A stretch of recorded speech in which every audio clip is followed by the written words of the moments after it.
Good evening, everyone. Good evening. Good evening. I now call to order the regular meeting of the City Council and successor agency to the Redevelopment Agency and Housing Authority, meeting Tuesday, September 20th, 2022. Now, please join me in standing for the national anthem led by Mariachi Juvenil Herencia Michoacana, then remain standing for the Pledge of Allegiance.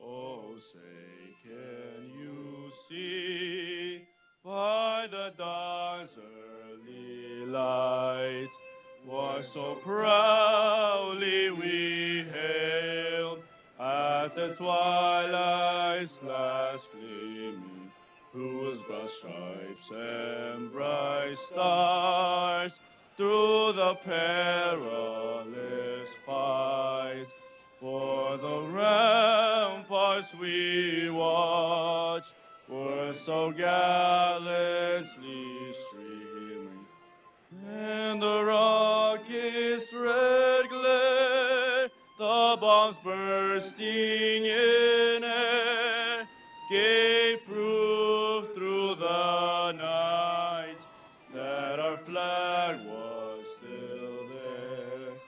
Oh, say does that star-spangled banner yet wave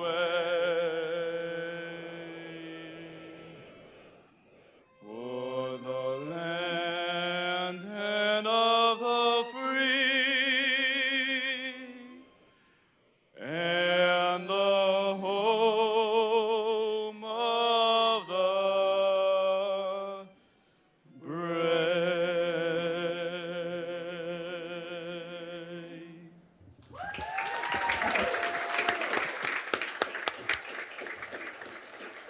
Okay, now for the Pledge of Allegiance, please turn to the flag, hand over your heart, ready, begin.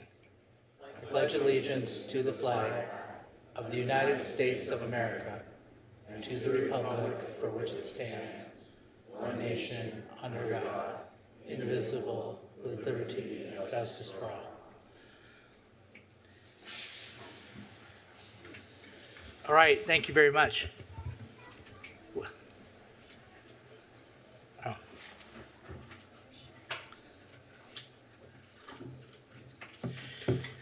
Okay, so that was wonderful. One more time for the mariachis.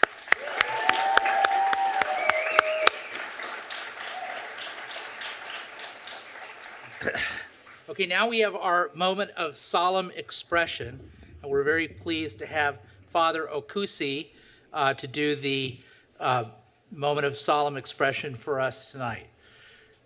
Father, you have the floor. Let us join our hearts and minds for prayer.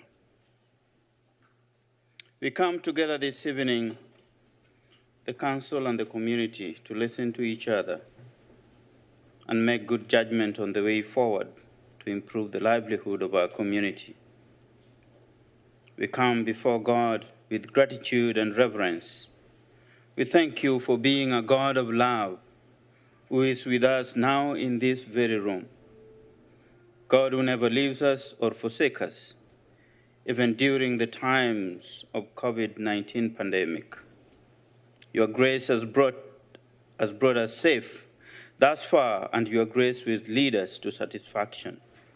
We thank you for making each of us in this room, every person we meet or greet, every citizen of this great city of Costa Mesa, in your own image, with dignity and infinite worth.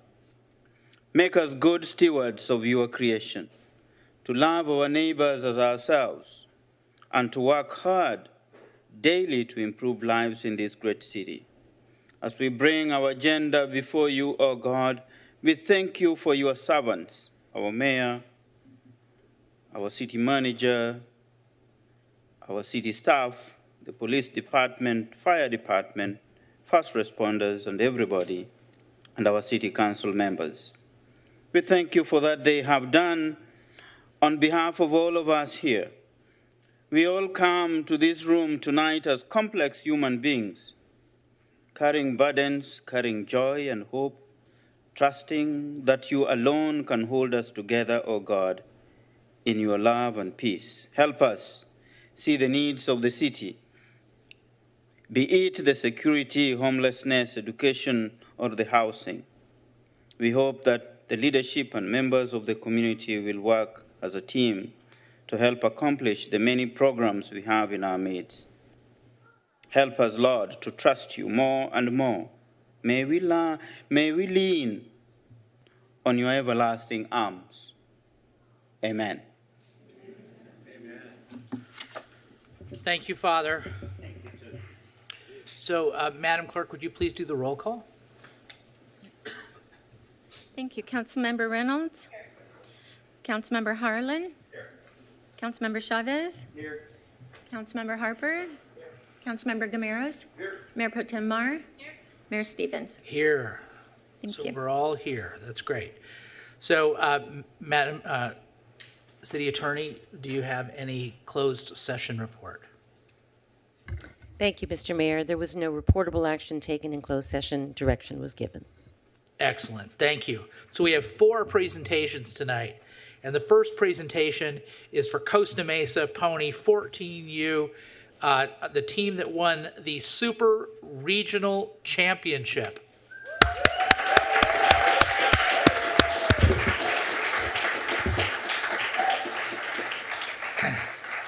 I have some brief remarks, and then we're going to call your coach up to talk about your achievements, your great achievements, and then we're going to call you all up he's going to call you up to give you certificates, and we're going to take a big group picture.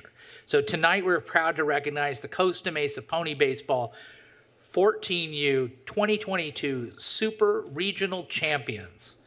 At the Super Regional Tournament, the Costa Mesa Pony Baseball team defeated West Hills, Azusa, La Jolla, Simi Valley in the championship game. I heard they also beat a team from Maui, which is great. We'll learn more about that probably from the manager. The City Council would like to acknowledge all of the players and the coaches for their hard work and commitment to winning the title of West Zone Baseball Super Regional Champions. One more time.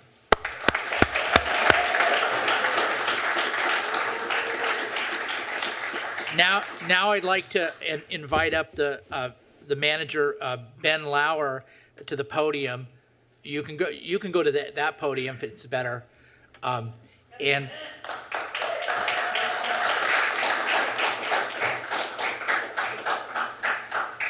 so, Coach, tell about your season. Tell about what you guys accomplished. I also, before you do it, I want to recognize and acknowledge Jack Morales. Everybody, Jack Morales.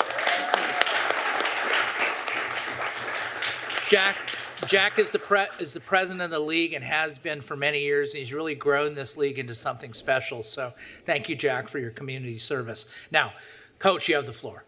Yeah, so Jack's always done a great job of supporting the kids and supporting these kids in general, and allowing us to sort of grow their baseball skills and knowledge and give them opportunities that help them develop into hopefully good this year, good high school baseball players, and a lot of them are going different directions. But super proud of these boys. They've done an amazing job. A lot of these kids have been together for many years, from the Little League days all the way through. So it's always nice seeing kids that are playing for their community more than they are, playing for different travel ball teams in different cities, and to be able to have that home camaraderie and the achievement of doing something more than just for yourself, but to represent your city, and as all-star members to represent the city of Costa Mesa, I think is a great thing and a great privilege for them. And so we're super proud that they had an opportunity to go as far as they did. The furthest, as far as I'm aware, that the city of Costa Mesa has gone in pony baseball. And so they had an opportunity to, play a lot of local teams through the regionals and super regionals, and then get into zone was nice because they got to play a team from Washington, as well as the team from Hawaii. So, great experience for the boys. Unfortunately, we were one game short of making it to Pennsylvania and getting to play for the Pony World Series. But even though we lost, all these boys should hold their heads high and just be proud of the way they represented their city and the way they played. So they all did great. Super proud of these guys, and just want to thank the city for recognizing them. Where was the Super Regional this year? Where was it? So regionals was Costa Mesa. Super regionals was up in Glendora, and then we had zone up in West Covina. You've got to get it to Maui somehow. So Then maybe the mayor could come and watch. Yep. So some of the moms want to take all the boys to Hawaii next summer and play some baseball there in a tournament. But All right. So we've got certificates, right? So we can bring the certificates over to the coach, and then you've got certificates for all the kids. Please call up all the kids, each individual one, and present the certificate, and then we'll all take a group picture. sounds good. All right, Tristan Ramos.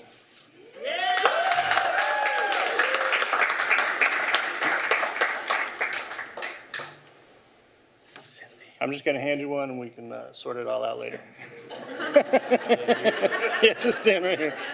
Now I'll start calling them by name. Wyman Rothschafer.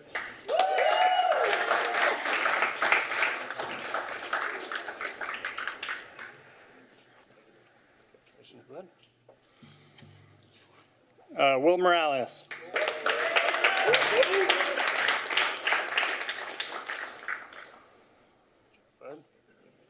Colton Lauer.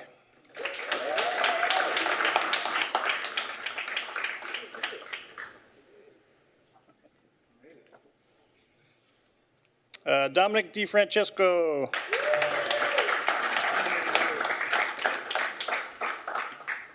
Good job, bud.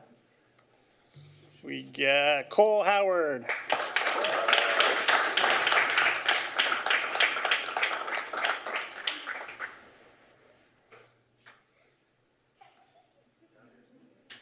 Grady Jackson.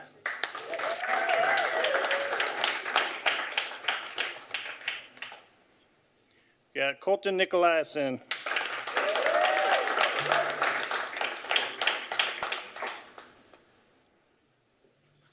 Henry Mann.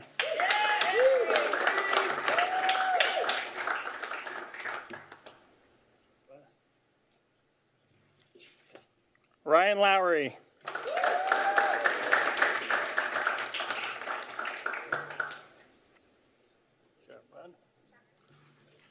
And Parker Hilton.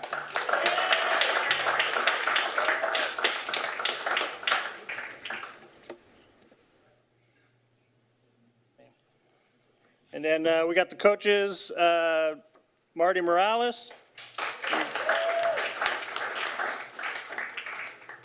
Got Mario Ramirez. And Brian Rothschafer.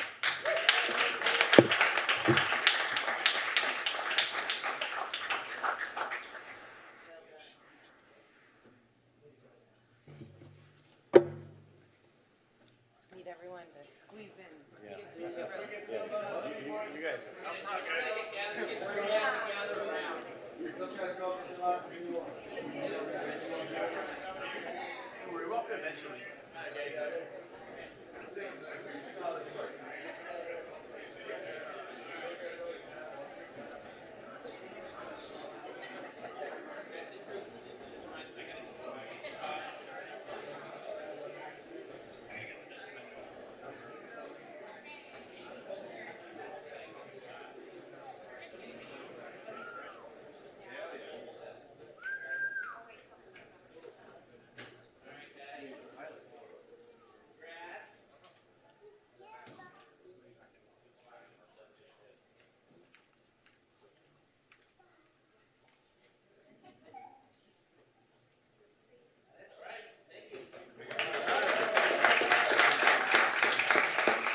Thank you. Thank you for coming. Thank you. Congratulations. Are you doing the sustainability? Yeah, that's me. What's your position? Oh. Well, I don't want to confuse people because she said she'd do it, but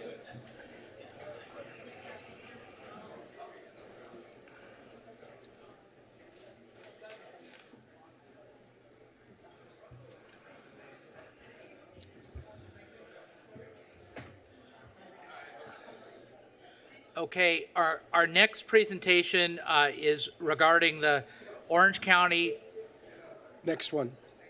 Next slide.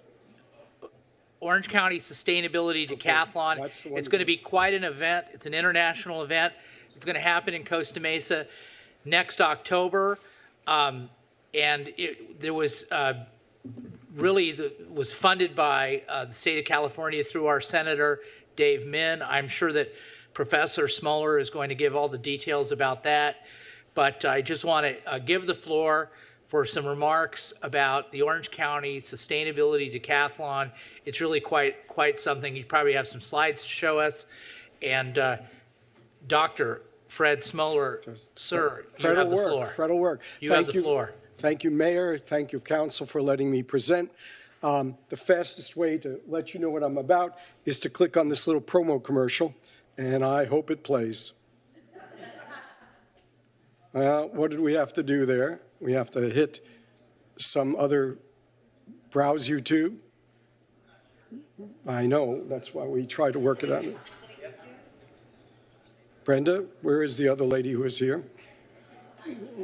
No, we don't want to download. As they're doing that, I'll explain, if I may. I teach at Chapman University, and I did Hey, secure. you could just talk directly into the microphone to Okay. us. Yeah. Oh, wait, it's going to work. Okay, here we go. And the volume. Is there volume? Our world faces a new reality, especially in California. Climate change is an existential threat, and tackling it must be a top priority. However, this can't be done without the public, especially our future leaders, being engaged. For this reason, we are proud to introduce the inaugural Orange County Sustainability Decathlon. Teams of college students from California and across the world will design, build, and operate highly efficient houses that are powered by renewable energy. The houses will be assembled for display, evaluation, and awards in October of 2023 at the OC Fair and Event Center in Costa Mesa, California.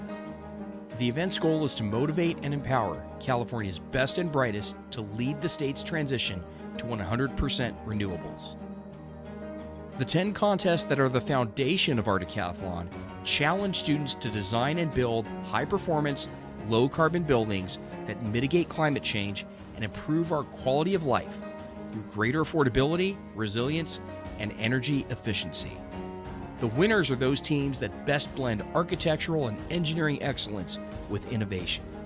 The event will also feature an exposition, educational exhibits, and so much more, as OC serves as the world's clean technology capital in the fall of 2023.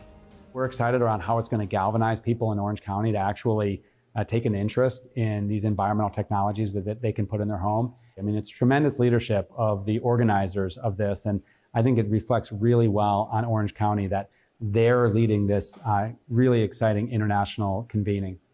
Academia, the public sector, and the business community must join forces to educate, inspire, and present solutions to our environmental challenges.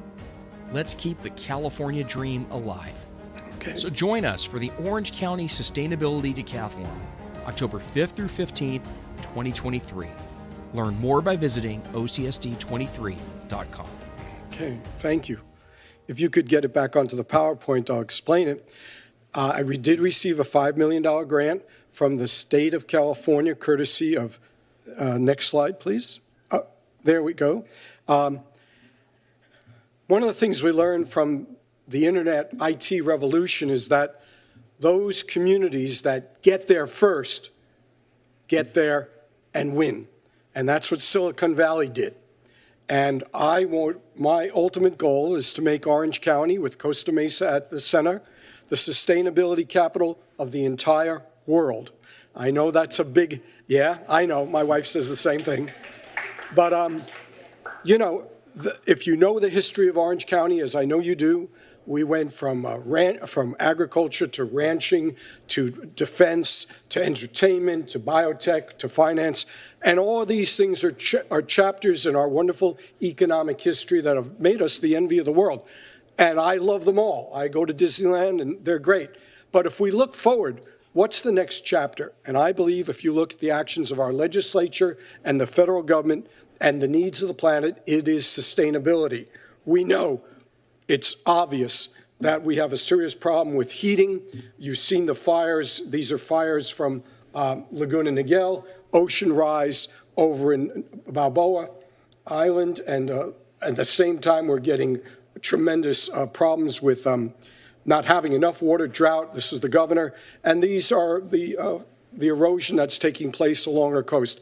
This problem is real, but there was an expression, you may remember it, when you have lemons, make lemonade. We are already in Orange County at the forefront of doing some really exciting things. So the first thing that I argued to the legislature is, look, if you have these incredibly ambitious goals, by 2035, all new cars have to be non-fossil fuel. And by 2024, you won't be able to go into Home Depot and buy a gas-powered lawnmower.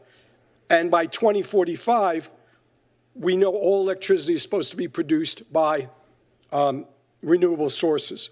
If you want to achieve these goals, the public and young people must be engaged. This is not China. You can't just say we're doing this and get in line. People can push back, and they do. And so you have to bring them along, and that is through the event that I'm imagining. 18 teams from primarily California schools, I'll show you the list later, will come to Costa Mesa at the fairgrounds right across the street, and they will demonstrate sustainable homes. They each have received $100,000 from the grant that we received, and these will not just be displaying homes that are good with solar and energy, but water conservation and a number of other things. This event will also have an exposition, which I'll explain in a second. But what is the goal? Why are we doing this?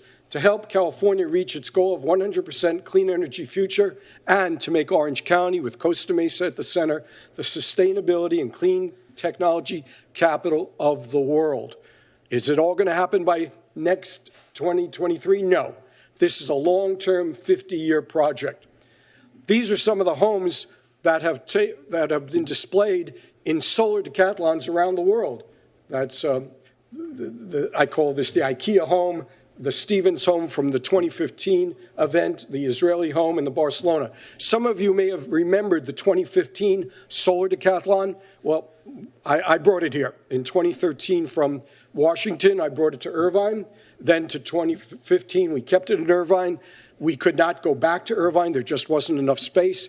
And my God, the Costa Mesa Fairgrounds, 125 acres, a wonderful staff.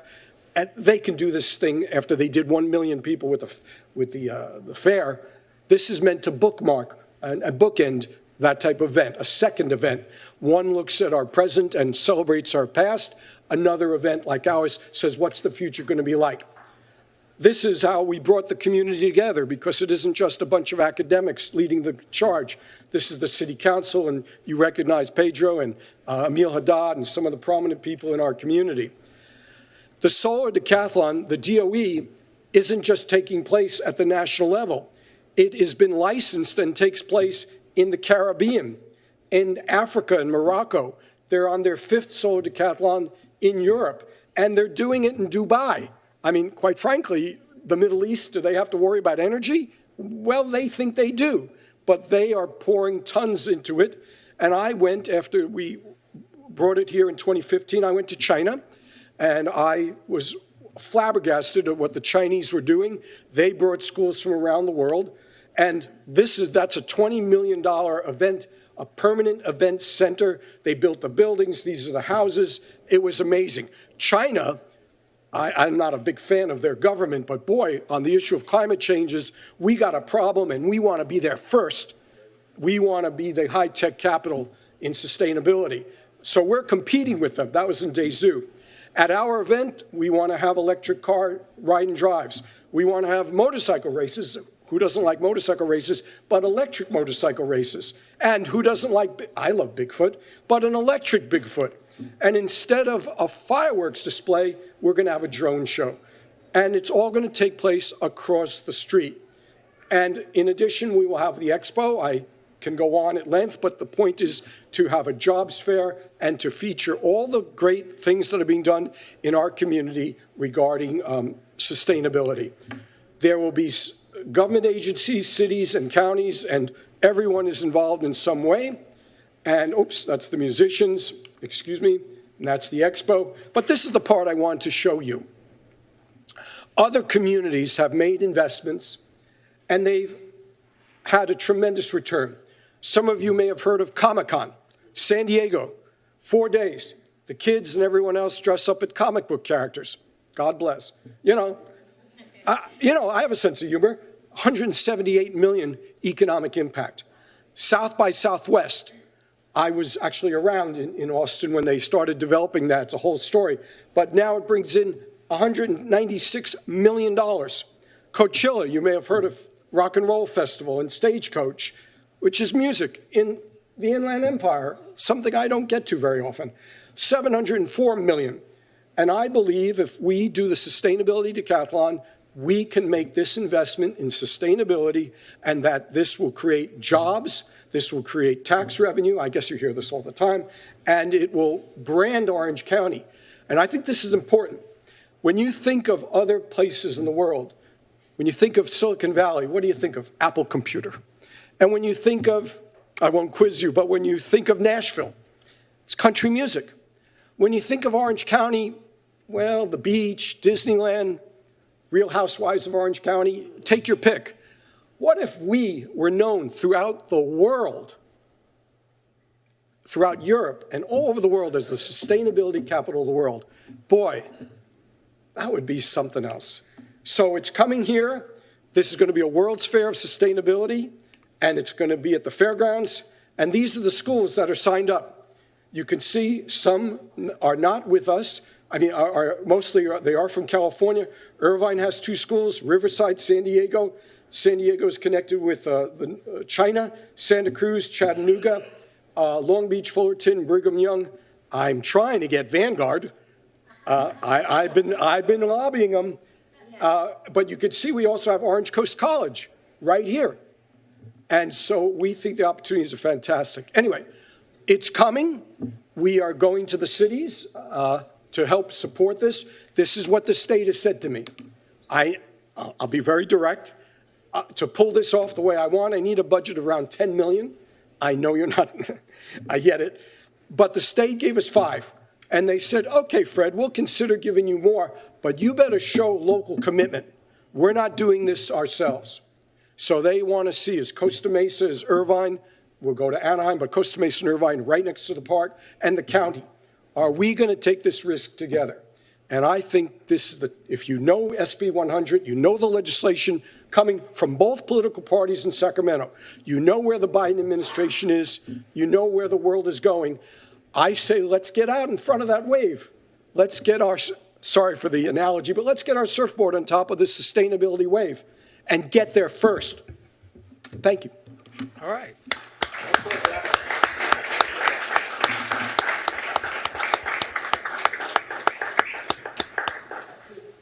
That's a good analogy because Orange County's definitely known for surfing. Not necessarily Costa Mesa, but you could do it at the Huntington Beach City Council. They really respond to that. Okay, good. Thank you very much, Dr. Smoller. Okay, next we're going to do Hispanic Heritage Month. We have a proclamation for that. So September 15th through October 15th is National Hispanic Heritage Month. This month, the city of Costa Mesa is celebrating the achievements and contributions of Hispanic and Latino Americans in our community. Tonight, we'd like to present the 2022 Hispanic Heritage Month proclamation to the Jesse Miranda Center for Hispanic Leadership. The late Jesse Miranda was a graduate of Vanguard University.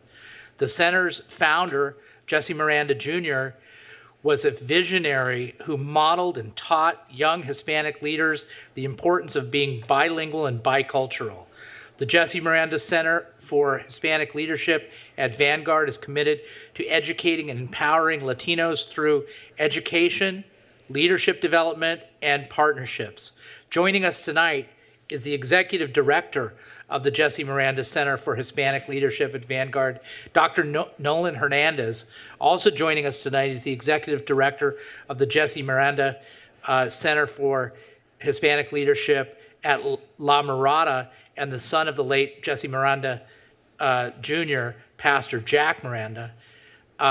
So I'd like to invite Dr. Nolan Hernandez and Pastor Jack Miranda to the podium, and we're going to have our council members who are of Hispanic heritage read from the proclamation that we're going to present, and then we're going to do.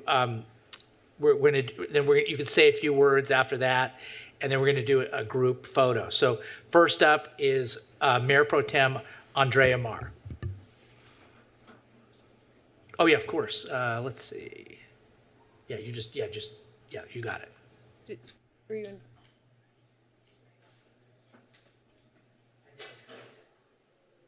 Oh yeah. No, so Dr. Nolan and Hernandez and Jack Miranda, come on up. We'll read from the proclamations, then you could say a few words. Thank you, Mr. Mayor. And the proclamation begins. Whereas the observance of Hispanic heritage began in 1968 as Hispanic Heritage Week under President Lyndon Johnson and was expanded by President Ronald Reagan in 1988 to cover a 30-day period starting on September 15th and ending on October 15th. It was enacted into law on August 17th, 1988 on the approval of Public Law 100-402 and Councilmember Gameros. Whereas each year Americans across the United States observe National Hispanic Heritage Month by celebrating the histories, cultures, and contributions of the Hispanics and Latinos to the United States and those American citizens whose ancestry can be traced from Spain, Mexico, Caribbean islands, Central America, South America, and whereas the day of September 15th is significant because it is the anniversary of independence for Latin American countries of Costa Rica, El Salvador, Guatemala, Honduras, and Nicaragua. In addition, Mexico and Chile celebrate their independence days on September 16th and September 18th. And whereas Hispanics and Latinos have deep roots in the city of Costa Mesa, and whereas residents of Hispanic and Latino origin represent 36% of the city's population. And whereas generation after generation, Hispanics and Latinos have enriched the Costa Mesa community through their resilience, spirit, vibrancy, leadership, investments, and entrepreneurship, advancing the many successes of our rich, diverse city. And whereas this year, the 2022 Hispanic Heritage Month observation theme is Unidos, inclusivity for a stronger nation.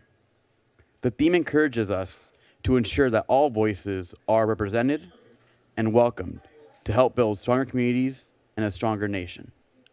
Now, therefore, I, Mayor John B. Stevens, do hereby proclaim September 15th through October 15th, 2022 as Hispanic Heritage Month, and I encourage the residents of Costa Mesa to celebrate and observe this month by increasing their awareness of the valuable ways Hispanics and Latinos have contributed to our city's prosperity.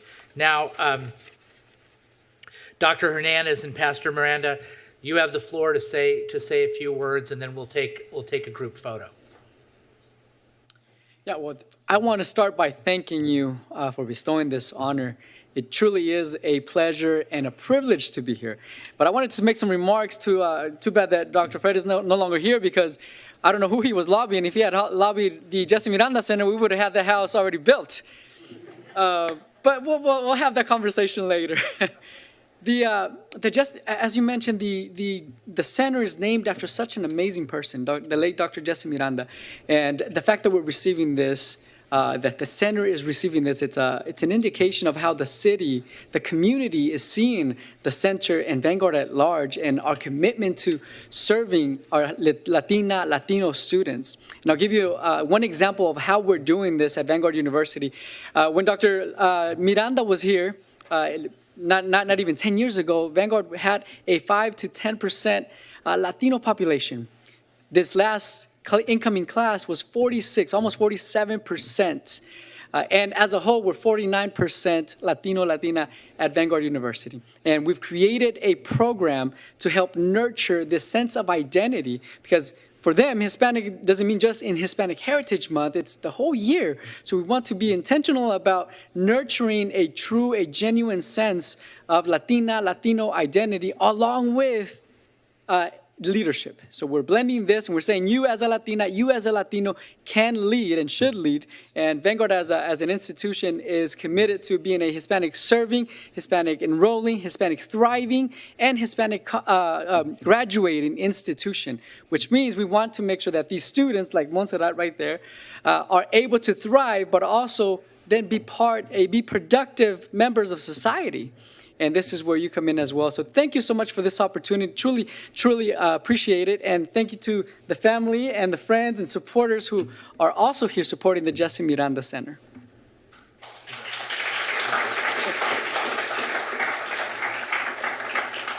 Pastor Miranda. Well, Dr. Miranda left us this wonderful gift of naming the center at Vanguard Jesse Miranda, and then the 501c3 outside Jesse Miranda Center. And so we're always having to explain one another. But that really is kind of just a symbol of who he is. He had a great influence in the Hispanic Christian community, what we call the Brown Church. We don't just want, and this is evident right here, the city council. You don't need to be told that the browning of America is happening. We don't want that to be a fearful thing. When we talk about diversity, equity, and inclusion, Dr. Miranda would say, this is an opportunity for us to model it, not just ask for it.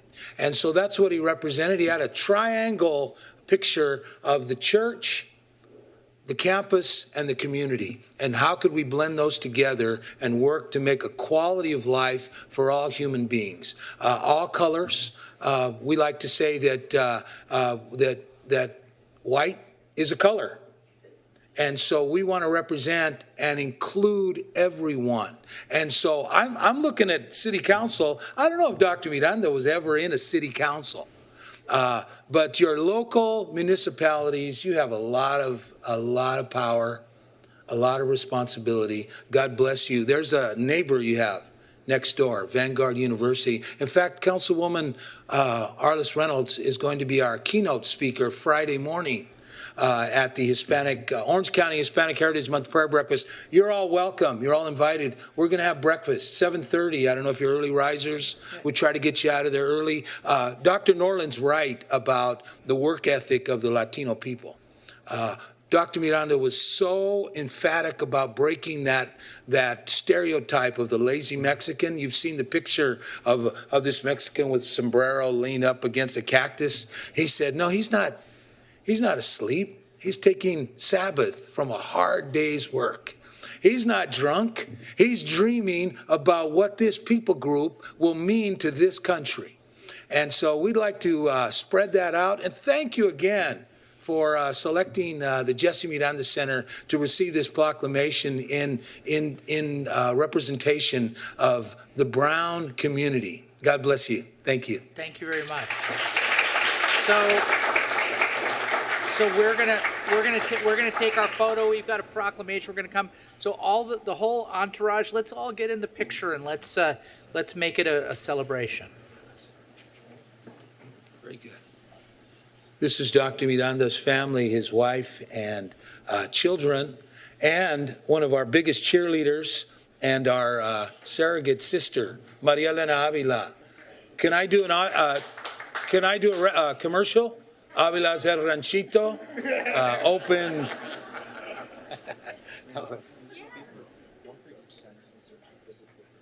Okay. Do you know which one's which? No, they're both the same. Okay.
All right. We have one more presentation, and I don't know if you've noticed, but there's a lot of enthusiasm tonight. Are you feeling the enthusiasm? So now we're going to have members of the police department that are come up, and they're going to bring the energy.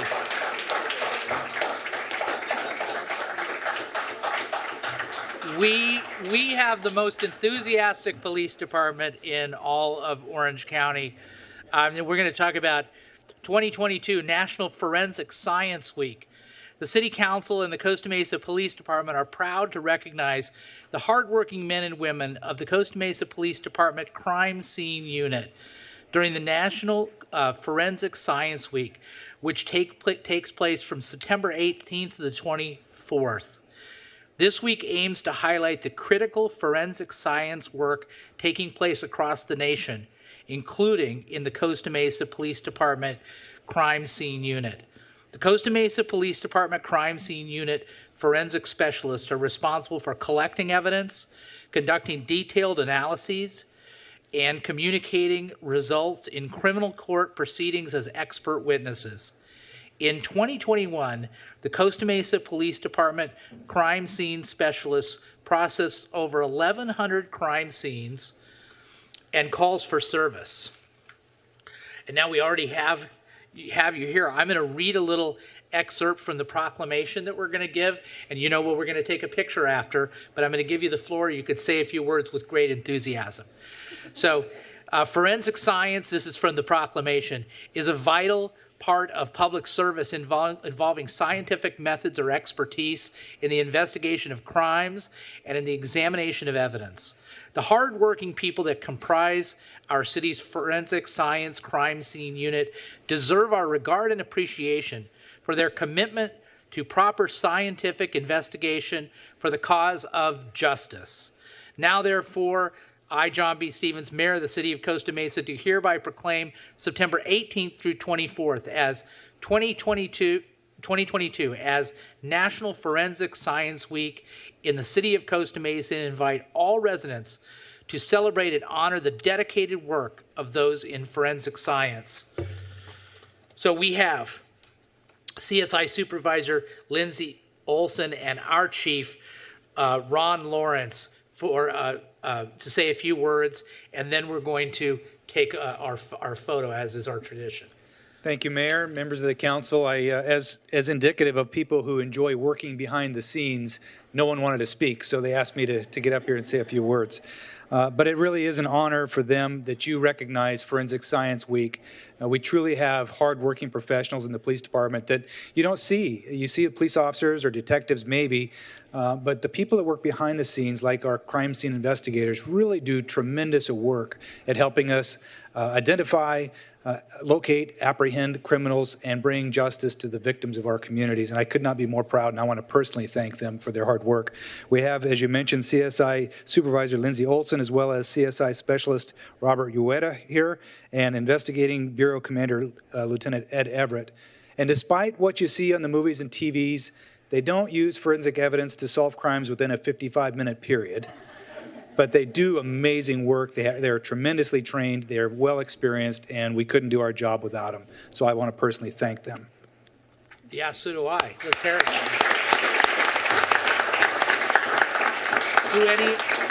Do any of you want to say anything? No, you're good. I just want to say that really, I mean, especially Lieutenant Everett, our Costa Mesa Police Department Forensic Science Unit is known across the nation, and they've done stories on them in 2020, and so it's really something to have you here, and thank you for all you do from the bottom of our heart.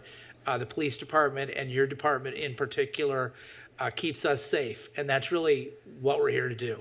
So let's take a photo.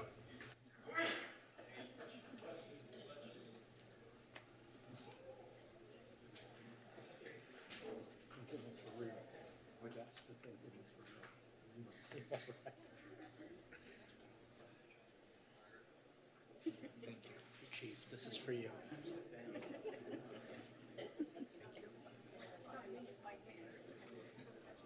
Thank you. As always. Thank you, sir.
What is that?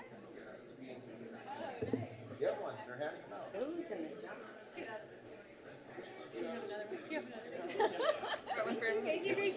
We don't usually give out gifts.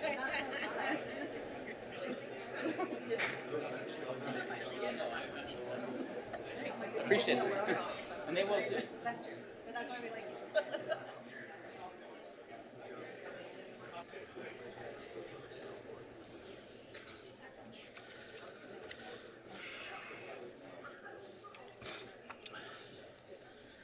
All right. Sadly, we don't have any more proclamations or presentations. So we're going to move on to public comments. Those are always enthusiastic as well. For public comment, you can come up, talk about anything other than the two items that are on our new business. So you can talk about anything. You could talk about the consent calendar items. You have 3 minutes. At 2 minutes, you'll hear a beep. Please wind it up, because at 3 minutes, your mic will be cut off. Now, if you're on Zoom, then you'll get a chance to speak, and same deal, but you have to, if you want to speak, press *9 or the raise hand function, and when you're called on by the clerk, press *6 or unmute yourself, and then you'll have an opportunity to speak.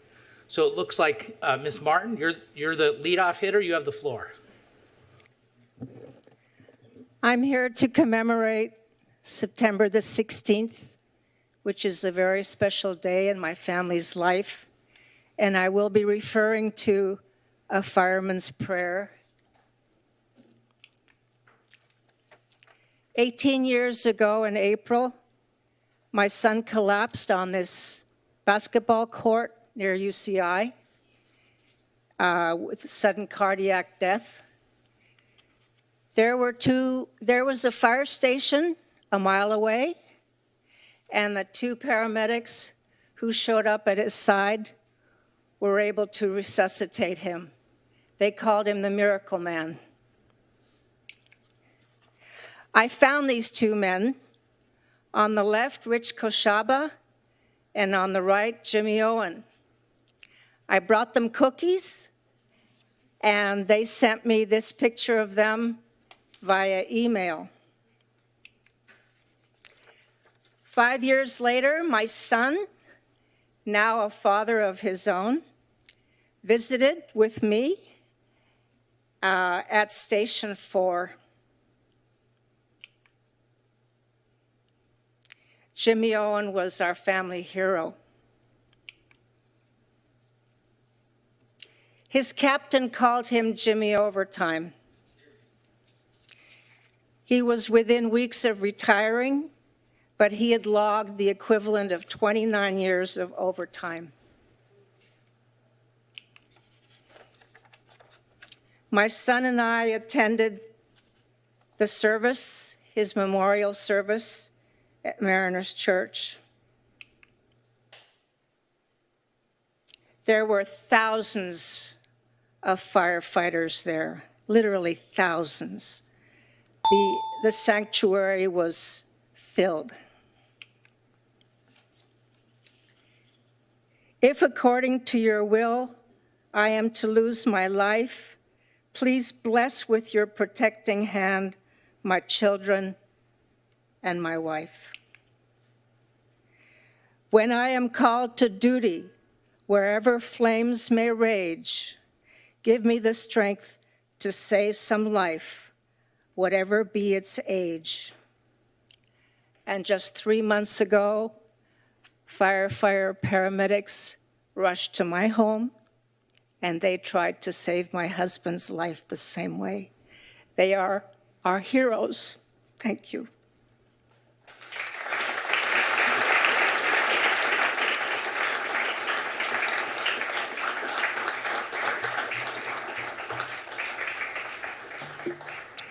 All right, ma'am, you have the floor. Hi, my name is Wendy Samo. I'm here about the concert that goes on across the street called The 12 at 140 17th Street. Okay, so last week I showed you the picture of the 10 on the side, right? Well, apparently 5 years ago they put in a petition saying that the gym's too loud and it needs to shut up. So that's how they repaired it. So let's discuss the 10 on the side real quick, okay? So generally speaking, the thicker the insulation system, the easier it is to dampen the mid-frequency roar and high-frequency hiss noises that radiate from systems of bass. So 10, it's not very thick, is it? Okay, so if you go to the NRC rating for 10, that would be a 0.75, okay? So, or sorry, 0.85, my bad, 0.85. So a best would be 0.90, a better would be 0.80, and then a good would be 0.70. So it's just in the middle of the better to best, which, you know, I live in a trailer, and even the houses that are around me are tired of the bass. We're tired of hearing the bass as we sit outside with our families to have an evening, you know, sitting around the campfire, you know, just sitting around, drinking a couple beers, whatever we want. We constantly have to hear boom, boom, boom, boom. Here we go. Woo! I mean, I'm not kidding at all, constantly, and we are done with it. At 5 o'clock in the morning, they bring our decibel level 15 to 20 decibels above what it should be, and nothing is being done about it. City Hall, I called them, no one. Last week, somebody from code enforcement called me at 4:30 in the evening. They are off Thursday and Friday, and then Monday they didn't even bother calling me back. I mean, I've done everything I can. I come talk to you guys, I go to the planning meetings. I mean, what do I have have to do to get somebody to shut the gym up? Really, I'm serious. I mean, they woke me up at 4:30 a couple weeks ago because they just do what they want constantly. This gym just does what it wants, and there's nobody. Oh, on the CUP, everybody talks about the CUP. Got to follow the CUP. Hours are from 6 a.m. to 8 p.m. So why am I getting woke up at 5? Code enforcement's, well, they don't go by the hours on the CUP, but they go by the base level that they're allowed to put off. I'm just confused on what's going on here and who controls what. Does the gym control everybody, or can we control the gym? Thank you. Have a great day. Thank you, ma'am. Okay. You have the floor, ma'am. It's better if we use both sides. It's okay. It just works out. It's a lot more efficient. Okay. Ma'am, you've got the floor. My name is Suzanne Woodland. I am a great-grandmother. I have lived for 77 years so far. I reside in Casabella Senior Apartments within earshot of the wonderful new children's playground in our fair city, located within Lions Park. Since the opening of this fine playground, I've been suffering from sleep deprivation. This is due to the noise made by one toy that functions quite like a zip line. The main problem arises from the fact that while one individual is flying through the sky, this toy makes several loud metal-on-metal crashing noises similar to the sounds of gunfire during each flight. Bang, bang, bang! Unfortunately, not only children enjoy flying on this toy throughout the day, but all through the night while residents are sleeping. Adults flock to the park to take flight until our brave police officers arrive using their loudspeakers in their patrol cars to encourage these night owls to fly away. Dr. Gaynor, my cardiologist in Newport Beach, was not happy with my blood pressure at our last meeting. Dr. Chironis, also in Newport Beach, recently helped me regain the hearing in both of my ears. Thank heaven. Dr. Mehta, who practices in Irvine and Laguna Hills, overseeing my diabetes care, has reluctantly chosen to suspend the altering of my 2 injectable medications until the stress of my sleep deprivation is relieved. Considering this, I humbly request that this one particular toy be removed as quickly as possible. Perhaps a quieter toy, more suitable for only young children, can be installed in its place. I'm going home to bed now, perchance to sleep. Thank you for your kind consideration.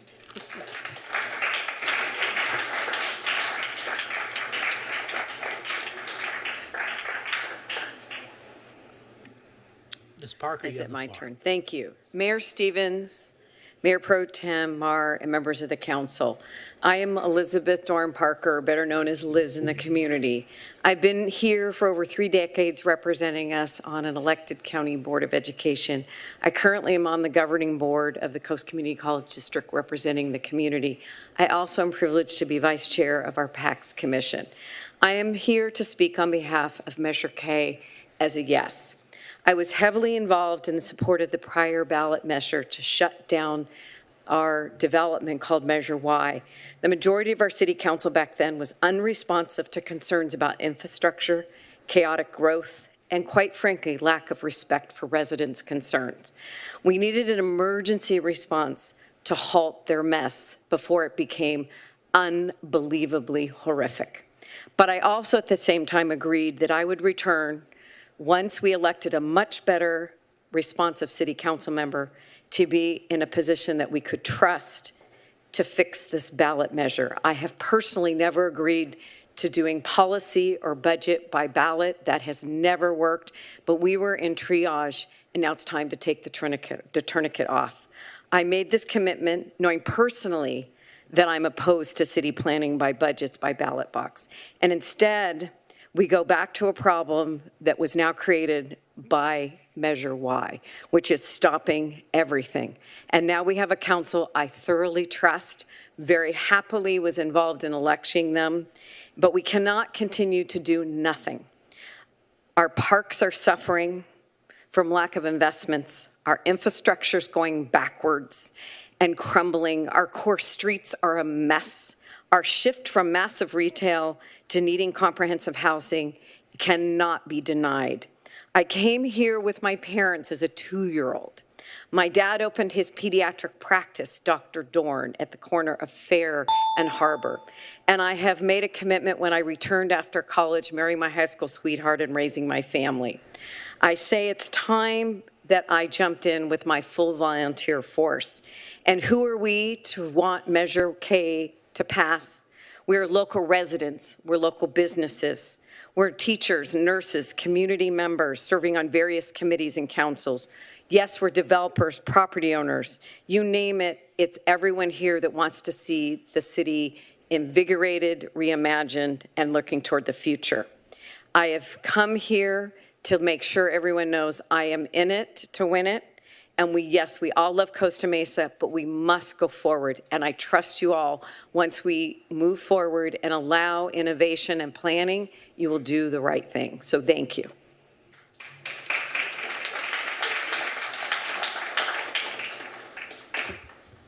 Yes, Mr. Humphrey. Good evening, Council. Jay Humphrey, Costa Mesa resident. Like many other people out there, I'm against Measure K. And some of the reasons why are very simple. It does nothing to assure affordable housing. It talks about an inclusionary ordinance.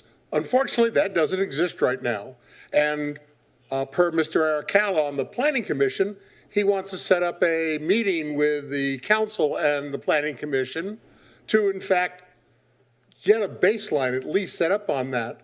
So that hasn't even been done yet, so I'm trying to figure out how that's even going to have any control. And by the way, if you use the inclusionary housing ordinances that are currently being done, and that's what you stop at, they allow for a requirement of 10 to 15% affordable housing as part of the development process. If you use 15%, the highest commonly used, that'll require that you have to, in fact, make 33,000 more housing units for Costa Mesa. 33,000.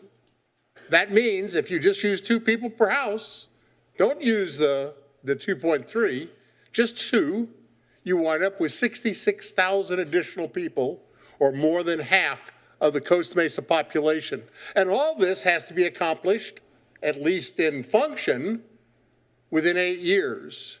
So imagine your house getting almost 50%, actually more than 50% increase in the population in it, and your neighborhood, and the streets, and everything else. Keep that in mind. That's what you're going to get with the way you've managed this. And that's one of the problems. You had a perfect opportunity to clearly define in your measure exactly what you meant and to require affordable housing, but you didn't do that. You also said in your website that this allows for local control. Well, Measure Y was local control at the very basis of it. It was the Costa Mesa residents giving a final approval to something that changed the allowable densities on a given piece of property above an existing general plan, which allowed over 9,000 additional housing units in itself.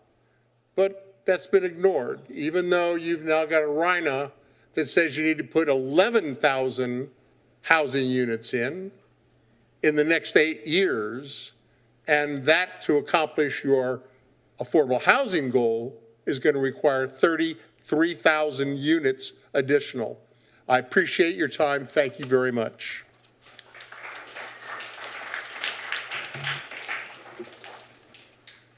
Good evening, Mayor, Mr. Council. DeBotta. 2 bicycle pedestrian projects have been approved for Adams Avenue between Harbor and Fairview Road. One is to improve the intersection at Adams and Pine Creek. This is the main entrance to OCC and is used a lot by students, both walking and biking, going to the north side of the campus on OCC. Design is complete and funding has been secured with both city and OCC contributing to the funding. The second project to install or to improve the bike lane on Adams Avenue between Harbor and Fairview. Design is complete, but funding has not been secured, and staff is trying to get grant funding for that project. As you are aware, the city recently received a $1 million grant for Ketchum-Leibolt Park, sponsored by Assemblywoman Cotty Petrie Norris. Coincidentally, in the current year's budget approved prior to the receipt of that grant, $1 million was included for Ketchum-Leibolt Park. I suggest that council consider transferring the $1 million in the budget for Ketchum-Leibolt Park to the Adams Avenue Bike Lane project. Lack of funding for the Adams Avenue project is also holding up the intersection project because the plan is to do both projects concurrently, and that makes sense. Plus, the longer time it takes to secure funding, costs may increase, and we're going to see that issue on a consent calendar item tonight. Leverage the $1 million to get both projects started. One of the city's strategic goals is to make city streets safer. These 2 projects will help in that regard. Thank you.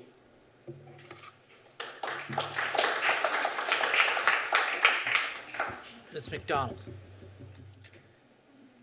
Good evening. Since the Planning Commission chair has been posting on social media how great he thinks our neighbors are handling growth, I researched how they're doing that. I started with Santa Ana. Santa Ana was assigned a RENA of 3,095 units, most of which are in the above moderate income level. Santa Ana kicked off its general plan update in 2015. It started holding meetings of its general plan advisory group, consisting of 17 elected and appointed officials, business owners, nonprofit officers, and more. In February 2017, the group met 14 times the first year. The city had multiple in-person and virtual community outreach meetings, 5 focus area workshops, and forums covering topics such as what you see here. Nearly 500 members of the public participated in the initial meetings. There were multiple planning commission and city council meetings, and then more forums, roundtables, and open houses. For each focus area, 2 scenarios were developed that offered low and high density options. The results were a long-range plan, transparency with the public, and documents that reflected a shared vision that the city and the residents have for the future. Most of what we need to know is in the land use element. It has the core values, but we also see that the city gave consideration to issues important to its residents. I've highlighted key ones. The land use element also conveyed the expected design and character of new development, including important visions. The land use map allows us to see that the purple, new, very high density areas have been pushed away from the center of the city out to the borders with its neighbors. Look at the arrow pointing to the map. On the border with our South Coast Metro, we see a 5.0 floor area ratio, 125 dwelling units per acre, and 25-story buildings.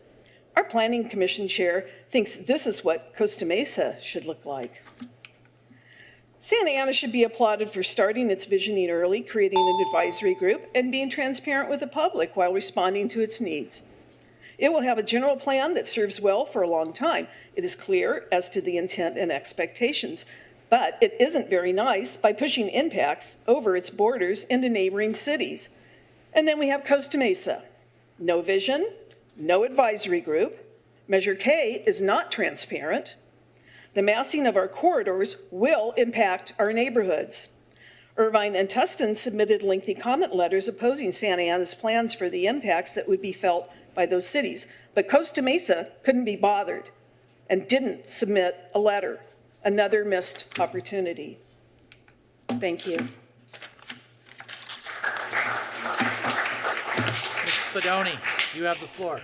Yes, I'm a resident of Costa Mesa, and I'm outraged that this council, with the exception of one council member, entered into a plan to deny the residents their right to vote. regarding the development and future of our city. This was done with a deceptive backdoor plan, ad hoc committee, and a plan to run over the community with a power grab by the council, developers, and the builders. This is an election year, so you might make a mental note that we have two council members, Reynolds and Marr, that are up for re-election, as well as John Stevens, and they both were in favor of this anti-resident measure. So, you know, no surprise that along with this developer builder that the contributions have been coming in. There's been $4,900 from the camp for Mr. Stevens. There's been a number of trade unions, high amounts of money given by the unions. One Metro West PR representative has donated. So, you know, you ask yourself, why all these donations? Why do we need a mayor that has a $100,000 war chest fund in a pissant little city like Costa Mesa that just wants to move forward? And if that doesn't get your blood boiling, the city has frozen all of the public meeting rooms in the city. So there's no senior center available for a meeting. There's no Norma Hartzog. There's no community center. There's no multi-million-dollar building here in the City Hall that can accommodate anything that we want to do, like a town hall for the city members. And, you know, is that another way for the city to silence the residents, to cut off any availability for any rooming, to have a meeting so that we can give some of the facts? You've heard the facts on why. I'm not going to go there. But what I am going to tell you is that we have a grassroots committee, the same grassroots committee that fought so hard for why. And we're not being funded by the developers, we're not being funded by the builders, and we're not being funded by real estate. We're being funded by local activity of the residents and the activists. We have our signs. It's no on why. If you want a sign, you can reach us on Facebook, on CostaMesaFirst.com. If you want to donate, that's good, because all our donations go to more signs. Thank you.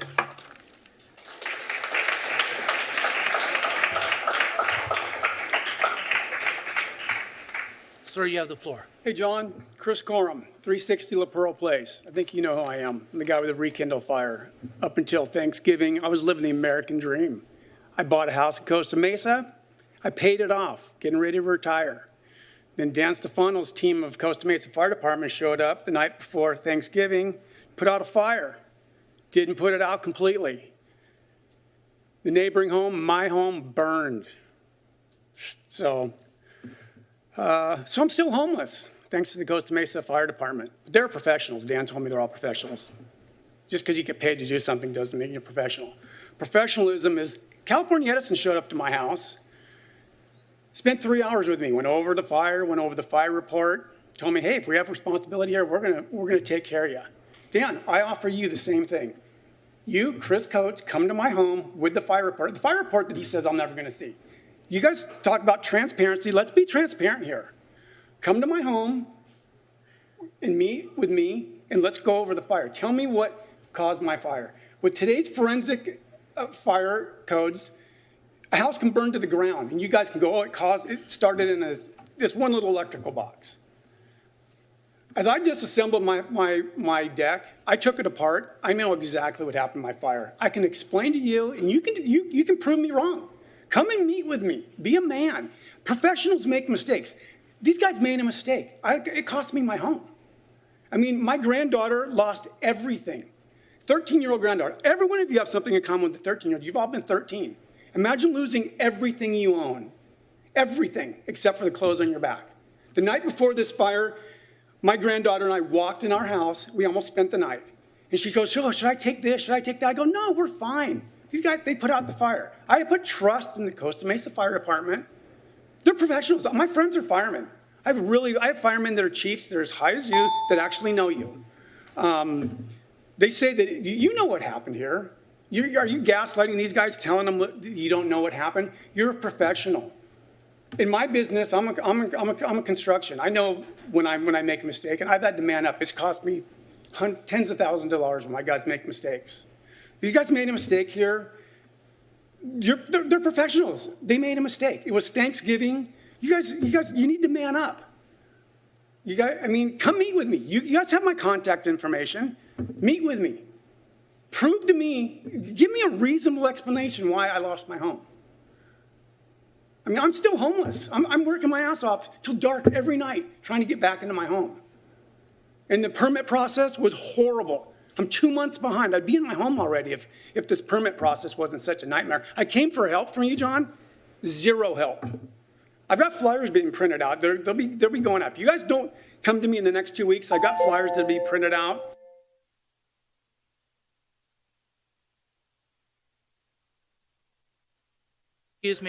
Excuse me, you have to make room for the next speaker, please.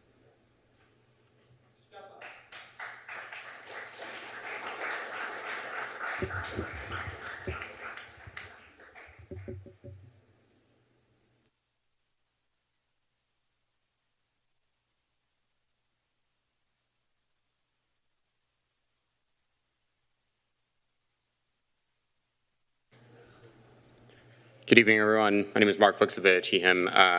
You know, I'm really making this presentation for council, but I'm also making a presentation for everyone in the room. And so we've heard some speakers talk about Measure K. We've heard them talk about that there's not affordable housing required. Mark, the council has turn to us. The council has required, the council has said that there's going to be an affordable housing ordinance, but I'm going to pretend like that they're lying. So I'm going to talk about the importance of market rate housing. So we desperately need housing in California. California ranked 49th among the states in the US in terms of housing per resident. It has an estimated 3 to 4 million housing shortage. We need double the rate of production. The Council of Economic Advisors estimated that deregulating the housing market would lead to rents falling by 55%, at 40% and 40%, and these are various areas in California. This is a supply-driven crisis. The imbalance between supply and demand is because we have a lot of jobs. People want to live in California. But the thing is from 2012 to 2017, for every 5 residents that moved to California, 1 unit of housing was built. That's not sustainable. We also have homelessness per capita is the 3rd highest in the nation. I'm just going to speed through this because I want to talk about. So let's say we pass Measure K. This is the ordinance to get a little bit more housing in Costa Mesa. What's going to happen to rent if it's just market rate? Like, let's say council is wrong and that they're not going to pass an affordable housing ordinance. What will market rate housing will do? It'll decrease rent. These are 2 different papers right here talking about what market rate housing does. Paper 1 is that within 100 meters of randomly located new construction in San Francisco, rents fell by 2% on average, but I think more importantly, the risk of displacement for the current residents decreased by 17%. It means residents who were living there could stay there. And then paper 2, it showed that rents decreased by 5 to 7%. Science isn't perfect, but this is 2 different papers showing that right there. Is it going to help homelessness? Here's a paper that shows that a housing first model of homelessness actually gets people treated. Everyone wants to say drug treatment first, but housing first gets people off of drugs. This is the thing we need to be doing. Also, if rents are lower, you can stop people from falling into homelessness to begin with. What about traffic? Traffic's not going to increase, it may even get better. Why? Because according to the census, 82,000 people drive into Costa Mesa every day for their job because there's jobs here, but there's not housing here. And the city wants to build, 15-minute cities wants to do good urbanism, which means building boba shops and coffee shops and supermarkets right next to your home. So maybe you do 1 less car trip a month. That's going to help with traffic. Climate change, the 4th most important thing we can do is urban infill, according to UC Berkeley. And this is for Costa Mesa specifically, if you look on this. My point being is there's a lot of people in this room. There's a lot of high school students in this room who are here for a civic duty thing.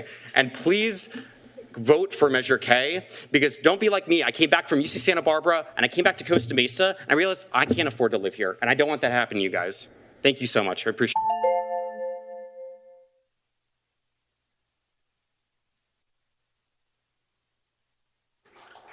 All right. Looks like we've exhausted all of our speakers in the chambers. Do we have people on Zoom that want to speak at public comment, Madam Clerk? Yes, Mr. Mayor, the first person is Hank Castanetti. Mr. Castanetti, you have the floor. Good evening, Mr. Mayor, City Council members, city staff, all the wonderful citizens of the great city of Costa Mesa. I'm Hank Castagnetti. I'm the Orange County Model Engineer Liaison to the city. And we are the little train folks in Fairview Park who give free train rides every month. The third weekend of every month, it's free train rides to everybody that shows up. It's been a few months since I've spoken at public comments, and I want to bring you up to date on a few things. Last weekend, we gave 22,173 free rides, and year to date, we've given 17,339, in spite of being asked by the city not to give rides on in January due to a COVID resurgence. We have a few things that are coming up in the near future. There'll be a commemoration and rededication.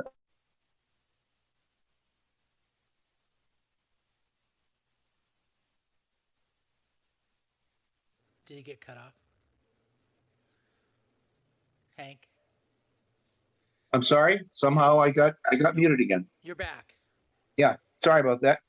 And I just wanted to say that we will have a rededication of the Hank Lunsfeld Memorial Trestle sometime next month.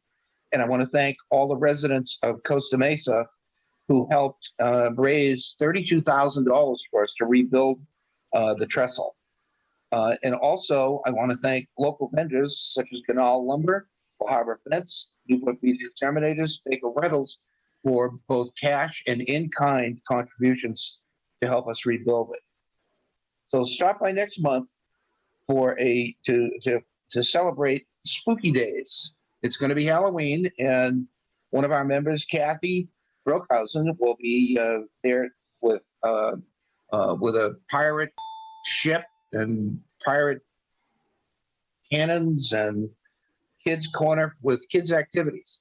So come on by and enjoy the trains and have a good time in the park. Thank you very much. Thank you. The next speaker is Priscilla, please. Priscilla, you have the floor. Hello.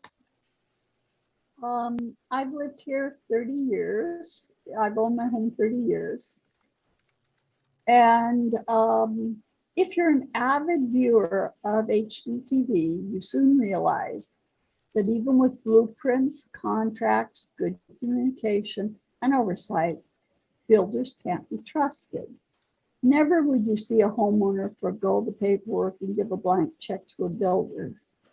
But that's exactly what you're asking the residents of Costa Mesa to do with Measure K.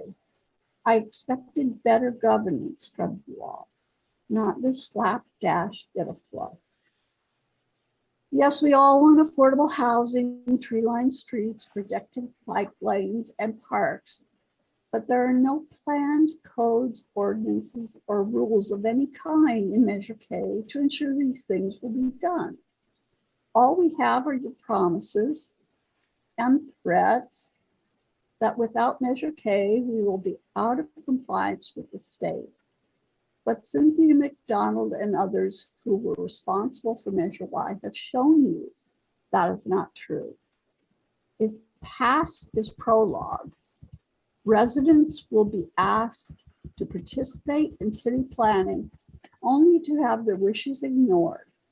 The Planning Commission will listen to the residents, then give the builders anything they want.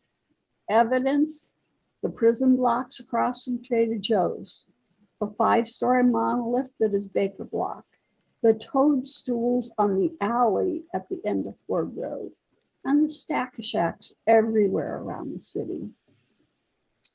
When you further loosen or eliminate the building codes, it will be cheaper, faster, no quality or aesthetics required.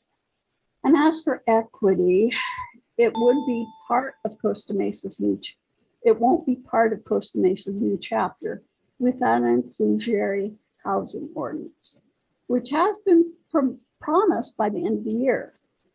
Arliss Reynolds, Andrea Marr, and John Stevens have told me that builders will not be exempt from the ordinance if it is delayed. And I'm going to hold them to that. For without the ordinance, luxury apartments and homes homes will have large trees, green space, and amenities. And the working poor will be sequestered in areas with hot asphalt and concrete tenements. They will have no green space, trees, or parks, as the money will be instead funneled into existing parks in the fancy neighborhoods. The past administration was so odious that I canvassed and worked for months to help 3 of you into office. Excuse me, I believe, Priscilla? yes. Sorry, but you reached 3 minutes. All right, thank you. You bet. Next speaker is Tom Arnold. Mr. Arnold, you have the floor. Mayor Stevens, Mayor Pro Tem Mar, and council members, as a longtime Costa Mesa resident, I appreciate your efforts to keep our community vibrant and in step with our current needs. However, there are some elements in our current municipal code that are preventing this vibrancy and have kept the residents from having a voice. They need to be removed. The revisions that Measure K brings will return the residents' voice to the process. That's one of the reasons I support Measure K. Intelligent and reasonable development is critical for a community to thrive, and the residents need to have a voice in that development. Yet, after 6 years of the current code restrictions, not one project has come forward for the residents to consider. You don't have a voice when there's nothing to consider. That's why I encourage the residents of Costa Mesa to vote yes on Measure K in November. Thank you. Thank you. No further speakers, Mr. Mayor. Okay, we'll close public comment. Now, this is the time where we have council member committee reports, comments, and suggestions. First up today is from District 1, Councilmember Donald Harper. Councilmember Harper, you have the floor. Good evening, and to our speakers, all our speakers, thank you for coming down and speaking to us. And any of those speakers have an issue, you're welcome to contact me directly, and I'll help facilitate anything you feel like you're not getting with the city. Who are our civic students that are here, that are forced to be here? You poor buggers.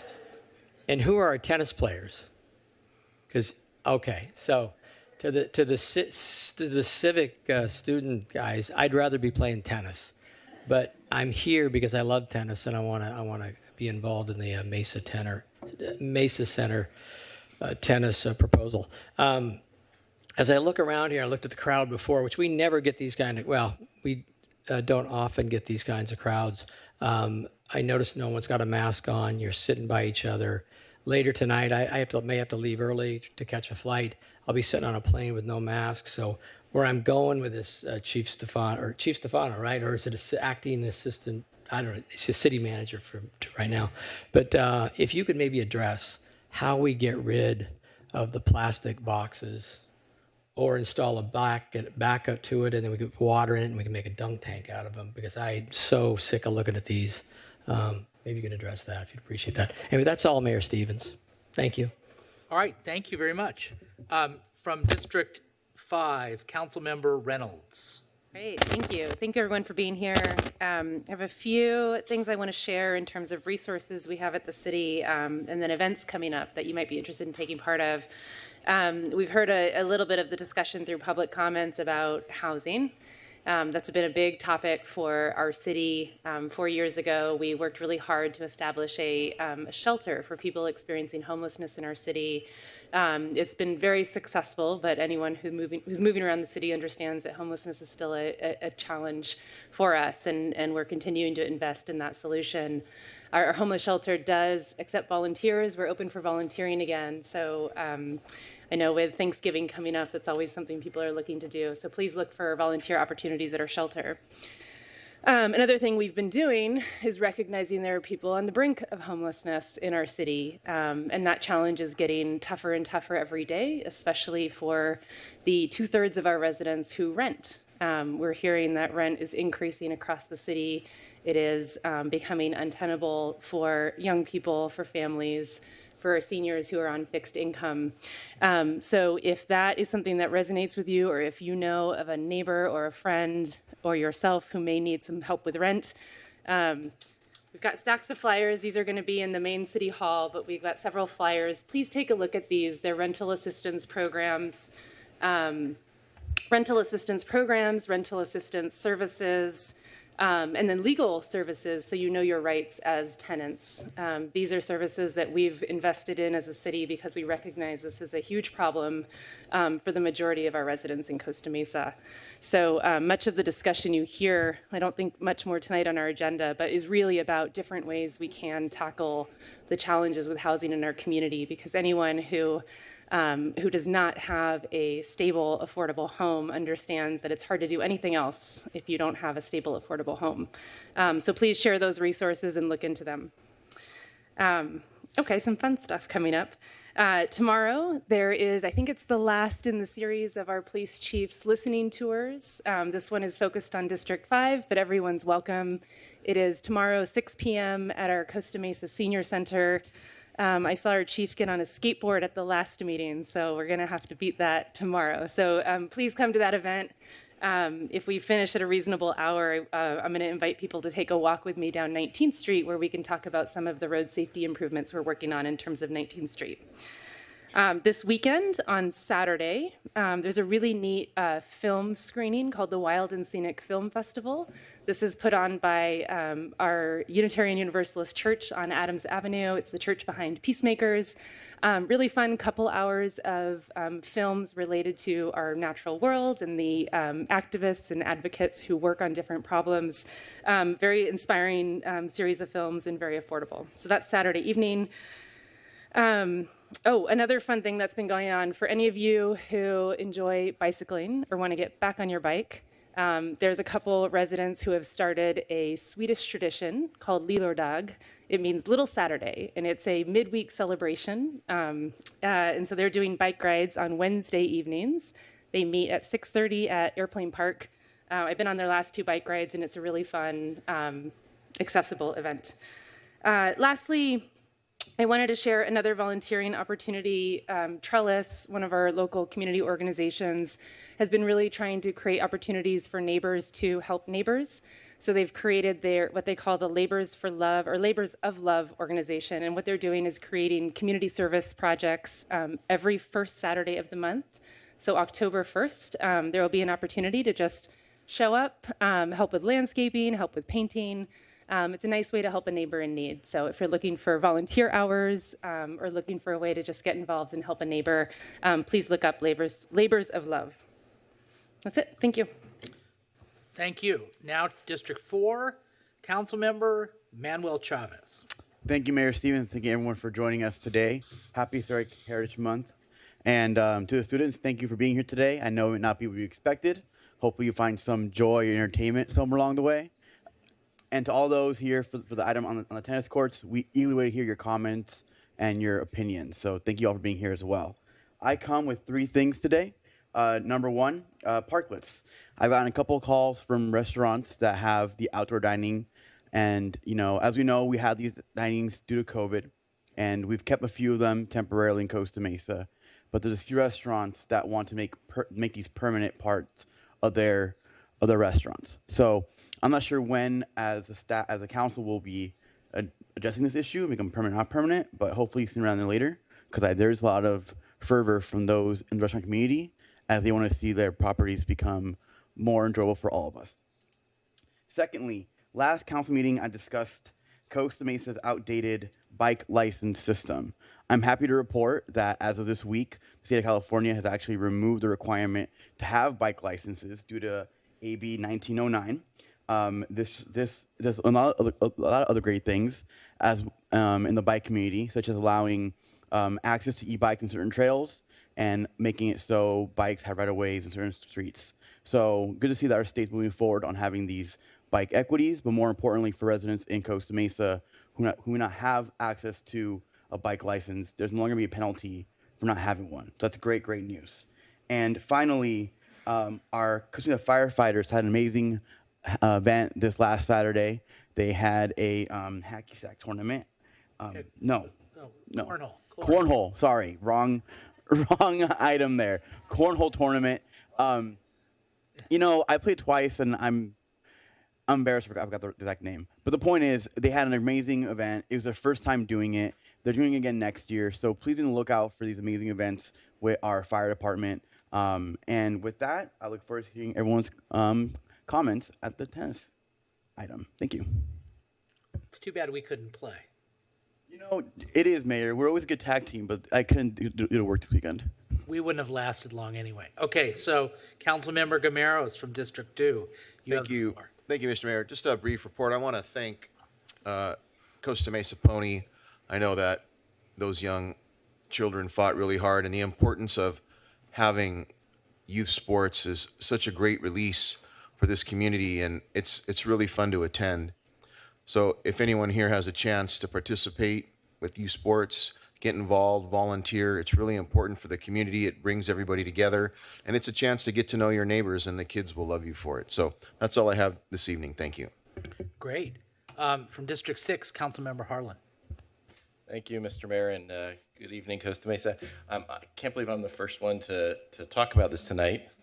I just wanted to give my thanks to our staff on two particular items. One is Art Venture last Friday evening and Saturday, put on by our Parks, Arts, and Community Services Commission and our city staff, our Parks Department. It was an excellent event at the Segerstrom Concert Hall in the Simweli Theater. It was packed. It was really a fantastic event. It's always a very popular event. Mayor Pro Tem Mar gave some excellent remarks the other night. So I just want to thank staff and our sponsors for putting that annual event on. And then secondly, I wanted to thank staff again, Parks, Arts, and Community Services, as well as Public Works for our ribbon cutting of Jordan Park last week. Another great improvement to the east side. We definitely have more planned. And I also want to give a special thanks to our CMTV. You never in the public actually see these folks, but they produce all of our audiovisual, including recording tonight's event, and they put up a great video in like amazingly quick time. I'm always marvel at how well they do their job. So that's all I have for tonight, Mr. Mayor. Thank you.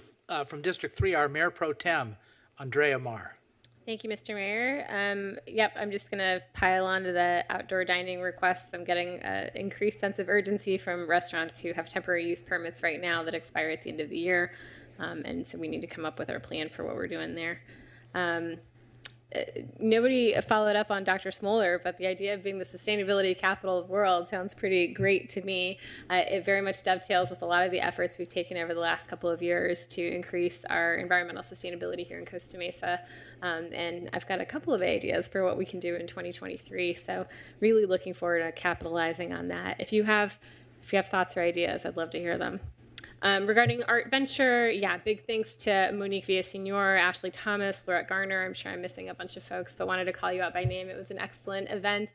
It feels like it gets bigger every year. I first joined, like the first thing I ever did to get involved in the city is I was on the Cultural Arts Committee as a member 6 or 8 years ago. And it was the first time we were doing Art Venture, and I had no idea what I was getting myself into. And then over the years, I've done everything from like check-in artists to I think one year I just steamed tablecloths for like 8 hours in preparation for the event. So it was kind of exciting to go back as the Mayor Pro Tem and have an opportunity to speak to the audience because it's very close to my heart, and I think it makes a real impact. We are the city of the arts, and so having opportunities to promote artists here in Costa Mesa, have them show their work, have them sell their work, talk about their work is a big deal. I feel like the number of homes that apparently the city council is building or wants to build just gets bigger every council meeting. Soon it's going to be like 1 million homes are on the ballot for Measure K. To be clear, we do have a regional housing needs assessment number. We've got a number we've got a plan for. The number is ginormous, but we've got a plan for it. The city council has no capacity to go build housing by waving a magic wand. That number is 11,000 units. I'm happy to talk to anybody about how that process works. But it's certainly not 30,000 units, and maybe next week it'll be 100,000 units. But if anyone has questions about the ordinance that we put on the ballot or what our housing needs are, I'm happy to meet with you. I do have one thing that I'm going to bring up that's maybe a little bit controversial right now. That is, I've been getting a lot of concerns from folks about the number of cannabis dispensaries that are in the process. We've got over 60 that have some version of an application started. And the ordinance that we have on the books right now did not cap the number or create a spacing requirement between them. A lot of folks are stressed out about that number. A lot of people are concerned about how many actually can get permitted. We've got a handful right now that have gone through the process, but I'd like to ask the city manager to bring back for council's consideration some options, some alternatives for how we might consider addressing the volume. And I'm not sure exactly what that looks like. I've had one call with the city attorney about it. I want to talk about it, at least as a council, and try to understand how we get our arms around just the sheer number that are applying right now and the concern that I'm hearing from the community about that. And that's all I have right now. Thank you. Okay. Thank you, everyone. Thank you for being here. We're going to get to the business soon, and then it'll be over quickly and painlessly. But we do want to hear everybody's points about the tennis center. That's a very important item that's coming right up after our comments and the consent calendar. I'd like staff to really look into the issue with the gym. And I'm sure they have and so forth. So if I could get a briefing on that citizen has come up, the resident has come up and raised those issues before. And I know that could be a problem. As Councilmember Reynolds said, tomorrow is our final listening tour with the chief at the senior center. If you haven't been to one, it's really good. Maybe you can get extra credit if you go. It's at the senior center. And what happens is the chief presents for about 10 minutes on developments in the police department since he was hired in about a year ago. And then at that point in time, the floor is turned over to the residents. And the residents can ask questions, can voice their concerns about specific public safety issues pertaining to the police department. I'll be there. Councilmember Reynolds will be there, and we'll be willing to take questions as well. So it should be a good event, and it's the last chance. But we're going to do it again. Bracken's Kitchen provides the food for our bridge shelter, and I went to an event at Bracken's Kitchen. It's quite a place. It's 18,000 square feet. It's in Garden Grove, just as you go from the Santa Ana to the Garden Grove border off of Harbor. And one thing I thought was interesting, there's a big sign there that says, would you serve this in a restaurant? And so the chefs that work and supply the food to our kitchen, our bridge shelter, are so conscientious that they provide restaurant quality food. So it was really quite an event, and we're lucky to have Bracken's Kitchen. I said listening to her, Bracken's Kitchen. Okay. So there are a lot of things that were said pertaining to Measure K, and I'm not going to try to pin them all down. But one person said something that I have to respond to, up with which I will not put. It's called Costa Mesa a pissant city, right? Well, I'm here to tell you that Costa Mesa is not a pissant city. In fact, Costa Mesa is the greatest city in the state of California. And if you're looking for me to back that up and prove that with empirical data, come to the State of the City, which is being held at lunchtime, 11 o'clock to 1:30 on Friday at the Hilton. And it's put on by the Chamber of Commerce, and there's a cost to it. But this year, we're going to also have a public State of the City. And I will defend that position, that Costa Mesa is not only not a pissant city, it is the greatest city in the state of California, proven by the enthusiastic people that come and watch this council meeting. So thank you very much. Let's get on to business. So city manager report. Chief Stefano, you have the floor. Thank you so much, Mayor Stevens and members of the council. Again, appreciate the value and time you put into staff. And the gratitude that we have for the great work that's being done here. Our staff does a great job, from the department directors, and I'm proud and privileged, but every member of the organization is a hardworking group, day in, day out. Just a couple of acknowledgments. I know Ms. Spadoni had asked about the rental facilities. We, as the city rolled out of COVID, we had a number of pauses, including with our facilities. The facilities have had a waiting list, and effective October 1st, they will be available for rental. So I just wanted to make sure that that's out there. Flo Martin, thank you so much for your heartfelt words. It means a lot, and I know it means a lot to you, but thank you so much.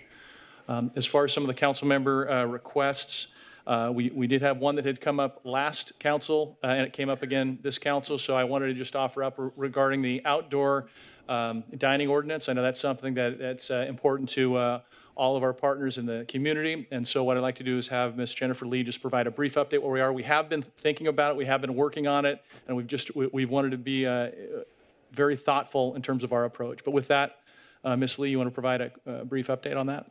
Thank you. I'm happy to. Mayor and council members, staff has been preparing a draft outdoor dining ordinance for council consideration. Our intention is to get a little more direction on some of our major policy points, and then we'll be ready to present it ultimately to the Planning Commission and then to the council for adoption.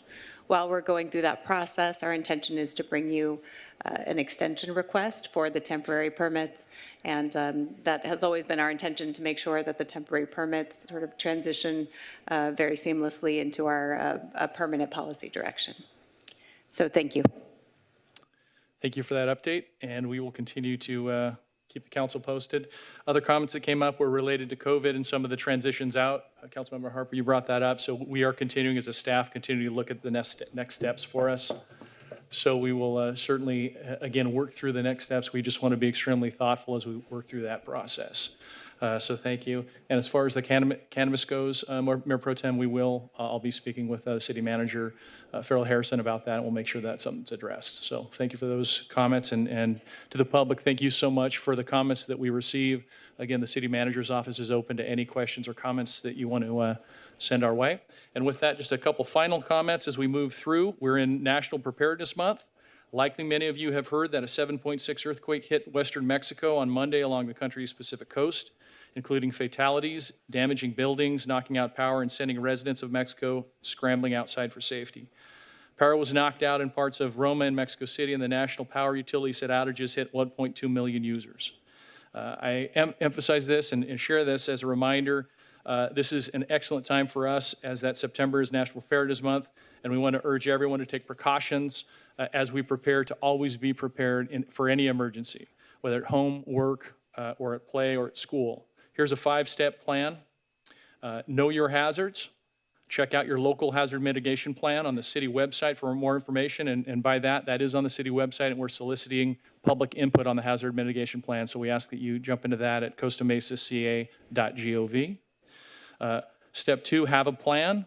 How will you communicate, evacuate, and reunify with family, friends, and a coworker? Sign up for Alert OC or Nixle messages from our trusted police, fire, and emergency resources that we have here in the city of Costa Mesa. Make a kit, and your kit should be customized to meet your needs, including anyone who may have special needs, infants, young children, older adults, and pets. And as a city, we are always open to help assist anyone in putting together those types of kits, at least provide that direction for you, and we have a number of areas on our website for that. Fourth, get involved. Take part in a training course or courses and community events. Costa Mesa has a number of opportunities. The Citizens Police Academy, the Citizens Fire Academy, our CERT team, which is our Community Emergency Response Team, our amateur radio, and our upcoming Fire Prevention Open House, which is October 22nd. It's a great opportunity to come out and engage and learn a little bit more. And then lastly, one of the best resources we have, and it's currently in the process of actually being updated, is our city website. Please download any of those materials in both Spanish and English to help create a kit, plan for you, plan for pets, and get involved with community programs. State of the City was already hit, but I just want to emphasize that. We're looking forward to that this Friday. That's a big event. That's going to be an exciting event, and again, we look forward to that. And then lastly, and it was touched on, we have incredible teams here throughout the city. Every single day, great work is being done. But our CMTV team has received some awards recently. They received 2 National Awards of Excellence and 3 awards of distinction by the National Association of Telecommunication Officers and Advisors. The awards were announced as NATOA honored the winners of the 37th Annual Government Programming Awards in conjunction with its annual conference in Denver, Colorado. This awards program honors excellence in broadcast, cable, multimedia, and electronic programming produced by local government agencies, and ours is certainly the best. This year, NATOA received more than 800 entries submitted by local governments across the country.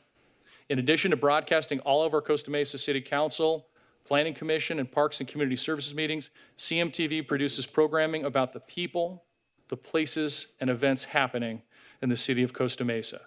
So on behalf of the City Council, on behalf of our entire city team, we want to say a big congratulations to our award-winning team of Jeff Trujillo, Ron Dam, and Eric Ariano. Again, always behind the scenes, and 2 awards.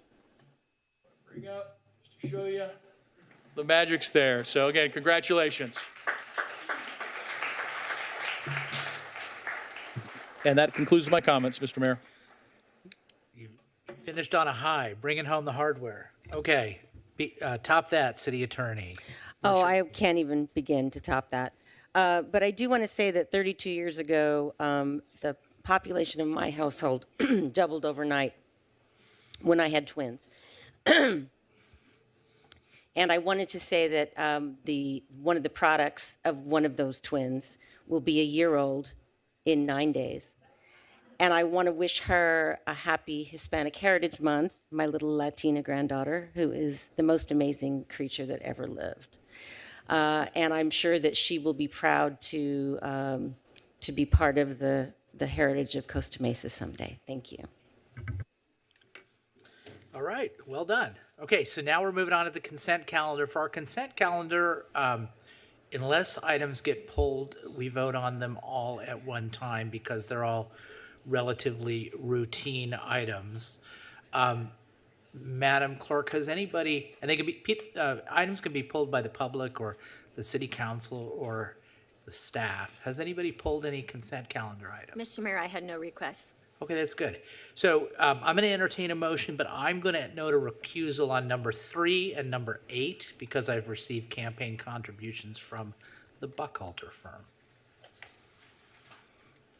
And so, pardon me, somebody wants to pull number 7?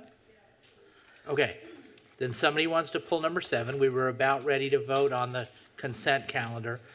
We're pulling, so we're going to vote on the balance other than number 7. So this is a motion on the balance with the recusals noted. Harlan is making the motion to approve and seconded by Councilmember Marr. Let's call for the question.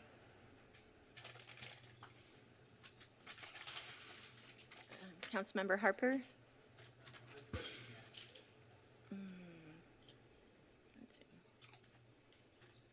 Let's see. Can you state your vote and I'll add it to there? Okay. There you go. Motion carries 7-0. All right, so at the very last second, somebody pulled from the public, pulled item number 7. Madam Clerk, would you please read the title to that item? Thank you.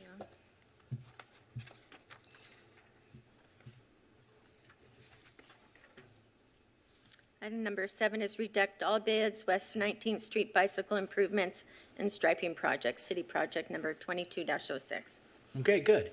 Well, no one from the council pulled it, and so unless anybody needs comments or has questions, let's open it up to public comment. Opening up to public comment.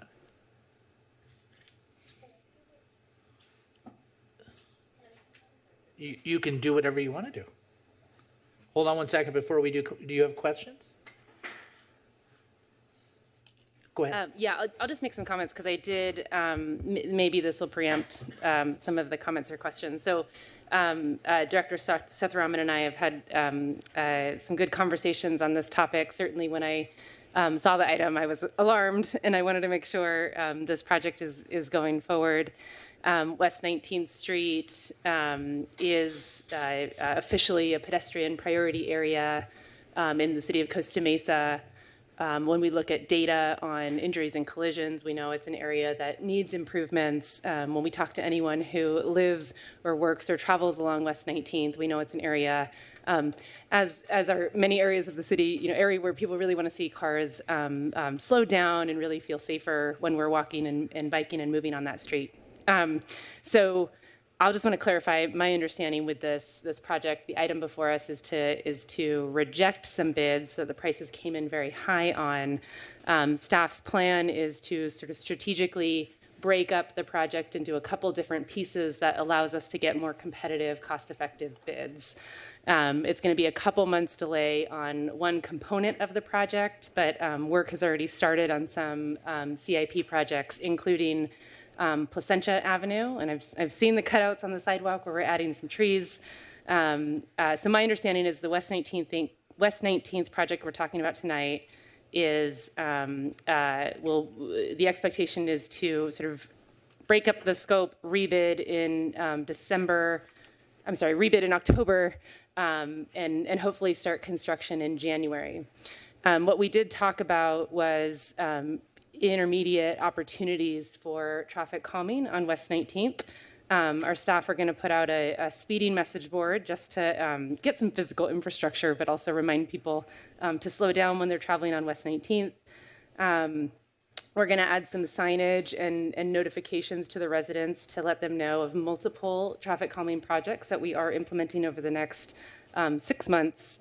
And there will be some construction, or as I mentioned, there's already some construction on Placentia, and that will hit the intersection of Placentia and 19th, including some concrete bulb outs. And all of that construction activity will naturally slow down cars on the street. So I guess what I want to say is that there's a lot of different things happening already through the next 5-6 months to implement some really valuable traffic calming improvements on West 19th. And I appreciate staff's strategy in not going, what is it, $400,000 over budget on this project.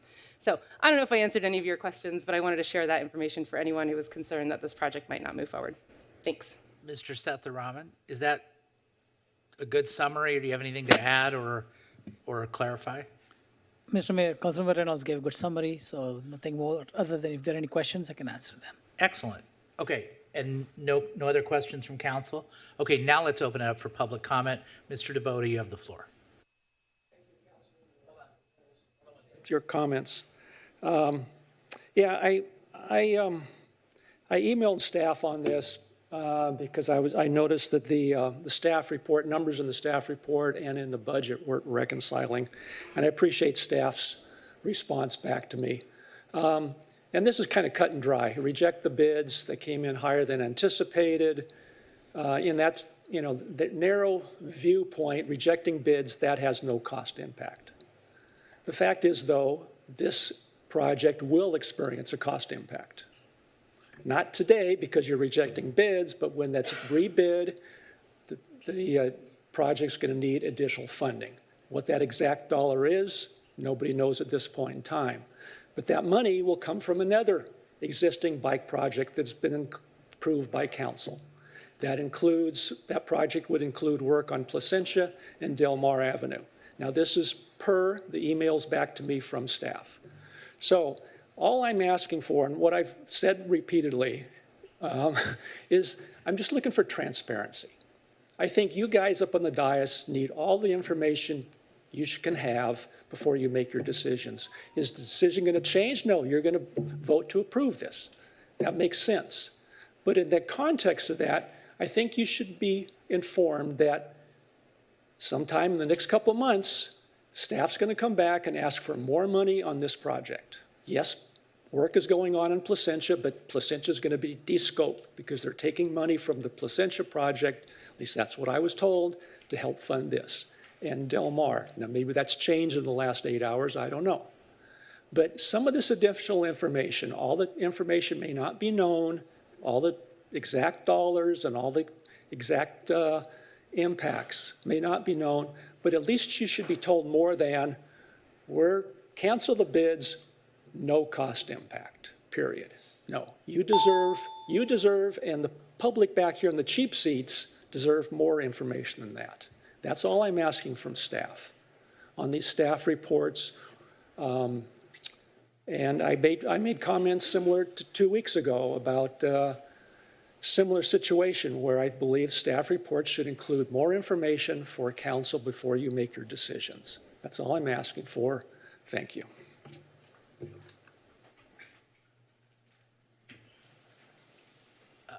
Ms. McDonald, oh, I'm sorry, Mr. Vucevic, you have the floor. Good evening, Council. I'll just be brief. I'll echo a lot of Mr. Taboto's comments. I think he's always right on the money.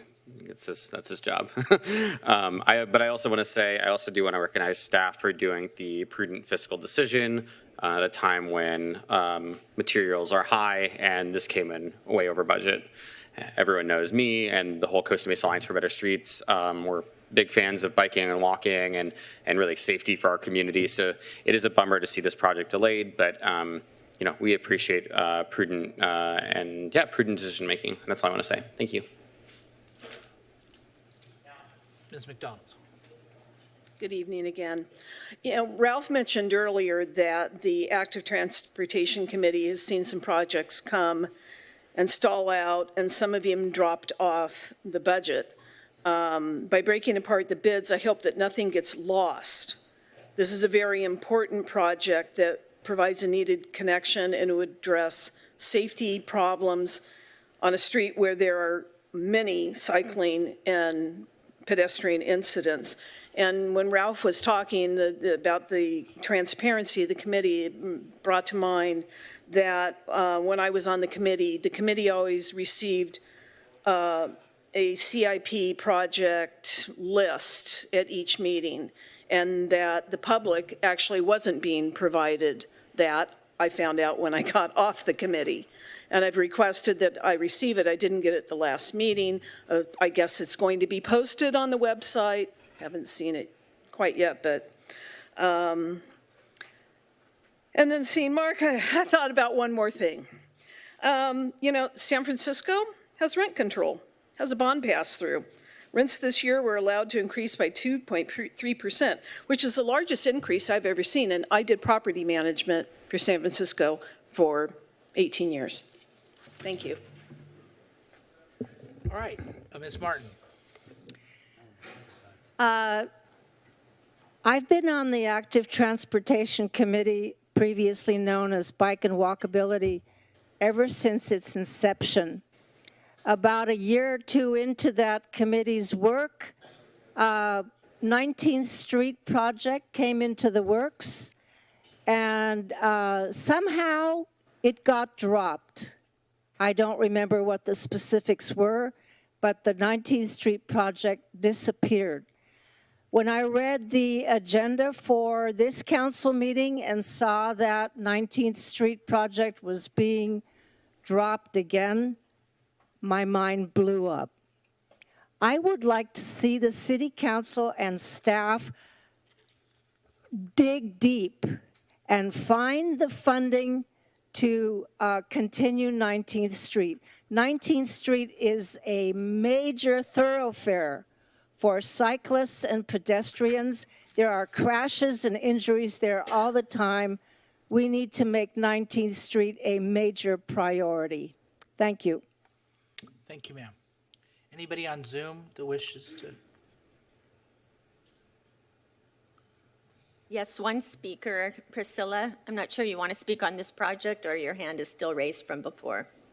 Priscilla, do you wish to speak on consent calendar item number 7? If so, do *6. No, thank you. Okay, thank you very much. Okay, we'll close the public comment. Before we take a vote, I just have a little bit of a question. So the engineer's estimate was 470, right? Right? You should That's answer. correct, Mr. Mayor. Yeah, audibly. So then what was is that what we budgeted for it? That's the budget as well? Yes, that's how much we budgeted for this one. Okay. And so then looks like the bids, according to this, came in at between 702,000 and 907,000, right? That's correct. So substantially, obviously, over our budget engineering estimate? That's correct, Mr. Mayor. Okay. So how are we going to do the work if we do the rebidding? And maybe, I'm sorry if I'm requiring you to repeat what Councilmember Reynolds said. How are we expecting to accomplish this work closer to our budgetary number, given that the bids that we received were so far over our budget number? So, Mr. Mayor, as you can see from the bids that we received only 3 bids for this project. Whenever we get something, that low number of bids, the costs tend to be on a high side. So when we looked at the bids and how they came in, we realized that for the concrete portion of the project, the bids were significantly higher. So what we decided to do is we have an existing contract that has good prices for concrete work. We are using that contractor to give us price for the concrete portion of the project, and we already are getting a good price for that one. Okay. So that's going to be done starting October and should be done by the end of this year. So meanwhile, our next project will focus only on the paving and the striping portion of the project. And we think there'll be a lot of good contractors who will bid on that particular scope, and we can get good pricing. Now, there is of course confusion among some of the Agri Transportation Committee members on the scope of the project or budget. Please note that as part of this project, this $470,000, that includes some work that's required for Placentia Wallace traffic signal.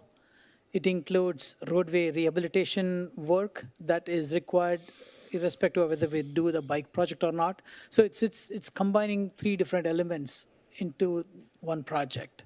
So that's why not all $470,000 is for bike lanes or bike infrastructure. So just want to clarify that. And staff always, I'm proud to say our staff, we over-deliver on many things, including Placentia Avenue project. When we scoped Placentia Avenue project, we did not think of planting so many trees. We did not have so much of parkway improvements in mind. We did a walk with the committee members, and they identified a lot more items onto the scope that wasn't part of the budget. But now we are including them as part of the project.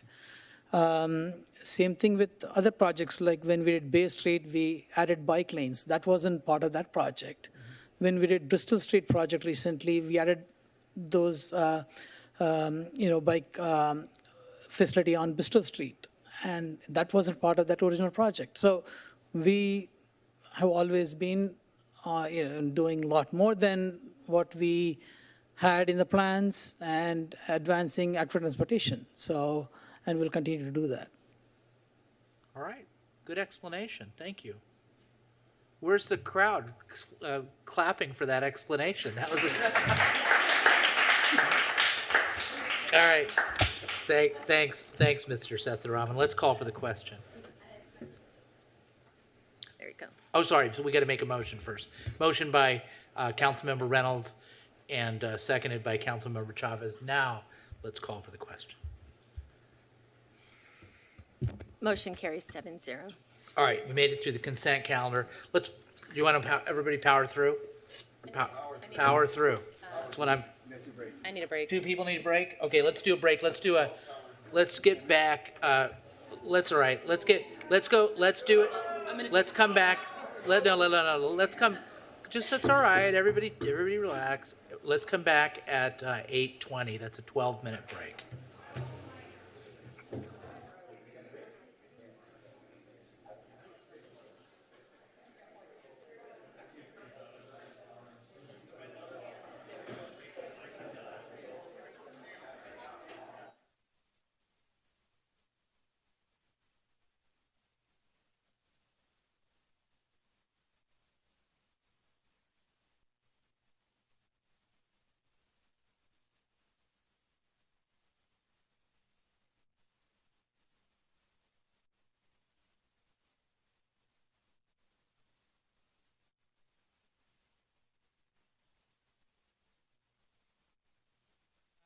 business items. The first is new business item 1. We start with 1 and 2 in the alphanumeric. So can you please read the title, Madam Clerk? And then I'm going to say just a brief something about this, and then we'll turn it over to staff.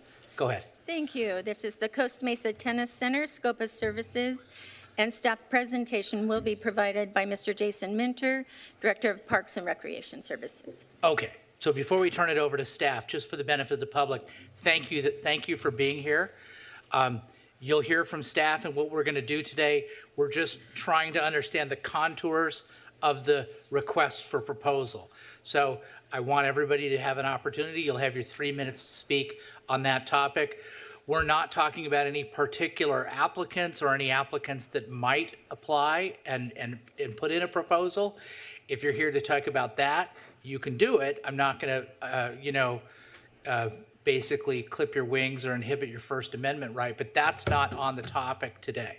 So for those items that are directed more toward a particular applicant, those would be better to save that for when we make the appointment of the after we get the request for proposal. So I just want to kind of make sure that everybody's on the same page in terms of the comments. Now, with all that, let's hear from staff on this item. Ms. Villaseñor. Good evening, everyone. Can everyone hear me? Oh my goodness! Yes. It's not God. It's Director Jason Minter. Yes. Thank you very much. Coming to you live from Phoenix, Arizona, where they are hosting the National Recreation and Parks Association Conference. So I'm here learning so much more about pickleball and playgrounds and park improvements and gathering information to bring back to our city of Costa Mesa. So we have staff getting ready to show you a quick PowerPoint presentation. There we go. So we'll jump right into it. First slide, next slide. All right, so here's the overview. Back in March, City Council had approved an interim agreement with Top Seed Tennis Academy for operation of the Costa Mesa Tennis Center. After the 4 months, there were 2 additional 2-month extensions at the discretion of the city manager. Community outreach was requested by City Council. We held 2 community meetings at the center itself. We also posted an online survey in which 205 responses were received.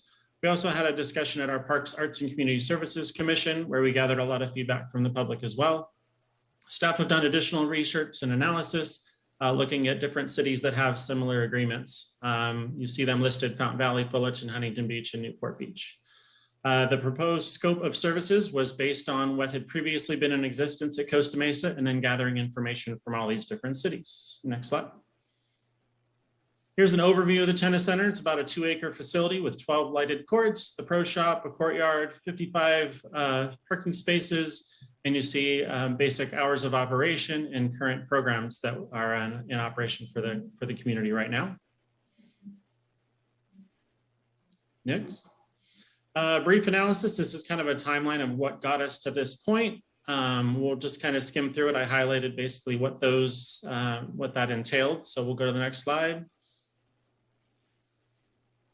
So the scope of services, there's a whole bunch of information in your packet in the attachment, but some of the highlights that we wanted to share, we're looking for a public-private partnership to operate the center, be responsible for all marketing, advertising, and an expansion of service, make sure we maximize hours of public access, looking for online reservation system, something we hadn't really had before, scholarship and fee assistance programs, equitable access to the facility and programs for all Costa Mesa youth, priority access for Costa Mesa residents, expanded programming opportunities, including potentially pickleball, and included in the terms was 20% of all gross revenue coming to the city, 15% would just be deposited into the general fund, with 5% going into a capital fund, specifically for maintenance and improvements to the Costa Mesa Tennis Center.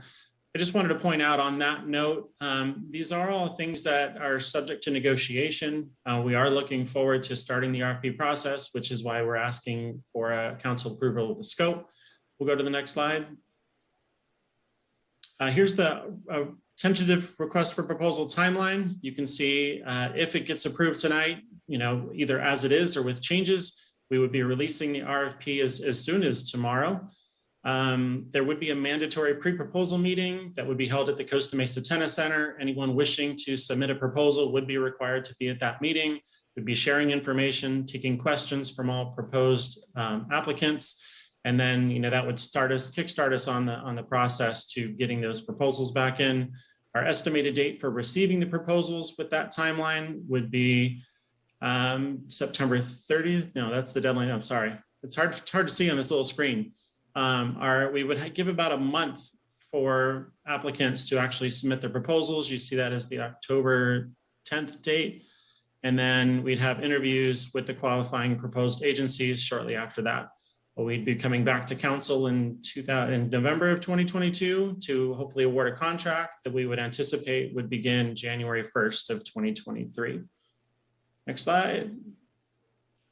So again, the recommendation, there's two action items before you tonight. I'm going to do the second one first. That's the basic one where we're asking you to approve an extension to the interim agreement with Top Seed Tennis Academy just to get us through the December 31st date so we can finish and complete the RFP process and then have everything in line for a January 1st kickoff for a new contract.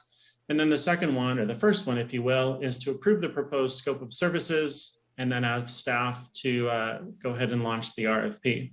Again, going back to some of those bullet point items, we will be discussing it in great detail at the pre-proposal meeting, the mandatory meeting. Everything is subject to negotiation. So at this point, it's staff's goal to get as many proposals as we can with qualified operators that know this business, that believe they can put their best foot forward and operate the Costa Mesa Tennis Center and make sure that it meets all the needs of the public, continues to shine. The city has some CIP projects that are coming forward, including enhanced lighting, hopefully improvements to the restroom. So we really want to put our best foot forward and make this the best tennis center that it can be for the community. All of the things that are included in this scope, we do want to talk about with each proposer. This is kind of like the first step in a bigger process, which will include, I said, the meeting, interviews with each potential applicant, and then staff bringing forward a recommendation in November to the City Council for approval.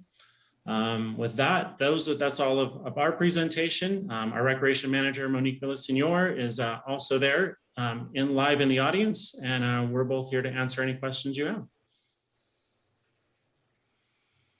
Okay, council members, if you want to ask questions, just push your mic so I could see it. Councilmember Harper, you got it. I always have questions, so. Mr. Minter, the proposals you're looking for, when I look at the attachment 2, talks about all the things we want to be. No, it's not. Sorry, it's not attachment 2. It's attachment 1. So what do you expect? What are you expecting in the format of a proposal? I'm not sure if I saw this, how I would propose it. Maybe is there some other document we're missing that clarifies? This is a portion down here. Yeah. This is a portion of a full RFP packet. We just brought forward the scope. So there's a lot more information that will be going out with the full RFP, including instructions, how to submit, where to submit, when to submit, and all that. Insurance, there's a lot of sections that we didn't put in here because we were focused on just the scope of services. So if someone's, but you also said it's all negotiable. So you said if someone wanted to propose and they don't want to do a 20% fee, they would propose a 10% fee or 5% fee, or are there certain things that are non-negotiable in this scope of work or scope of proposal? I think there are some basic characteristics. I mentioned like priority going to Costa Mesa residents. I think those are things that we would, stick pretty hard to. When it comes to things like how the revenue is split, if a proposer submits something along the lines of, heavy capital investment, then we'd be willing to, decrease that portion. Or if they committed to doing the capital investment, then we would be able to negotiate that 5% down. The 15%, I'd like to think we're pretty firm too, that there are cities out there existing that do have a 15% revenue component going to their respective organizations. But, if they have an operating plan that kind of proves otherwise, we'll listen. We'll have a discussion about it during the interview process. And the committee of staff that's reviewing the proposals and hosting the interviews will tally all that information and use that in our recommendation back to council. Here's one of my questions is when you talked about you've looked at what other cities do, and I'm always going to question when somebody says 10%, 20%, it's some round number. It just tells me we in no way have modeled what it costs to run this facility and what the incentives are. And she's shaking her head like we have, and I'd love to see that because when I get a number like 280,000 to operate it, I have no clue what that includes, and so that I'm looking for that. And how you operate this. I'll give one example, Mr. Minter. What's the cost of a tennis lesson, a pro tennis lesson? Is it $100, $105, $110, or $90? What is it? Depending if it's a private or a group lesson, I mean, it could be anywhere from $100 to to more, depending on the instructor, the contract that instructor has. There's quite a few variables, especially center to center. Well, I understand. So if I go get a private lesson, and the city takes 20%, and the tennis center pays 80% to get a quality instructor there that I want to see, there's no incentive. It's $0 to the people operating the center. So I'm a little concerned about that. Did you look at that? There are some contract instructors that do an 80-20 share.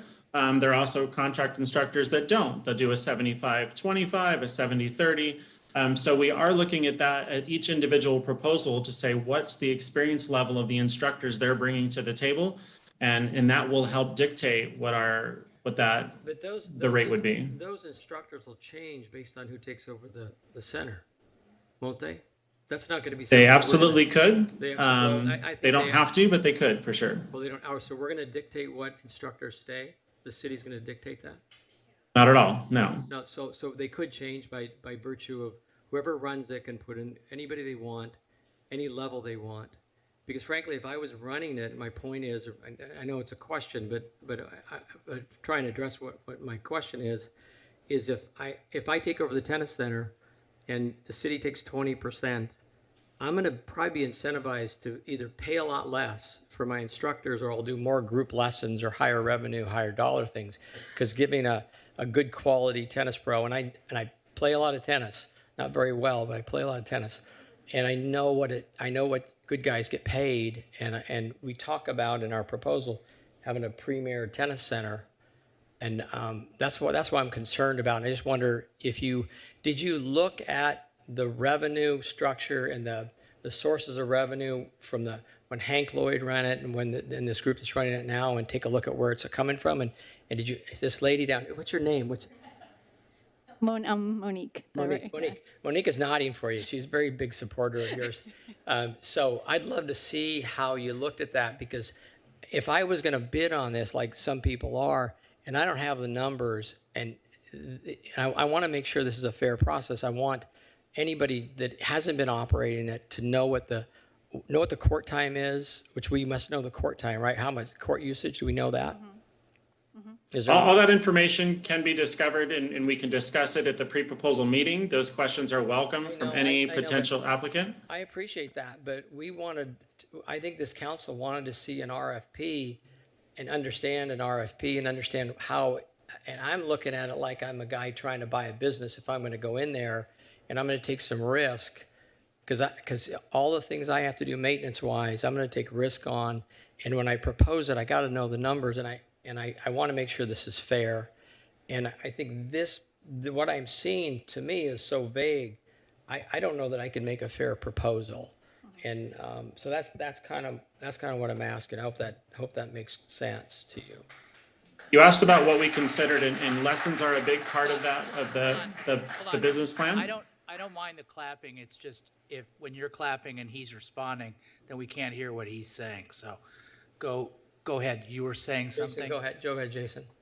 There is a significant amount of revenue that comes in through lessons, and the higher level lessons, with the instructors, the higher qualified instructors have an 80-20 split. But keep in mind, it's not all lessons that go on at the tennis center. There's drop-in time, court rentals, there's tournaments that are hosted, there's men's club, women's club, there's all sorts of other programs that don't have that same 80-20 percentage split. And that's what we're looking for in terms of these proposals, is having these experienced operators submit their, best forth effort to the committee to review. And we can see, okay, based on how they run other centers or based on how they've run centers in the past and what their proposals are for our center.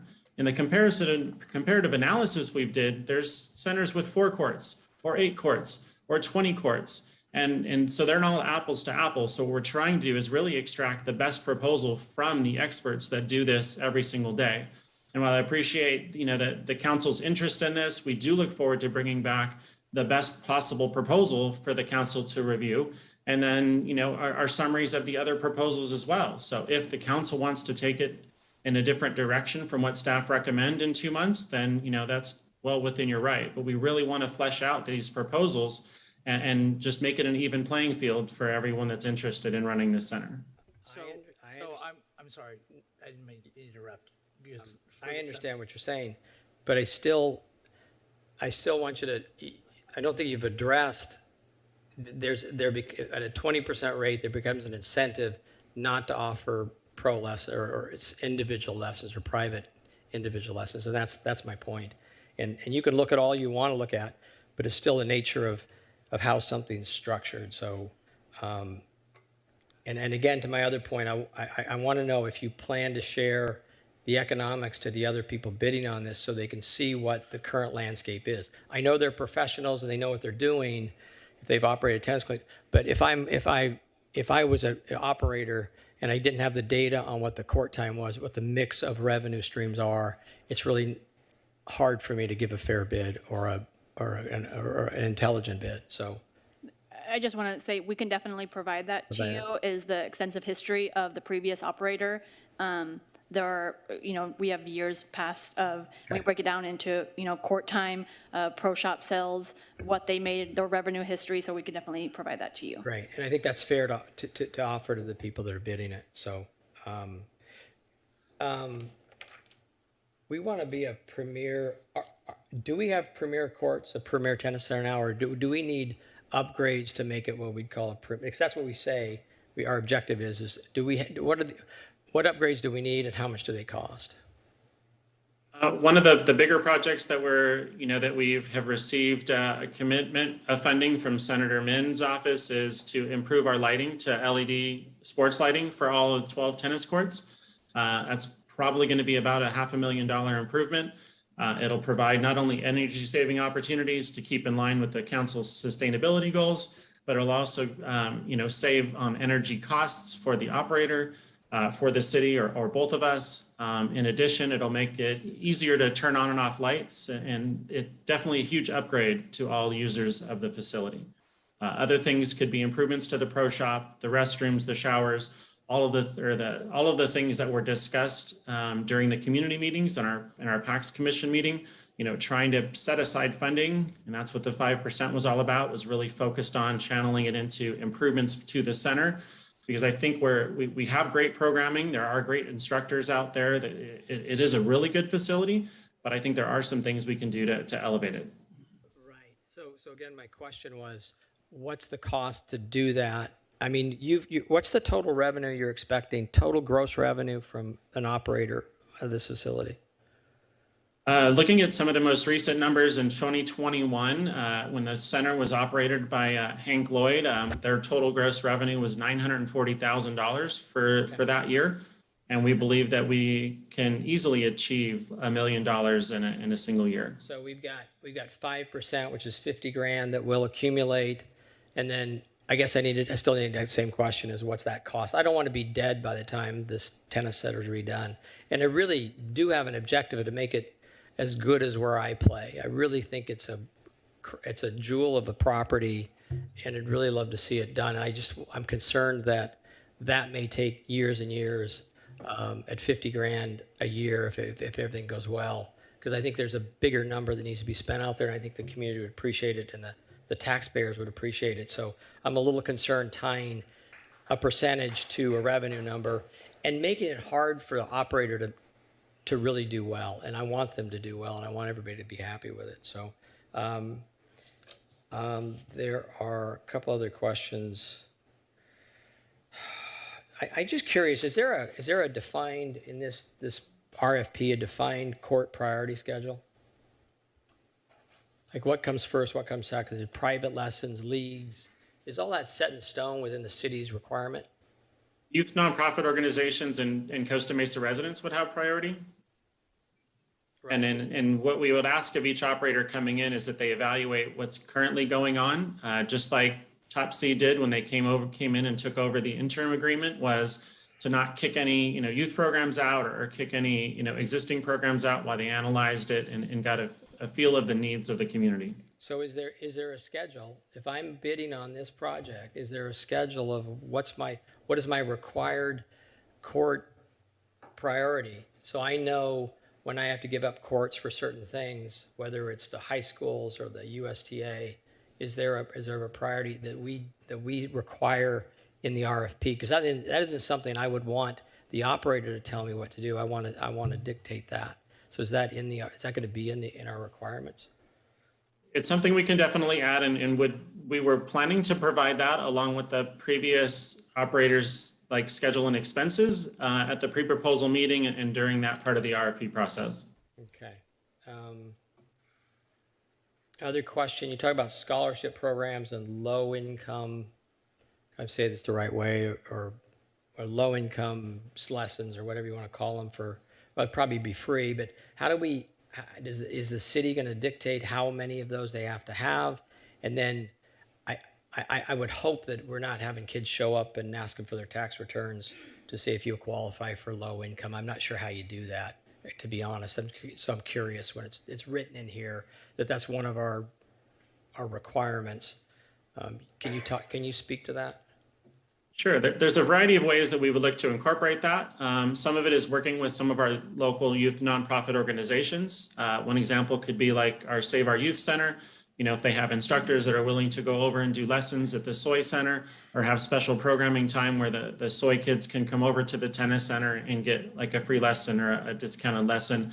What we really want, that to be is an interactive process between staff, Monique and myself, and the operator to kind of create a plan that they feel will, best suit their instructors, the staff that they have, and the needs of our community. So, we have schools that use it, interact with the schools as best as we can. And then what Monique and I will be charged with doing is following up on each of these bullet point items. And when we do our evaluations of the facility, and, that's done on a quarterly and annual basis, the scope does call out the request for an annual report or the requirement that they submit an annual report about each of these targets to make sure they're in compliance with the scope. I get to the point, my question is aimed at, I think that should be defined.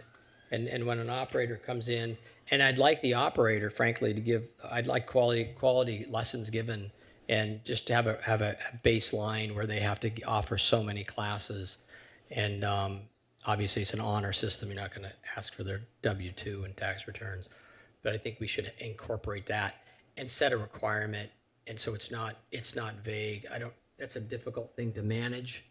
A couple of my last questions are we asking the operators to develop a website and marketing and a scheduling system?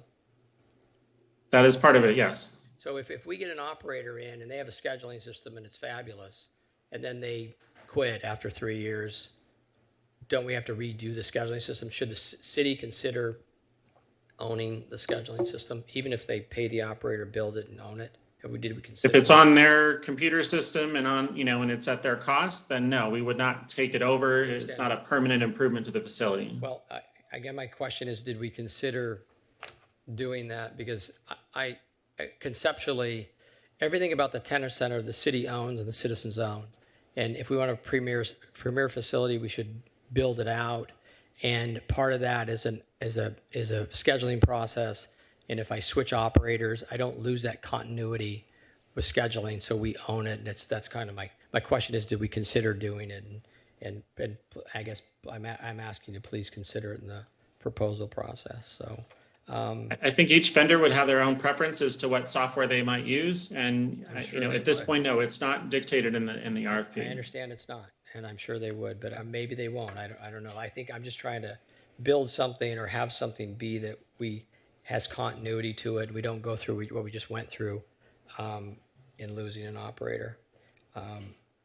And do we intend to expect that maintenance money or that 5% to pay for the pickleball courts, or do we intend to just build them? The pickleball courts, depending on the extensiveness of the project, there can be a pilot where you're buying temporary nets and doing striping that wouldn't cost very much. If an operator does want to, believes in that commitment to pickleball and wants to install permanent courts, we would find a way to work that out. I know in talking with our current interim operator, it is a project that we've discussed, and there is an extensive cost. I think $8,000 to $12,000 to do permanent poles. If they were to convert 2 tennis courts to 8 pickleball courts, but we'd have to look at the costs at the time and see what their commitment to that was, and that's kind of why that 5% can fluctuate a bit based on what the interest is. If that vendor comes in and says, yes, we want a priority to be pickleball, we want 8 pickleball courts, that's going to be an investment on their part, or is the city going to pick up that tab? When I looked at that CIP, that 5%, we're looking at things that we know are going to be capital improvements, which are court resurfacing, on a 3 to 5 year basis, depending on where, making sure that our windscreen gets replaced, periodically. Some of the basics that we don't want to have to dip into the general fund, every 2 to 3 years to pull that money out and make sure that's dedicated to the tennis center. Well, okay, I think that's all my questions. I just encourage, I would love to have you come take a look at a really nice facility at Mesa Verde. It's in our city. And I would love to see us elevate this to that. So I'll offer that anytime I'll host you and have you go over and Monique and I will take you up on that. And I'll play pickleball with you or tennis or whatever you want to do. I'll buy you lunch too. So please do that. And because I'd like you to get a concept of what I'm talking about, because I think the city has the budget overall to deserve a really quality center with a really quality operator. And I don't want to make the operator dependent, the funds to do it dependent on the operator. Because if the operator fails, we don't get it, and we should get it. If the operator fails, we should get rid of them. So, but still have a great center. So, Mayor Stevens, thank you for my belabored questions. Oh, no, it's good. You asked some really good questions. I've got some questions. Does any other council member have some questions? Mr. Mayor. Who? Oh, Mayor Pro Tem Mar. Yeah, unfortunately, I can't invite you to a private club that I'm not a member of. But I think the intention, for the most part, as I read the RFP, is to provide sort of maximum flexibility for those that choose to respond to the RFP to propose different scenarios. And you've tried, as I understand it, to outline all of the things that we think are important while also saying that we want flexibility. Am I understanding that right? Absolutely. Well said. So specifically, I'm looking at the financial terms where we list the payment, blah, blah, blah, blah, blah, and then it ends with all rates and terms are subject to negotiation. So when we say rates and terms, we mean the 15%, the 5%. Is there anything else that we think is subject to negotiation? Utility costs is probably going to be, an issue. It's something that the previous operator did not pay. The city covered those costs. We currently don't have the infrastructure to bill it separately. So, if we were to implement it as stated in the scope right now, it would be a bill back, that whatever the city pays, we would pass on to the operator. And then we would continue to evaluate those costs, especially if we're able to, cut electricity costs by adding the LED lighting, when we do.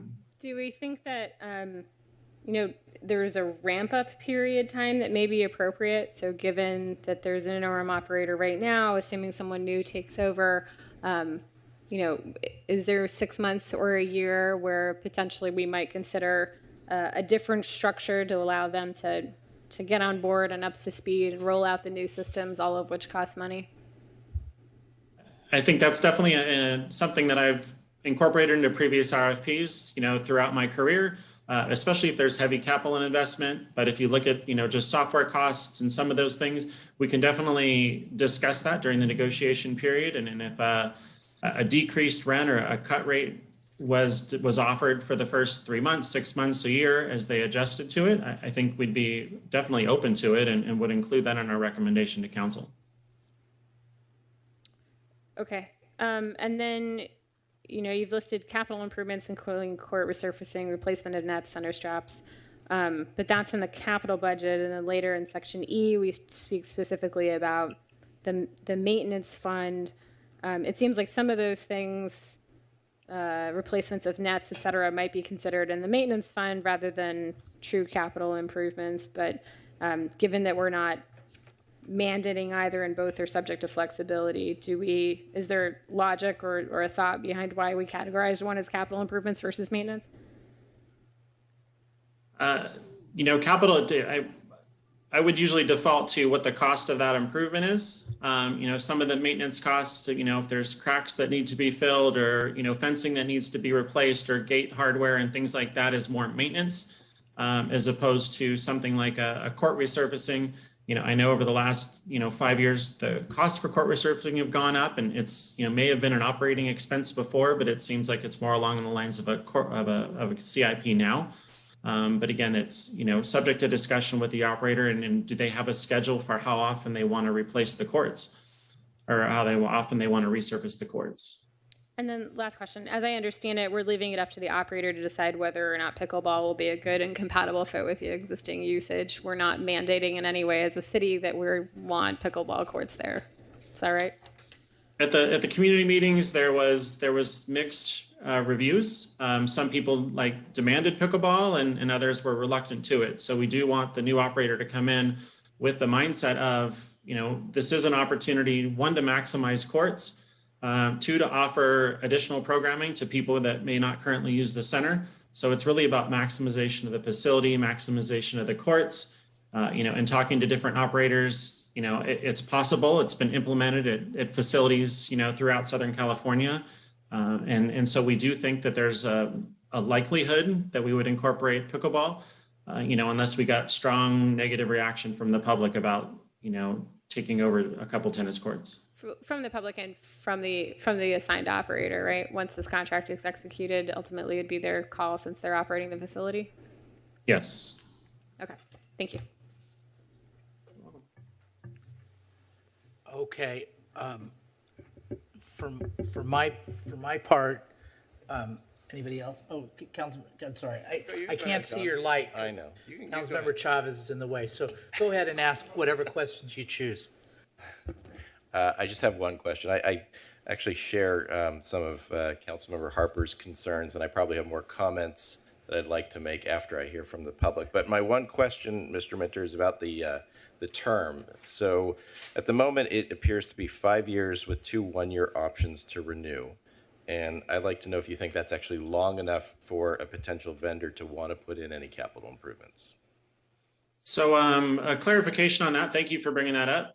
In the council report itself, it identifies a 5-year term with 1 5-year extension. However, that correction didn't get made in the attachment that was left at the 5-year agreement with 2 one-year options. Okay. All right. So our proposed terms at this point is for a 5-year with an additional 5-year, if both parties agree. Okay. Thank you. But what's the answer on that basis to Councilmember Harlan's question? Do you think that 5 and 5 is sufficient incentive for a operator to be interested in spending their money out of their pocket on capital improvements on courts that they don't own? Currently, without, the scope of the RFP does not request a lot in terms of capital investment from the operator, other than the previously mentioned things like software and maybe computer, things to get started. It's not a significant capital improvement. If somebody was proposing to come in and build a whole new patio or, add new furniture throughout or do their own improvements to the pro shop, that would be the type of capital investment that I think would change the possible term. With the current scope, I think 2 5-year terms is adequate. Hank Lloyd was here for 24 years. I'd love to have this be the final operator, in my time in Costa Mesa, but what we really want is a quality operator that's going to commit to the facility and commit to the community. And if that means through capital investment, then they're willing to, then we'll negotiate the capital portion down. Can I also add just real quick that with any investment that they do, that the city can consider any kind of a lease abatement for that month, for a couple of months, depending on how much they spend into a capital improvement. So that's written into the scope. Just, so there's aware of that somebody can do capital improvement and we would consider basically a discount for their rent payment. Yeah, I get it. That's a good point. So I also concurred with some of the questions that were asked by Councilmember Harper. I found it kind of interesting, the wording. And I know that, as Mayor Pro Tem mentioned, there is that kind of catch-all provision at the end that's been that's been referenced by the director. All rates and terms are subject to negotiation. But as you lead into that financial term, it says payments and fees as follows.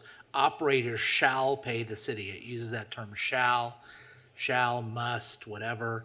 It kind of connotes a preconception of what we're going to expect in a proposal. And I mean, I am sitting here, I don't know what the profit margin is on lessons or candy bars or rackets or whatever is sold there, waters, whatever, equipment, apparel. But I think that's really for the operator to make that evaluation and make that proposal. So I kind of wonder, let me ask, why was the term shall used? And are you flexible to making that term more flexible and basically, rather than set forth the 20% of all gross revenue, just, not make it more specific, but actually make it more vague and just offer the operators that put in a proposal to evaluate it and make a proposal?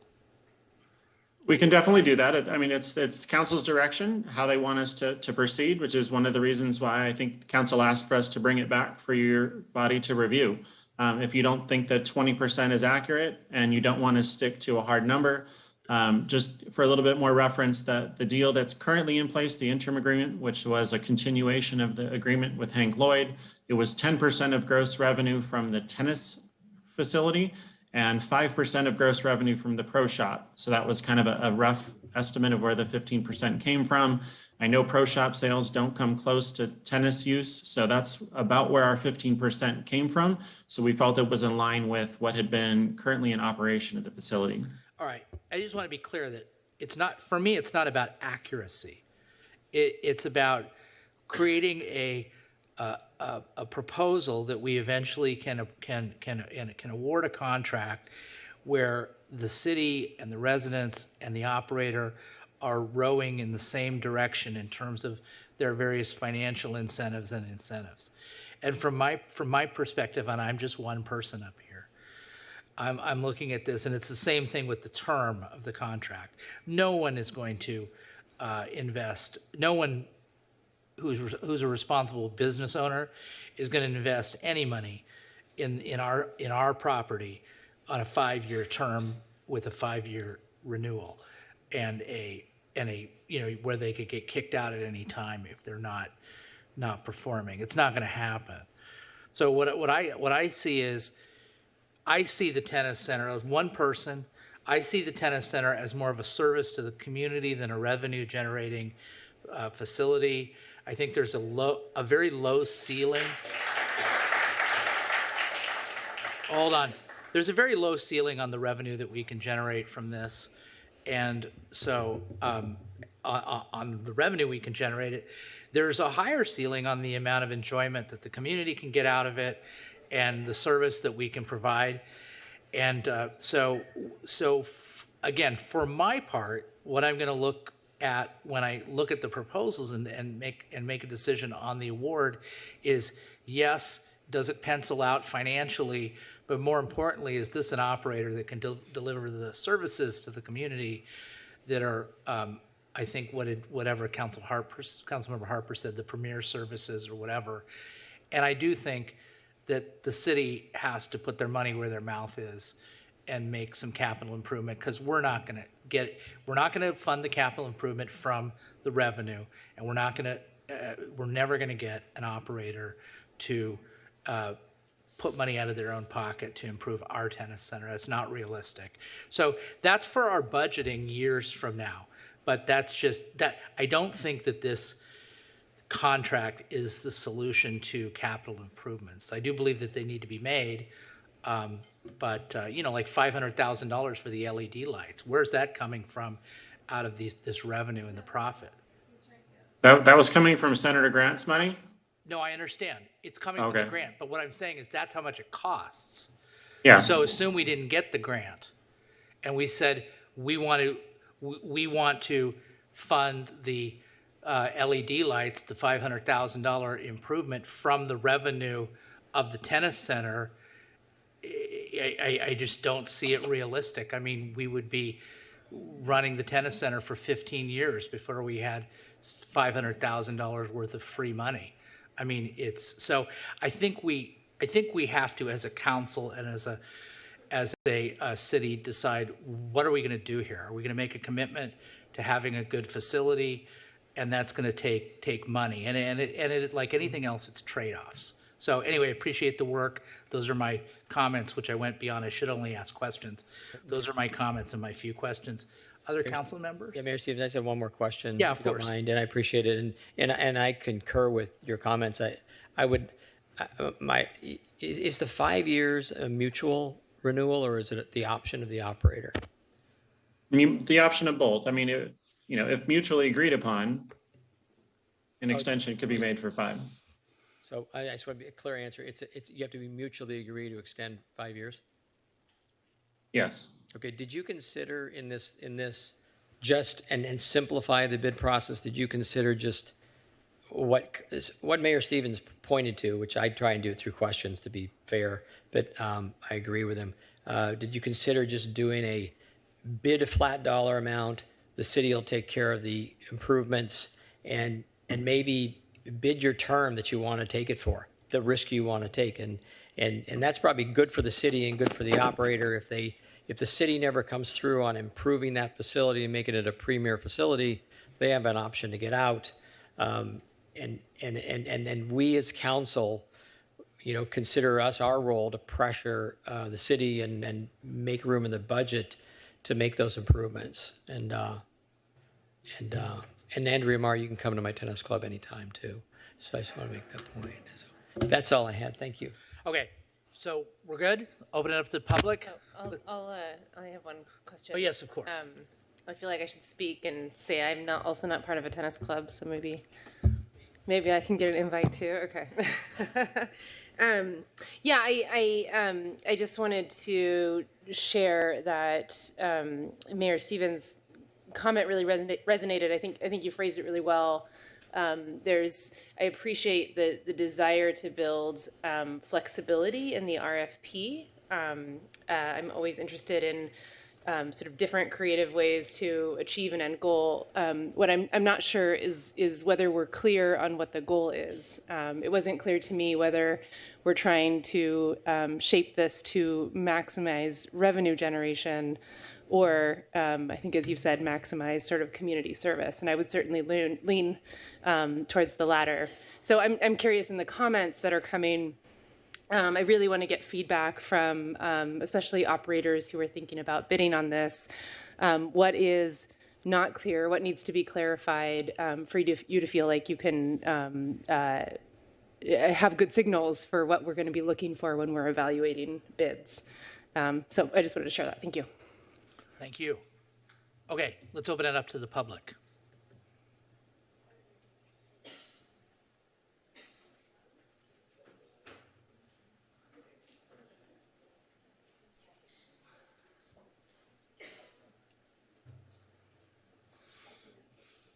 Yeah, yes, ma'am. You have the Are we floor. ready? Okay. All right. Yeah. Well, thank you guys very much. I agree 100% with what you said, Mayor Stevens and Mr. Harper. My name's Amy Pazahanik. I'm the owner of Agape Tennis Academy.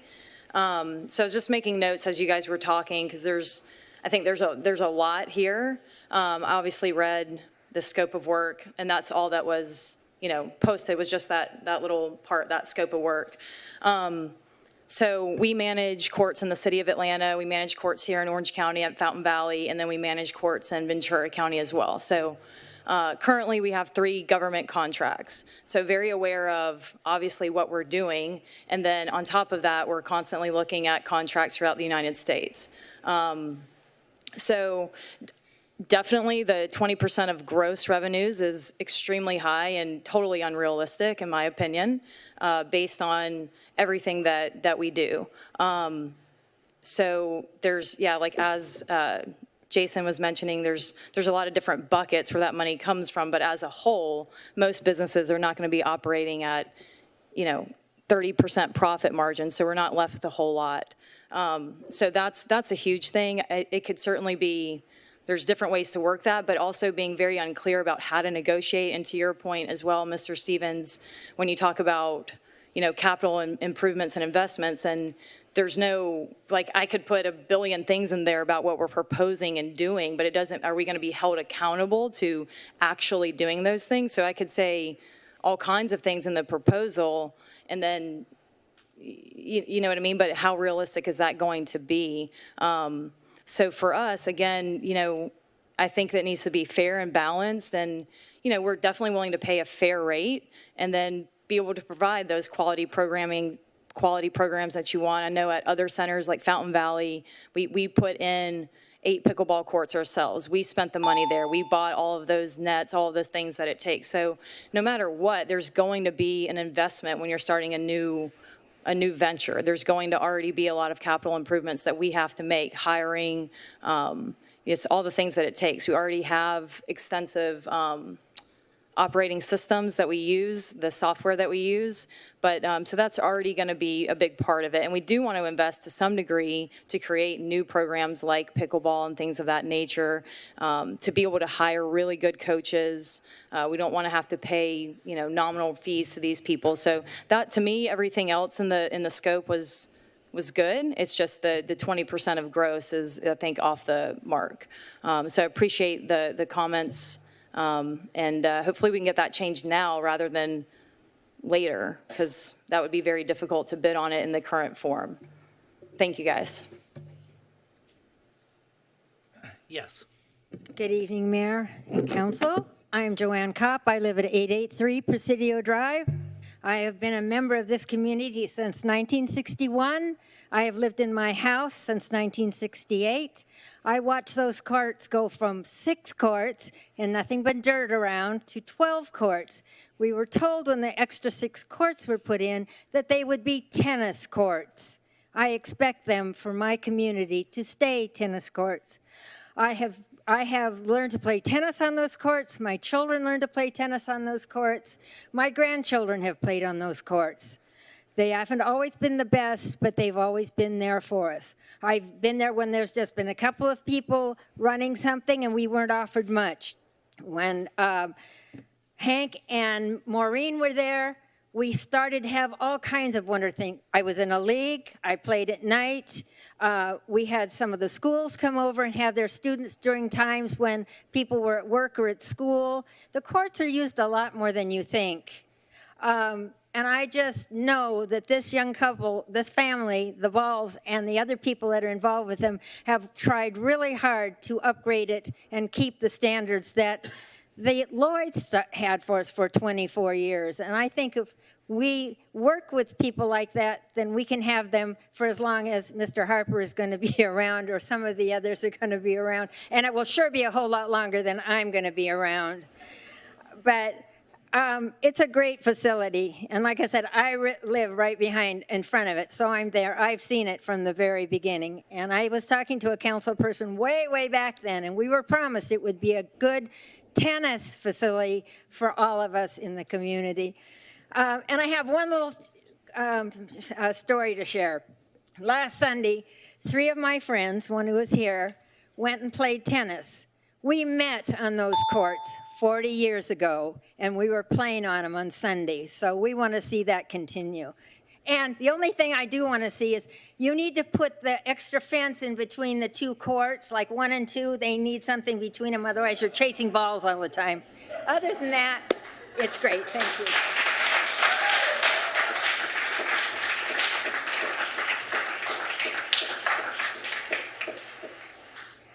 Mr. Hoffman. Okay, thank you. I come from the attitude from the position as a consumer of the tennis center. So I don't know, I can't talk about all the details about what the operator can be expected to do and so on, and whether or not it makes financial sense and stuff. I'll leave that to Councilman Harper to figure out. But as a consumer and a user of the tennis facility for a long time,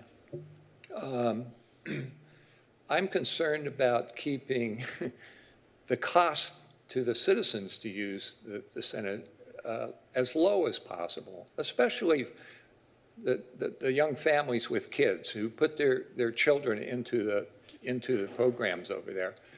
And so when we get into capital improvements, it's a city-owned property. The city should pay for all the capital improvements. Don't take it out of the pocket of the users, you know, via the operator.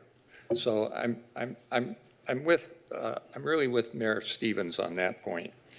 I mean, I could list all the improvements that are needed over there, but we did a survey of tennis centers and skate parks and stuff maybe 4 or 5 years ago. Drove around South County. If you go to the facility in Mission Viejo, the tennis center there, and the pro shop, the locker rooms, the kitchen that's provided, the facility is fabulous. If we're going to be the greatest city in Southern California, like the mayor wants to be, we need to have a top-notch tennis center. It needs to be fabulous, and it's not. It's old, it's aging. We need to tear down that building and build a new one. You spent a ton of money on some pickleball courts. That's great. Pickleball, you should not take away from the tennis center any courts. You should add courts to the tennis center. The city is going to be growing, regardless of our arguments pro and con on Measure K, the city's going to grow. It's going to get more people. And we need the tennis center. We need pickleball. Build a whole new pickleball center somewhere. Buy a park, put it in. We can do that. We're one of the wealthiest cities in Southern California, and we need to act like it.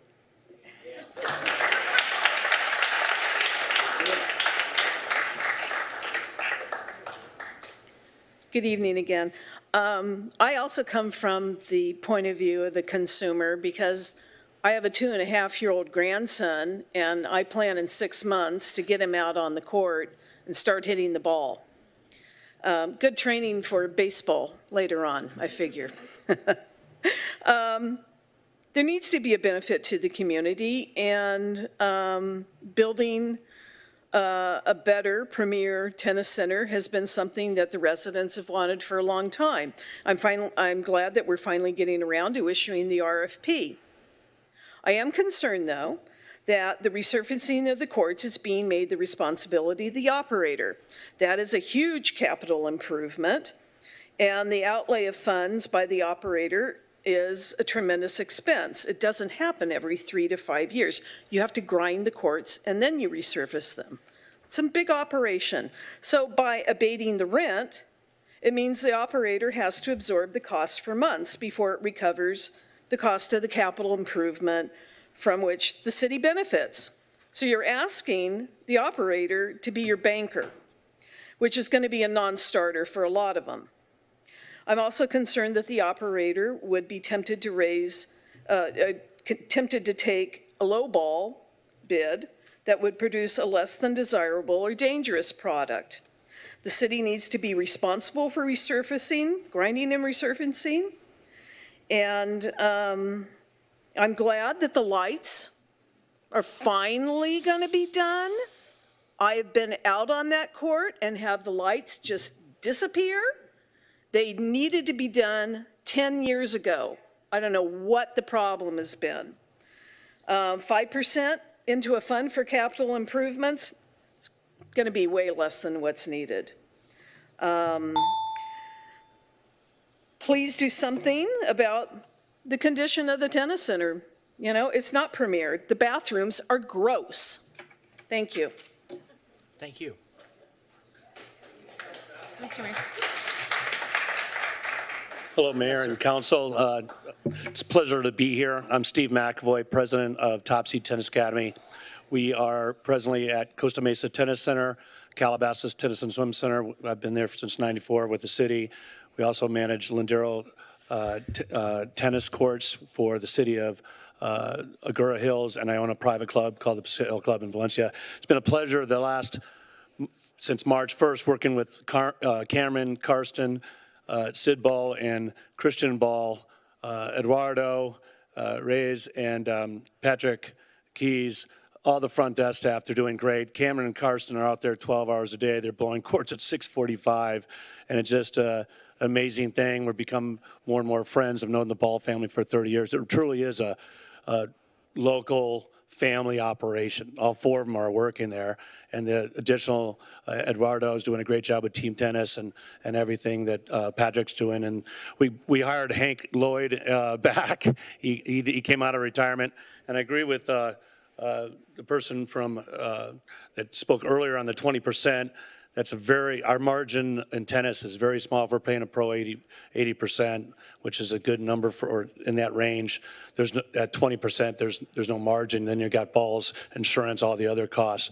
I think what the mayor and Mayor Stevens brought up, which is possibly a set number or basically clean slate, and said, okay, here are the scope of work and what we want, responsibilities, duties, et cetera.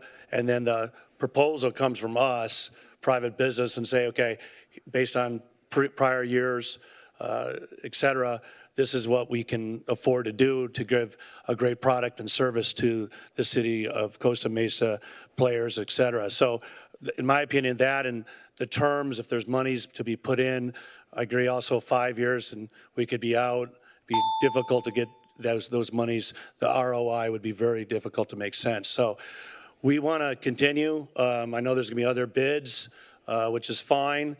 Again, I love the Ball family and everybody that's working there, doing a great job, and I'm really happy to be working with them. Thank you very much.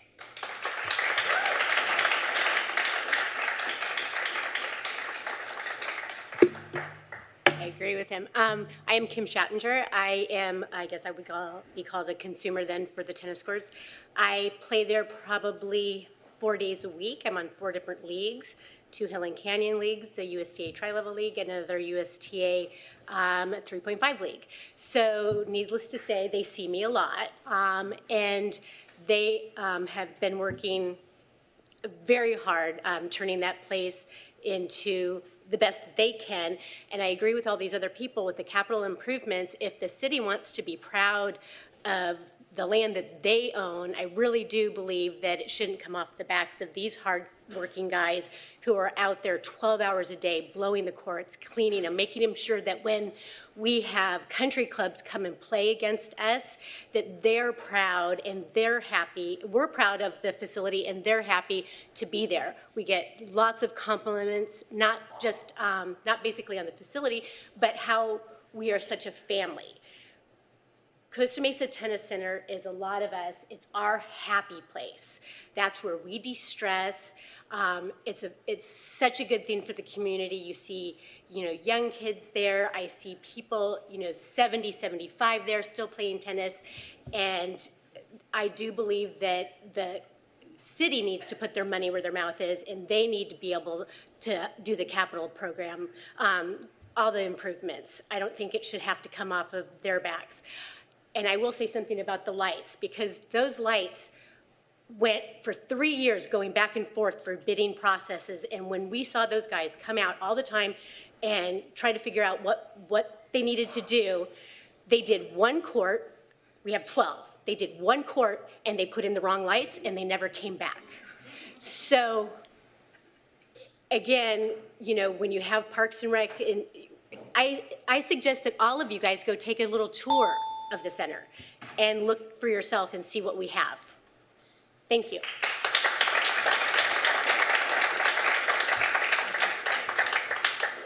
Yes, sir.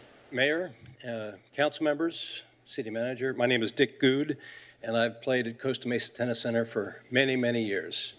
When Hank and Maureen Lloyd ran it and managed the club, boy, there's no one that could do what they could do. Well, when they left, matter of fact, I was here when you gave them their awards and their recognition that night. When they left, I thought no one could do what they could do. Well, I was wrong, because the balls, Sid and Cameron and Karsten, stepped up to the plate.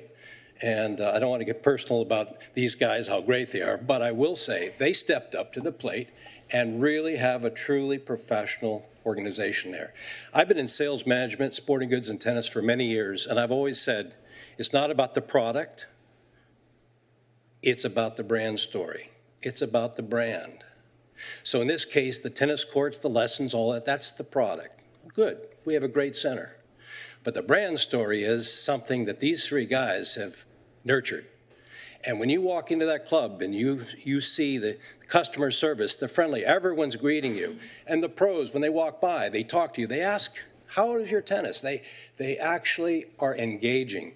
So this RFP, all this process really, it's great about revenues, it's great about all the things, the renovations, but it's also about the brand and how we're making this a premium tennis club with premium operators.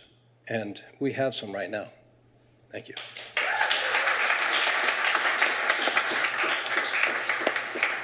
Yes, sir.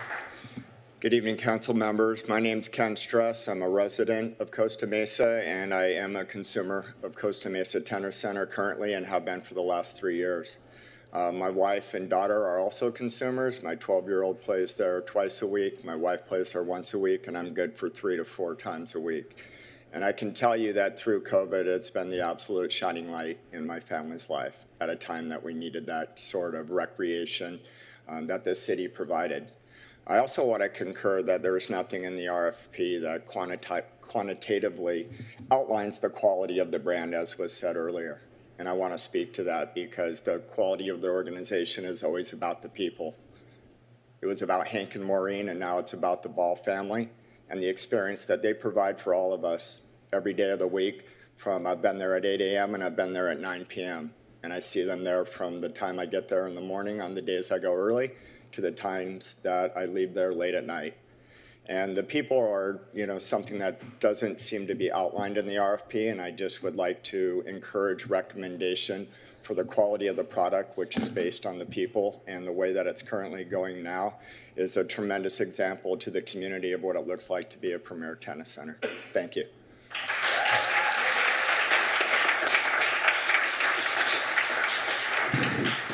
Yes, sir. Hi, Councilman. My name's Taylor Bowe. I play at Costa Mesa Tennis Center about 4 times a week. And I actually just picked up a racket about 2 years ago. And I popped my head in there one day after going to the dog park, and the Lloyd family just talked me through it about how to start and what to do. And the Ball family has been just as accepting, if not more, of continuing it. So I think you guys should give them a shot at continuing this, because they're there for the community, and it's really a family environment there. So, and to talk about the level that they're at, Councilman Harper, you understand tennis rating. So I've never played tennis up to 2 years ago, and these guys have got me up to a 4.0 USDA. So these guys are pros, and they're really good at what they do. So you understand how hard that is. So yeah, that's all. Thank you, guys.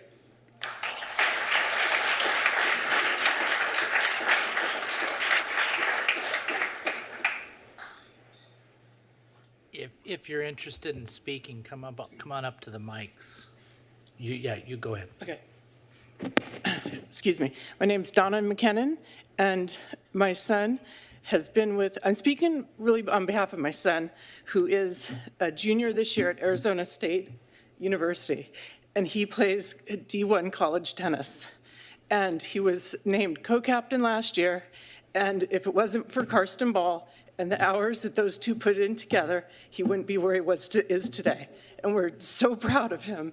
And Karsten's part of our family, and we just couldn't imagine Costa Mesa Tennis Center without the Ball family there. They're so integral part of the tennis community, and it's a big community, but yet such a small community. And to watch my son Max join went to work, Karsten becoming his coach in 8th grade. They were inseparable. Max was at Costa Mesa Tennis Center almost every day for 6 years. He signed his national letter of intent on court two, and we had a huge ASU party there with the cake and the tennis, and everyone said, why aren't you doing it? You know, he wasn't going to school, so court 2 was his classroom. It was his homeroom. It was the place he stayed, and had so many hours of working with Karsten and Sid, and also with Cam, and their families become like part of our family. And on behalf of my son, who is thriving right now at Arizona State, and on and off the tennis courts, it wouldn't have happened without Costa Mesa Tennis Center and the Ball family. Thank you.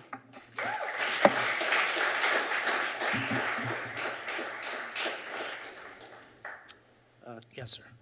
Good evening, Mayor Stevens, council members. Carl Smith, longtime resident of Costa Mesa. Most of my 44 years I've lived here, proud, I love it. Regular frequenter of the Costa Mesa Tennis Center. And I think what concerned me tonight was the many mentions of pickleball. It's the tennis center, and I understand that pickleball is popular, but I really hope that it's not at the expense of the tennis courts. I think expansion of pickleball elsewhere would be great. It's tough enough some nights, especially for those work during the day, want to play tennis at night. It's sometimes real tough to get a court. And I would hate to hear that, you know, more courts are getting converted to pickleball because it's more dense and an operator can come in and make more money, or the more revenue can come to the city. And I loved the comments from Mayor Stevens about it being for the community and a place for the community to enjoy. And for us, with just the 12 courts there, there's not a lot of other places for us to go in the city of Costa Mesa. I go there, I have 3 kids that also have tennis, take tennis lessons there. So we are, somebody mentioned who's the family that has the three kids, and it's us. It'd be a huge hit to us to see fees go up or things like that. Understanding that capital investments do need to be made. Hopefully there's another way to do that than burdening whoever the operator may be. And I will say, I think it's great. I think the Lloyds were great. They had a great thing going for a lot of years.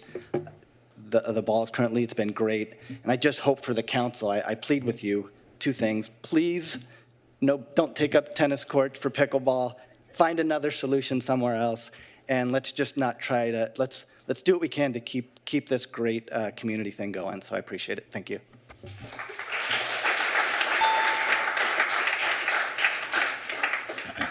Yes, ma'am. Hi, Mayor Stevens. I'm going to respect your request and just talk about the RFP. Jason indicated he did Huntington, Newport, and I believe Fullerton. And the 3 keys of those cities is they're not a public-private partnership. They're completely run by the city. So it's hard to compare them to what is requested here. I would hope that the edits to the RFP are going to happen now, not later. We've already waited, given these people 11 months, to already run this center, which I think is not completely fair. And we'd like to see the 2022 revenues as well. In the last 9 months, what were the revenues there, so that we can compare our bidding process on that. Also, on the survey, if everybody read the survey, it didn't just mention pickleball. The majority of the survey was people wanted pickleball. And so, who's here today doesn't represent the whole city. and a majority of the city, according to that survey, do want pickleball. And I just want to make sure that it's a competitive bid process and it's transparent. And also, who is going to be doing the scoring of the RFP? Is it going to be people outside of the city that's anonymous, that that doesn't? Because that's what most cities do for that. And that's it. Thank you. Thank you. Yes. Okay. So it's killing me because I get up and I look and there's nobody here and then two people more pop up. If you're going to speak, come on up, line up, so we just know. Go. Hello, my name is Eduardo Reyes. I'm one of the teaching pros at Costa Mesa Tennis Center. I'm also a Costa Mesa resident. One of the things that hasn't been mentioned a lot in the RFP, it's been very vague, and the city is requiring the new operator to pay for utilities. I don't believe there's any other city that pays for utilities. That is a public facility. Usually the city takes that cost. That will be a burden on the operator and also on the coaches, and it will always carry to the community. You know, the prices are going to increase if you put that burden on the new operator. 8 years ago, Hank's 15 term was over, and the new scope of the RFP required the new operator to pay for utilities. And I believe there was one bid, and they pulled out. Hank didn't put a bid. And when he was here and they asked him why didn't he put a bid, he said it's non-profitable. On top of the 20%, the utility will not make it profitable. Thank you. Thank you.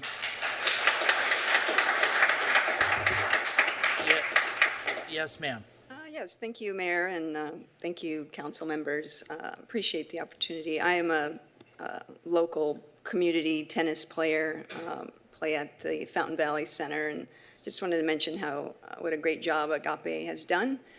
Amy is a real pillar in the community. She's a local resident of Orange County. She lives right here in our city and has done a really great job and really employing a ton of people, doing some amazing things with charitable programs for the firefighters, as well as children's programs, Big Brother programs, helping with foster care kids, giving free lessons, and really Fountain Valley awarded her the Entrepreneur Award for the year last year. And so it's really nice to see. I'm really happy that they're going to be bidding on the RFP in Costa Mesa, and it would be great to see the success that they've implemented in Fountain Valley, also in Costa Mesa, from a local Orange County resident. So, thank you.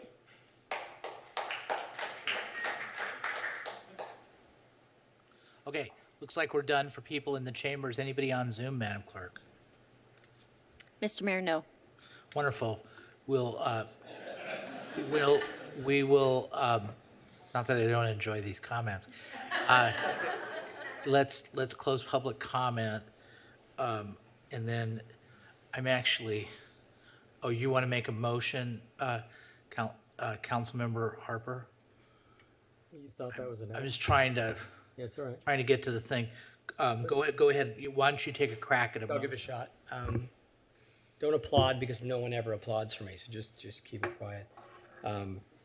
I'd like to make a motion to approve the extension for Top Seed as requested, and then do a bid based primarily on monthly rent. In addition to that, quality of service based on a scoring table and a committee that independently reviews the bids.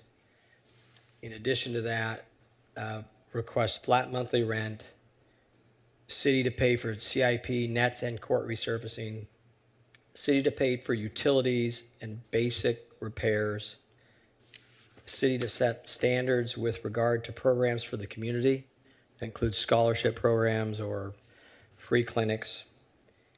And in addition to that, the city to make a commitment to add pickleball courts, not replace the tennis courts. There's room in that area. And I think as far as I know this is long, as far as the CIP improvements, that's something our council's got to tackle later and separately, and the community and ourselves can put pressure on ourselves to get that done right. So that's my motion. Did you get, Ms. Villasenor, did you get all that? Mr. Mayor, can I Yeah. jump in for a quick moment? Obviously, appreciate all the feedback.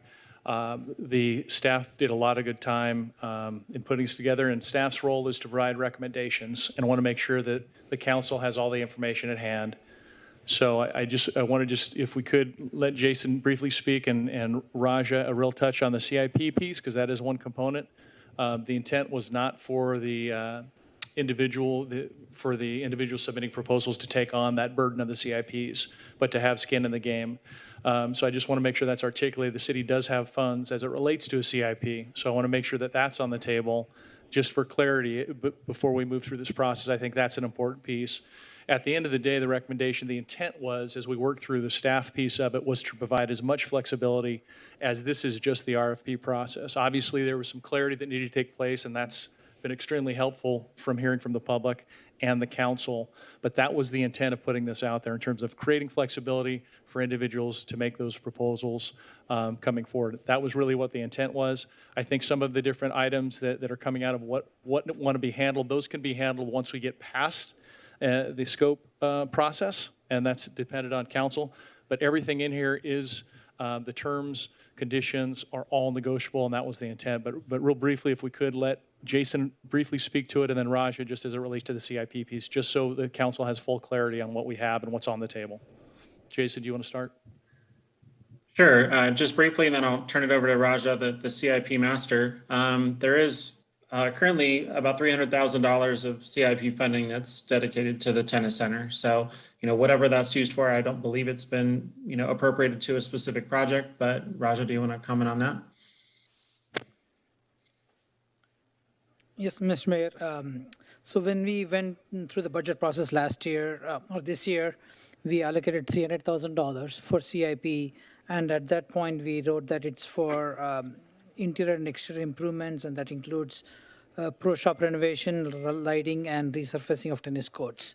And of course, since we did this one, we also received money from through Senator Min. So we have additional funding now, and we think that would go, a significant amount of money of that would go towards lighting. So this $300,000 will be for all the surfacing and any other improvements we might need.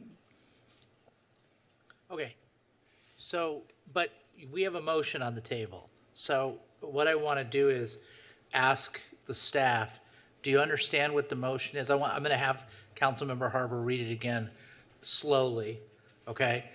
And but before I do, did y'all listen to it, and are there any specific issues that staff has with the motion? Can I clarify? If you're asking staff, a couple of the pieces, the utilities was brought up. Right. I don't believe the motion mentioned utilities.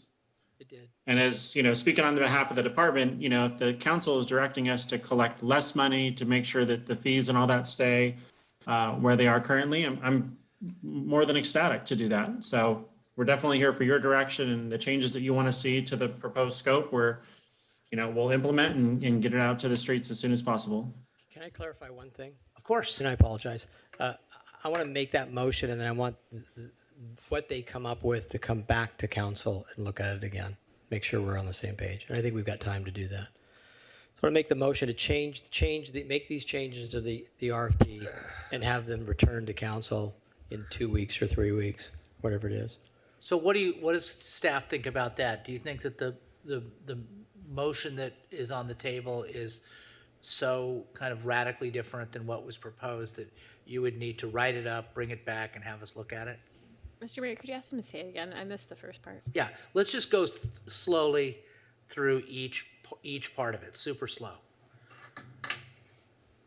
Only if there's a slight chance someone seconds it. So Yeah, no, I know. I'm considering it. Yeah, for sure. So there's been a lot. We've heard a lot. So need to understand it. So I'll start with I want to approve the extension for Top C because we have to continue operating. Yeah, that's fine. And then have a bid based on a monthly rent only, no percentages. Include a scoring table, how we score the quality of the operator, along with who's going to independently choose the operator. The city will pay for CIP improvements, which include nets and court resurfacing. Those CIP projects to be brought to council later, and we'll agree on what improvements we do. City to pay for utilities and basic repairs. City to set standards with regard to programs for the community, including scholarships and low income or free clinics. And the city will commit to adding pickleball courts in the near future with no specific commitment. Adding pickleball courts at the tennis center? Yes, I don't want to take away tennis courts. To bring up my club, but we built too many pickleball courts, and now we're thinking we did the wrong thing. Right. So I want to be careful about that. And then and take that, revise the RFP, come back to council, and we'll take another run at it. Would you amend the very first part of it and say that the people that are submitting the proposal have the option to either propose a flat fee or a percentage, whatever they choose to do?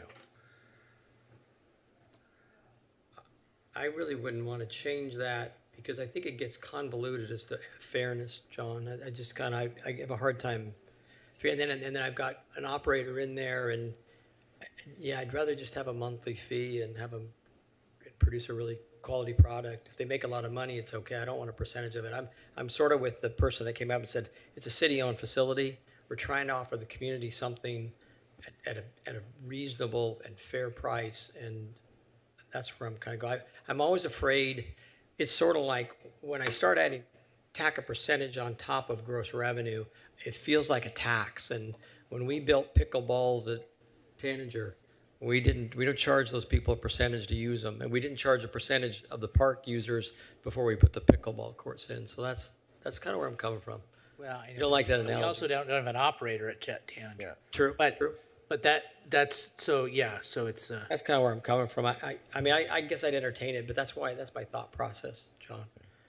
All right. I'm just trying to give the people that are responding to the RFP as much leeway. I suppose, but I'm trying to narrow it down so we don't get things that are all over the place and we can't figure out what's fair and what's honest. And I'm trying to narrow down and say, take away all those variable components, like if utilities double next year, or, we've seen a lot of inflationary pricing. If everything changes, they're really stuck on hire pros, hire people that can give lessons and operate the clinic and the tennis center, and that's it. It's just a simple operating model for them. Percent someone bidding, and it helps with regard to when they come in and we talk about capital improvements. Even if they're going to put money in capital improvements in year 5, they're not going to if they don't think they're going to be there next year. Right. So No, they're not. They're never going to. What about with respect to the term? Would you add that they could also propose the length of the term? I think we let them propose the term. Okay. Okay. Good. And I think I'm not going to say they can't propose a percentage, but the basic thing is a monthly fee, and if they want to say this plus this, I guess it's their option, John. Okay, that's fine. Got it. Okay, so then you'll second that, Councilmember Harlan? Yes, so I wanted to second it for discussion, and I think, Mr. Mayor, you actually asked the question that I wanted to. I just want to get clarification from Councilmember Harper that on that first item about the flat fee, you agree that that's a flexible, a proposer can offer a flat fee, a percentage, whatever works for them from a business standpoint? I would allow that this time, and then when it comes back, we can revisit it, and we can debate it then. So I'm flexible on that. Well, I'm not going to want to debate it, quite frankly. I want you just to agree with me, so I agree with you there. Smart move. If I may, Mr. Mayor, I just wanted to kind of comment on the purpose of the RFP is when the city has an idea of what we want. We've got an end product in mind, but we don't necessarily have a clear idea of the approach to that. And so I think that gives flexibility to the vendors and the proposers to come up with their best ways of basically programming and operating this facility. And so that's lessons, leagues, tournaments, scheduling, whether pickleball is appropriate. And then the second component is how much is it going to cost? What are they going to charge, and what's going to be reasonable for the community? I'd rather give the proposers the flexibility to figure out what works with their own businesses. Some of them might choose to say, based on what I've heard so far, this isn't worth engaging in. I don't want to waste my time. Others may think it's a great opportunity. So I think that what you've outlined so far, if you agree to that first term, is something I could support. So you're suggesting that, and this is where I get a little confused, is we want to give them the flexibility to operate how they want. But if I add a percentage tax on top of something, it influences what programs they offer because they affect things differently. And that's why I wanted to leave it off. The other way I can say it is, and I agree with you that we want to be able to look at this product. I'd honestly prefer a very low risk thing for an operator to come into and every 3 years or 4 years or 2 years, we have a right to look at it. And if we're not giving the community what they want, we unplug that operator. We still have a beautiful facility. They have little risk other than their basic operating stuff, which is placing professionals in there and teachers in that center to teach. And beyond that, it just makes it simpler. What's your intent when you want to? So to make it simple, I'll agree. They can bid a monthly fee or percentage or a combination. How about that? Okay. Would that be okay? Yeah. Mr. Mayor. Okay, then we've got a second to that. So you understand the motion and you seconded it. Okay, so now we've got I have a question. a question from Mayor Pro Tem Marr. So are you, Councilmember Harper, are you requesting that the city come up with what we think that monthly fee shall be? Or are you 100% allowing the proposers to determine what that fee will be? I'm 100% allowing the proposals to define that fee. And if they want to do it just a flat monthly, it's $2,000 a month. And maybe they want to propose, I want $2,000 a month, and in 3 years, I want the right to go back to the city and say, I underbid it because it's not working. And they could present financials, they could do that. We could get into that later. And Councilman Harlan says, would he be allowed to offer a percentage? And I said, sure. Percentage or combination of revenue, that's fine. Or either or both. That makes sense? Yeah. Thank you. Yeah. Okay, any other questions? Well, it just strikes me that it'd be pretty easy to just modify this document for all of those things rather than for staff to come back, but. Yeah, the staff is asked to come back. Have they? Yeah. They want to come back. And I get that, by the way, it won't take 8 months, right? I mean, so it's going to adjust the schedule a tiny bit, but not very much. I think the motion's pretty straightforward. But you want it to come back. You do not want to come back? Well, Mayor, if Yeah. I could, I would just say it would be the preference of staff to make a decision tonight and let us release the RFP. That would be the recommendation. Okay, then let's do that. Council can decide what they like, but that would be our preference to move this forward. Okay, so this motion is clear enough that you could take the motion. I'm asking this question of staff. You could take the motion, you can create an RFP, and you can get it out tomorrow, next week. Okay, then that's fine. Okay. Mr. Mayor. With this, The only problem I have with that is within this RFP, there are two components that are important. One is the monthly rent, and number two is the quality of the operator and how we score and fairly and transparently decide which operator is the best operator. And if I don't see that come back, based on the product I've seen so far, I'm a little uncomfortable that I'm going to get what I want, frankly. In the standard RFP package is a scoring rubric, and we can send that to you if you show please, and we can definitely. You could work with me? Yes, but it will definitely be part of the whole RFP package. So when that gets puts out, people will see the scoring rubric and how they will be scored. If the rest of the council's amenable to me looking at this stuff and working with you, then I'm fine with it. They don't trust me. And it, like I said, we are going to develop a committee review, just so you know, I spent a lot of time with Hank and Maureen, learning their processes with the transition. So we're all about the, the quality of the tennis center, getting it going, getting a good operator in there, so. Sure. And it's going to come back to us anyway, and When we approve it, you're right. we approve it, so. There you go. And then we'll have discretion. You'll just have a recommendation, but we can choose whoever we want. Mr. Mayor, Fair enough. Yes, ma'am. when, Councilmember Harper, when you say you want it to be independent, are you suggesting that it's not city staff who scores the RFP responses? Let me ask you, what is the right thing, Mayor Pro Tem Mar? What is the right thing, Monique?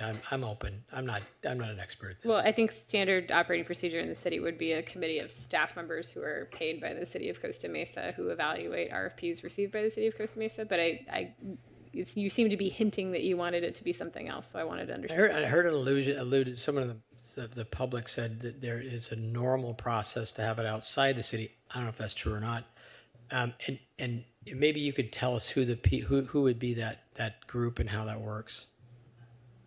The review panel right now would be a member of the Public Works Department, a member of the City Manager's Office, and then Monique and I. And that would be a panel of 4 that would be doing the scoring as well as the evaluations. We'd considered other outside people, impartial people. A person can be added if it's the choosing or the direction of the council. Just to intervene here, sorry, under best practices when in procurement, it's best if it stayed within city staff, and we could be able to provide back the results when the contract come back to council, an overview of the table of those who provided and responded to the bid. Yeah, I'm okay with that. I mean, I think as long as we get a transparent review of everything that's been considered, and there's a clear scoring process that's somewhat objective. I know these are difficult. I'm just trying to be fair. Of course, it's the best practice to keep in the city, said the people from the city. I get it. And I'll just reiterate, Councilmember Harper, and that's the intent once we bring it back. You're going to have full access to that. And at the end of the day, with what we bring, with the rubrics and all the information you're going to have at that time, if something doesn't set well, but all of our RFP processes go that way, whether it's something with Public Works, whether it's something from police or fire. So it is our standard practice as far as the city goes, so. Okay, fair enough. Okay, good. We're good. Mr. Mayor? Yes. If I may, I agree. I'd like to try and get this resolved tonight, at least in form. I don't want to gloss over the fact, though, that we're talking about a kind of significant policy shift in that the CIP is going to be completely separate. So a lot of this RFP talks about capital improvements, maintenance funds. I don't know that that's relevant or applicable at this point. So just to clarify, in my mind, it isn't, so we should remove that from the RFP. Maker of the motion. So you want to remove what part, the CIP? To remove that from the motion, that we define what those improvements are? Is that what you're saying? Yes, if we agree as a council, the city's going to take on the responsibility for capital improvement projects, then we don't necessarily need to have any provision here regarding a maintenance fund or things of that sort. That's more internal operations than it is for the vendor. Fair enough. Agreed. Mr. Mayor. Okay, that's agreed. So staff knows that change in the motion? Okay. Maker of the motion concurs. Second obviously concurs. Question by the Mayor Pro Tem. So under capital improvements, we had court resurfacing, which I understand the city is taking on as part of the CIP, and then we have a budget for replacement of nets. Is that now on the city or is that on the operator? City. Center straps. Pardon me? Center straps. I don't know what that is. Center straps. I don't play tennis. I think it's part of the net. Part of the net. Either. I have a lazy eye. Don't throw balls at me. It doesn't work for windscreens, pro shop improvements. I mean, there's a number of stuff. So are we saying the operator does no maintenance and no improvements whatsoever, and all of that's on the city? No major maintenance. I'm going to say it that way. The city could better define it. You guys, Monique, you could better define this. And or Jason can do. Windscreens, that's got to be the city. Those things last a long time, and they need to be replaced. Mayor Pro Tem, can we let Jason speak to it and potentially pull the CIP piece out, but leave the maintenance elements in and let that be part of that negotiation process? Jason, do you want to speak to that? It's the direction of the council. We set aside a CIP portion to cover all of these costs. And if the council direction is to not set aside a fund, then we will have to come back to council as part of the CIP process to have funding identified at that time. I believe it was mentioned that that was something that the council would ask us to bring back. Striking it from this particular, the proposal before you is definitely, doable per your direction. Now, I'm not sure if this is the appropriate time, but, there has been a great deal of work put in by staff and researching comparisons between other cities. I don't know if you want to hear any more, background or feedback on what went into coming up with this process or the cities that we compared it to, because there is, quite a variety of what cities do. Some cities operate the tennis building themselves and just contract out lessons. There are other opportunities to explore that were included as alternatives. But Monique's happy to speak to, some of the research that went on to getting us to this point as well. I'm not sure that'd be helpful. I mean, because it's all over the map and is what it sounds like different cities are doing different things. What do you have to say about that? I mean, I really am not interested in kind of a long survey of what everybody does in Orange County. I mean, we did a lot of cities, all the surrounding cities. There are different models, definitely. I think not just the percentage, but models as in the way that we do it with a concessionaire, a public-private partnership with an operator. There's a management contract where you pay a management company or another operator, but as a manager to manage the facility. And then there's the city-ran facility where you pay contract instructors the same way that we do with, fitness classes and recreation classes that we do now. So there's 3 different models that cities do, and there's a variety of different payment terms. Some are very much more than we were proposing, some or less. But in terms of just the proposal, it all depends on what kind of management we're looking for in the tennis center and the revenue history of the prior operators and the current operator. Well, what's setting up here, and I'm not saying, I'm against it necessarily, is what's setting up is most likely we're going to get proposals. It's going to be a flat fee or whatever it is. And at the end of the day, it's highly likely that not only is this not going to be a profit center, but it's going to be a loss center. So the proposal is going to come in, an operator is going to make a good amount of money, which is fine. I mean, it is America. And then the city is going to onboard a lot of the maintenance, all the maintenance costs and the capital improvement costs. And the risk of increased utilities or all that stuff is going to fall on the city if we choose somebody who proposes a flat fee. For me, that doesn't give me a tremendous amount of heartburn because, as I said, I don't think there's a lot of money in this one way or the other. So I'm willing to do that, but I think we need to do it with our eyes wide open, that we're going to take a beating on the tennis center and financially, but we're going to do so in the spirit of providing a better product and kind of incenting a better operator. So I'm okay with that, but I mean, I think from a financial standpoint, that's really what the result is going to be. John? Yeah.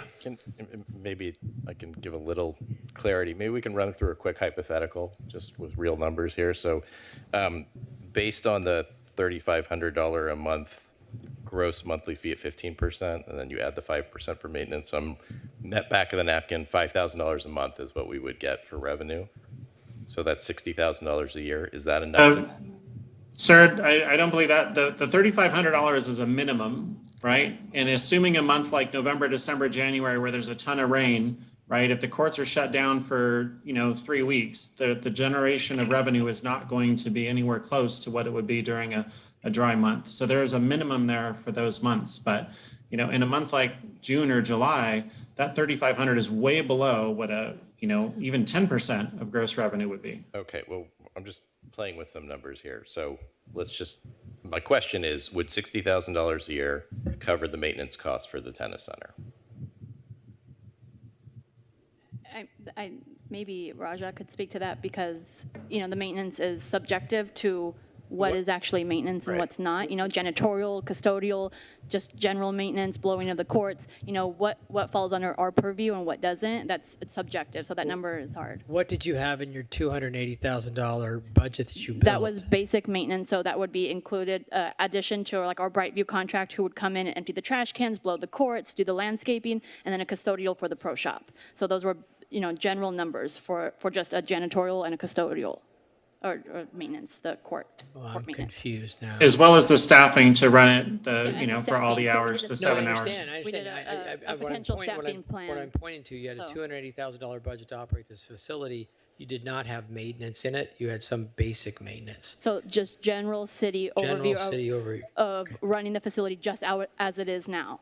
So not, the capital improvement side. It would be just like running our center of our Balearic Community Center or Downtown Recreation Center. That was kind of how we. Does that answer your question, Councilman Harwell? No, that's I'm confused. Apples and fire trucks comparison. Okay. Okay, maybe that was not a good attempt at trying to clarify this. I tend to agree with the mayor. I don't have a ton of heartburn over this if it becomes a little bit of a burden for the city financially, because ultimately this is intended to be a community service. I think that the tennis center is beloved, and people want to see the quality remain. But we do have to be financially responsible about it. So I'm of the opinion that we should allow the proposers to come up with their proposals, whatever that looks like. We can certainly do our financial calculations to see if it makes sense relative to our bid process and just go from there. Okay. I mean, and that's fine. Councilmember Reynolds has been waiting to say something. Yeah, I had a couple questions. I'll start with the easy one, and hopefully the other one doesn't slip my mind. So the last part of Councilmember Harper's motion was the city committing to pickleball courts elsewhere. I agree with the, I think, intent there, which is, let's not plan to replace tennis courts. Yeah, at the center, not right. I'm uncomfortable committing like CIP funds to build a new facility, right? Because we have a whole other process for that. So would you? And I heard sort of the literal interpretation of your motion is that we're committing to building pickleball courts at the facility, and I just think that should happen during our normal CIP process. How about if we commit to look at the next CIP process? Sure. Yeah. Yeah. Okay. Good. Thank you. I'm good with that. Thank you. Okay, that's a change to the motion. Is second okay with that? Yes. Yeah. Okay. Okay. And then, I really liked the part of the motion related to kind of setting some very explicit expectations regarding fees and clinics and, how we're addressing the goals around equity and supporting our broader community. I think it's important to set some like minimum standards or expectations around that kind of programming. So that's just agree there.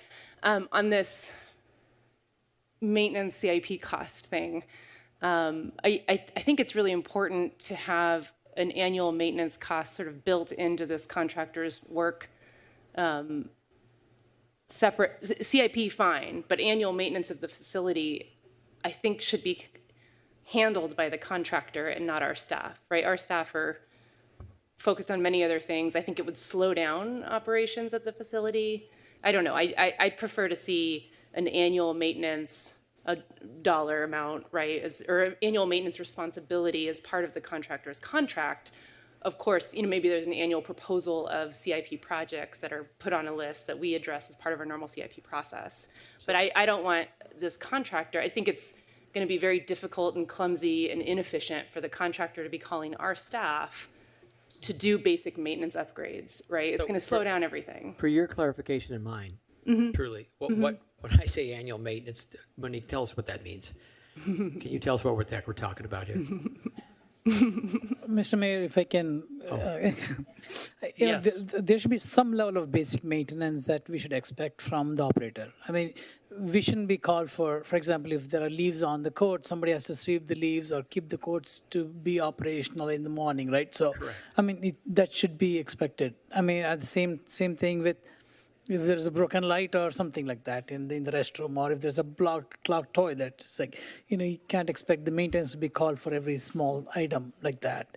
So there is some basic maintenance. Can you, in your RFP, differentiate that? And I'm amenable to that. That makes sense to me. I mean, everybody's blowing leaves off the cord and collecting that. But if the sewer line and the toilet busts, that's kind of a major maintenance item, and I think it's the city's property. We should fix it. That's what I hear, that the bathrooms are old, and so I don't want them to end up having to redo the bathroom. So if you're redoing the bathroom, there's a CIP project, of course. Yeah.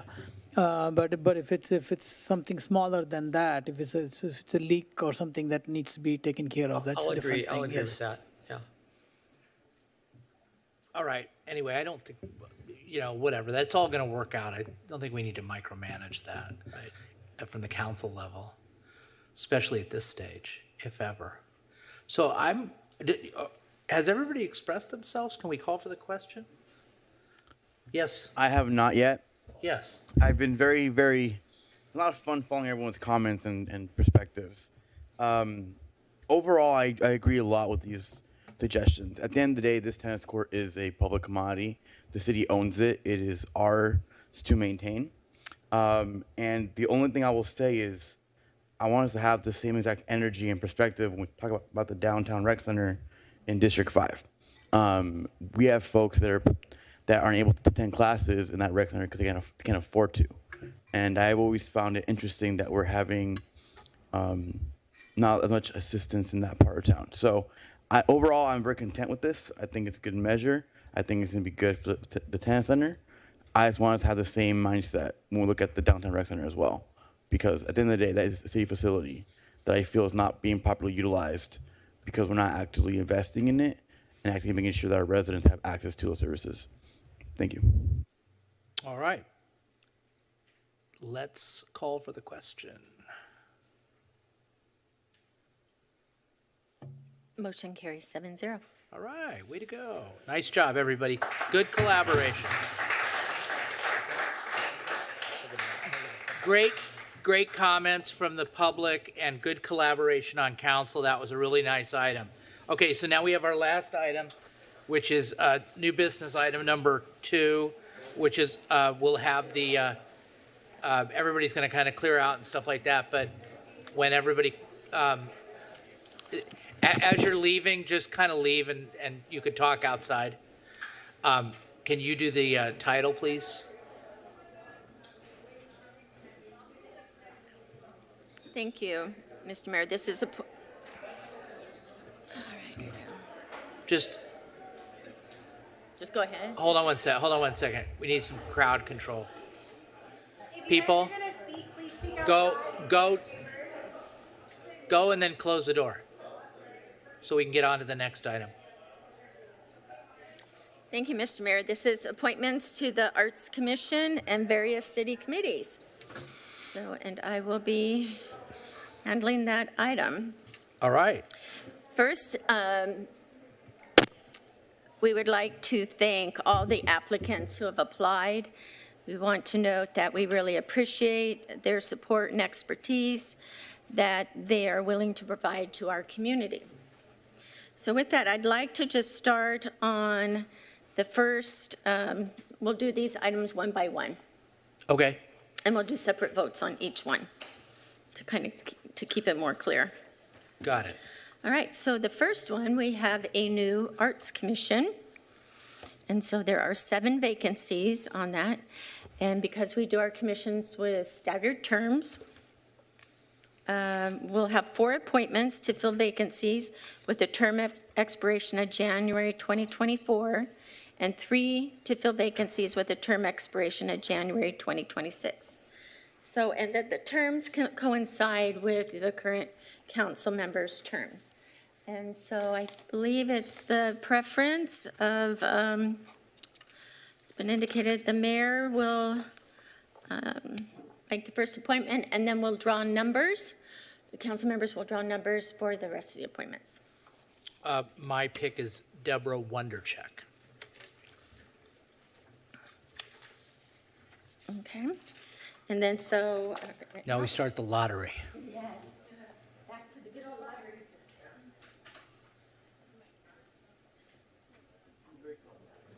It's not complicated. It's easy.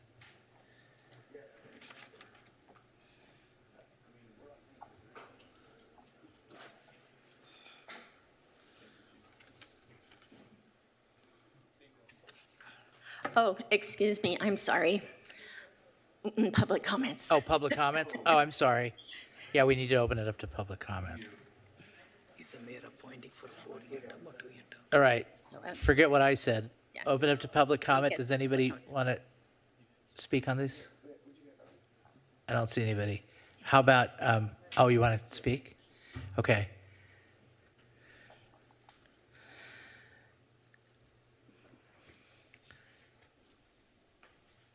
Ms. Zuckerman, you have the floor. I figured since I had the pleasure of the company of yours, Mr. Mayor, and the entire council for 4.5 hours, I would take the microphone for a second and introduce myself. So I am Heidi Zuckerman. I am the CEO and director of the new Orange County Museum of Art, which is opening to the public in 17 days on October 8th at 5 p.m.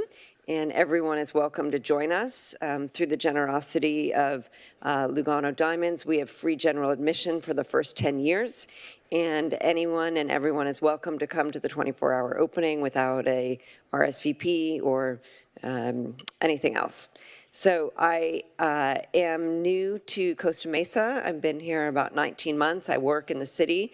I live in Laguna Beach, and I would be honored to be able to be of service to the city, to be helpful in broadening the reach outside of the Segerstrom Center for the Arts, which is where the new museum is located. So thank you for consideration. Thank you. Yes, Sam. Well, I'm an applicant, and I'm assuming this is when I should speak. Is that correct? And this Okay. is for, by the way, this is public comment for all of the committees and commissions.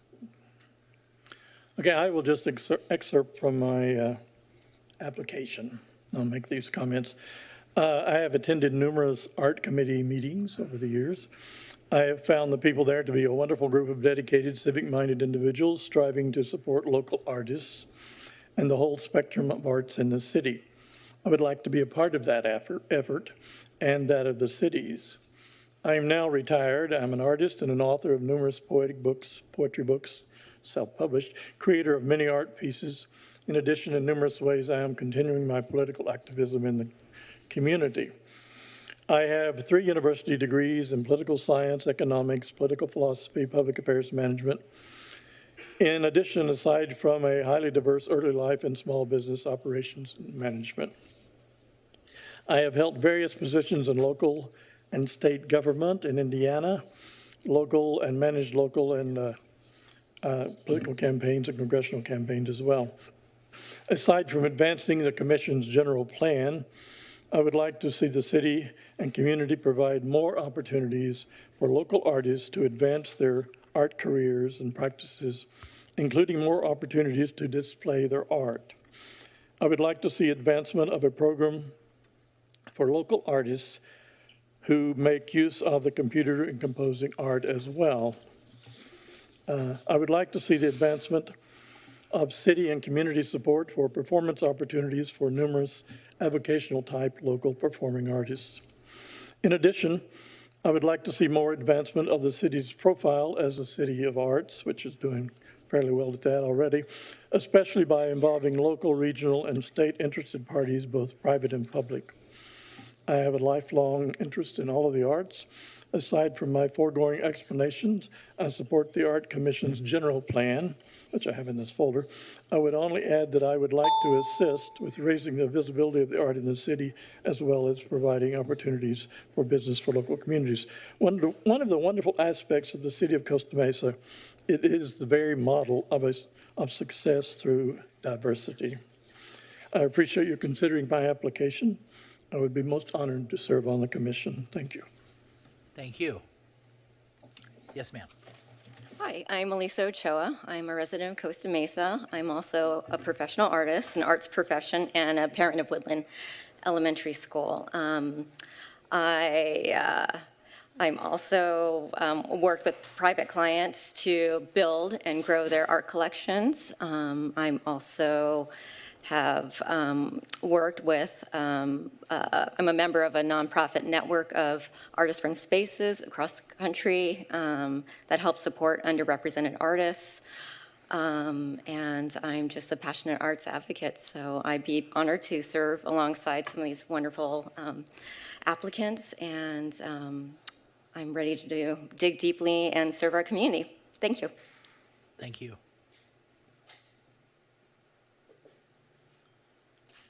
Good evening, council members. My name is Keith DeWine, and I have been an arts activist in Orange County for over 25 years. I'm the founder of the Santa Ana Arts Walk and one of the founding members of the Santa Ana Artist Village. I have relocated to Costa Mesa about 4 years ago. I probably would have been more out in the forefront of things, but COVID has slowed us down. I'm instrumental in bringing artists affordable housing to the city, beginning with lobbying and petitioning the city council members of the city of Santa Ana, and then going up to Sacramento and petitioning the California Arts Council to come to the city of Santa Ana and hold a coalition meeting at the Bowers Museum.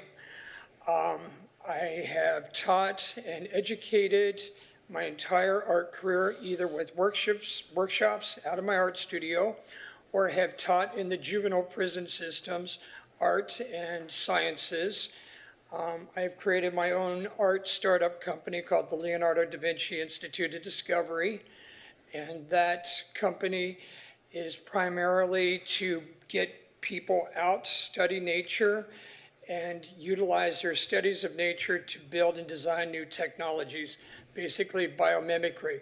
A big component of my startup company is sustainability.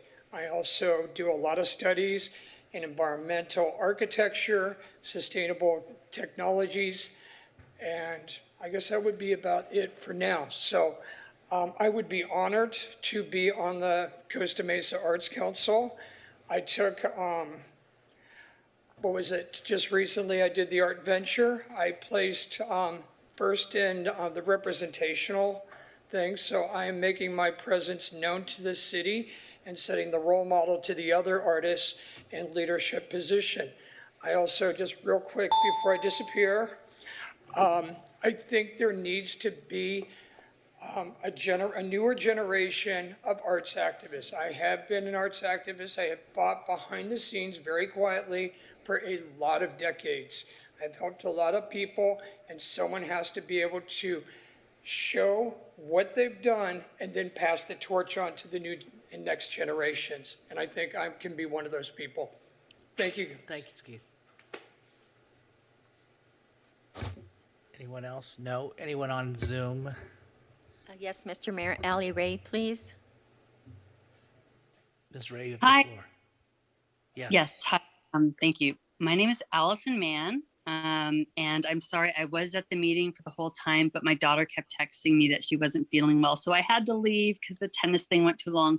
But I just wanted to say that I've always championed art in all forms. Costa Mesa, I believe, is well on its way to becoming the art mecca of California.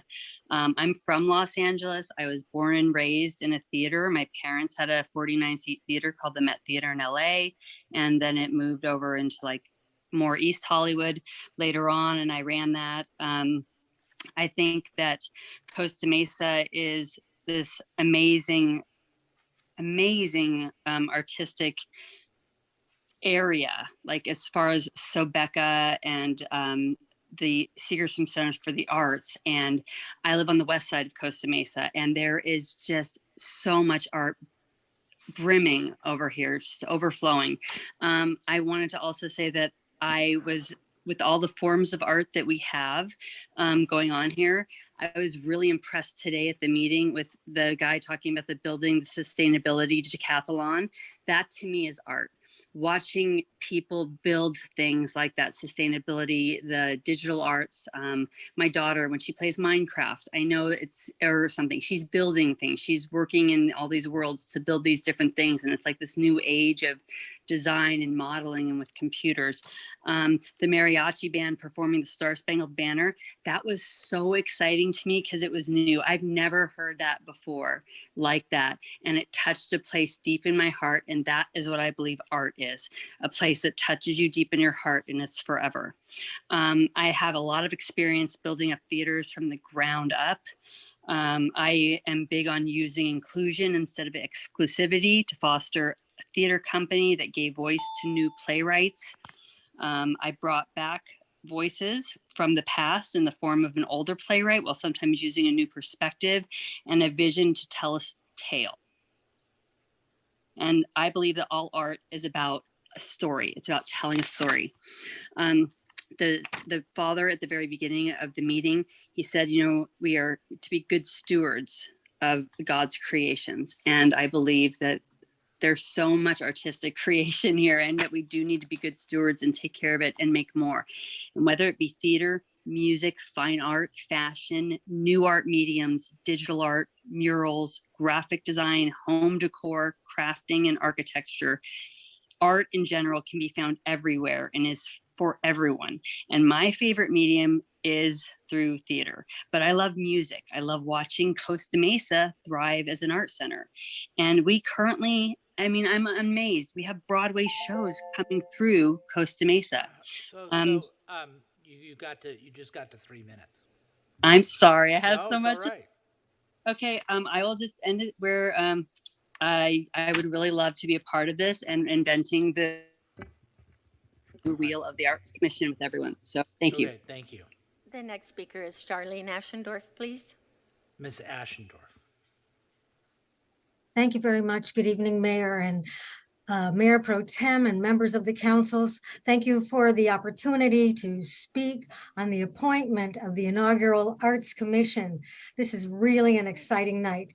I've served on the as a member of the Cultural Arts Committee for more than 12 years, and I have 3 accomplishments that I'm most proud of, and that is 1, the expansion of the city's art spaces, making them accessible for the entire community, whether you're youth or you're senior, inclusive to the entire community. Also, I've been a supporter and involved in the creation of the master plan, the cultural and arts maps, whether it be with the school districts or other nonprofit organizations. I have really 2 dreams for the city. I'd really like to see one day a cultural arts center.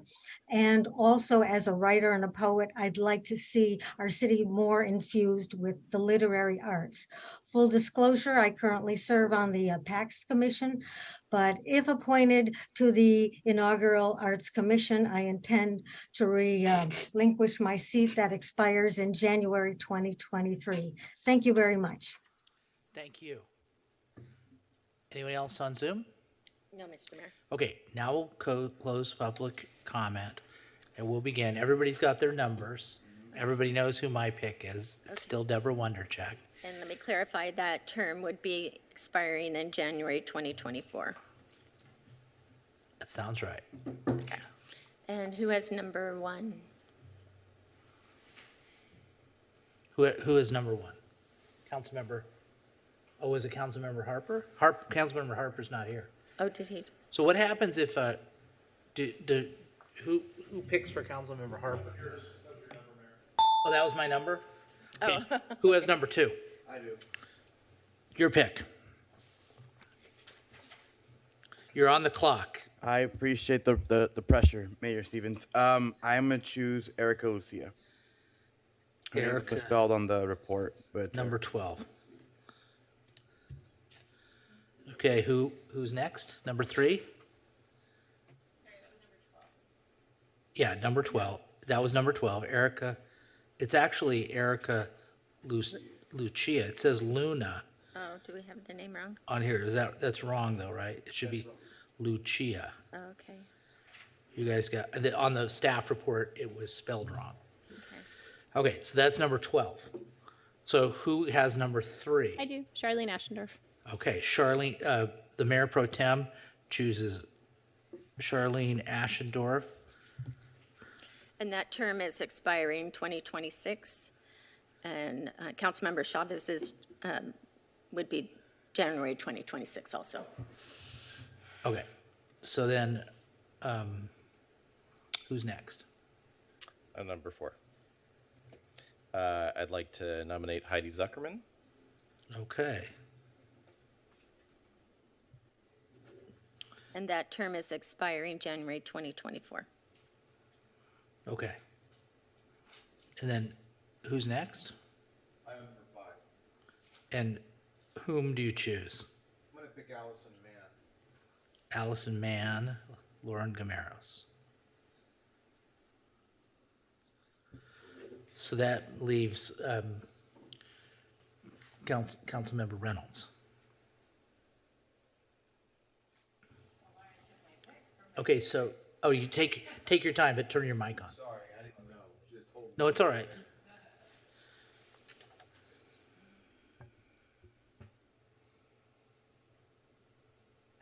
Okay, in that case, I'll appoint Alyssa Ochoa.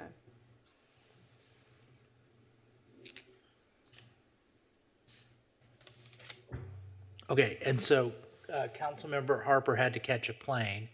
So does that mean that, Because the way the council is set up, it's one pick by each council member, then probably request to have this come back and agendized for that last commissioner. Can we start the commission? Can the commission start meeting as 6 and then we add a Yes. 7th? Yes, they would have a quorum, yes. okay? Okay, City Attorney, do you agree with that? Yes. Thank you. all right. So moved. And then we'll You need have a a second. second? Second. Call for the question. Ooh, hold on, let me get there.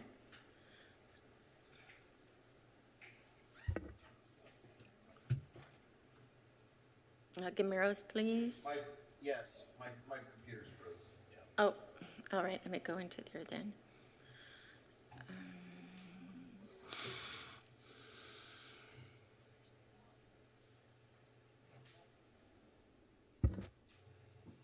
Okay, motion carries 6-1.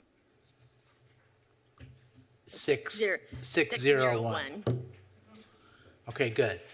Okay, now we're moving on to Animal Services Committee. Yes, thank you. Right. So for this, we have 2 alternate members' appointments. And the liaisons to this are Councilmember Gameros. So I'm going to pick Emily Cummings Nelson. And Elise Gates. All right.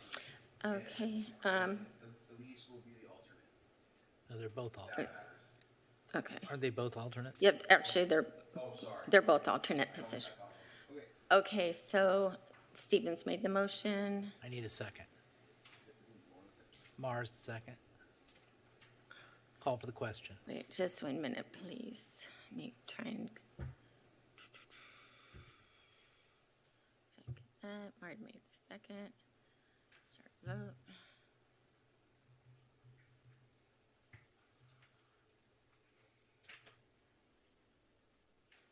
Gameros, Councilmember, I'll vote for you.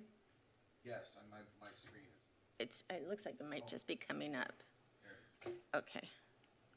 Okay, 601. Councilmember Chavez, Councilmember Harlan? It says vote idle. I can vote verbally. Mine says vote idle. Oh, okay. Yes, would you please? Yes for Councilman.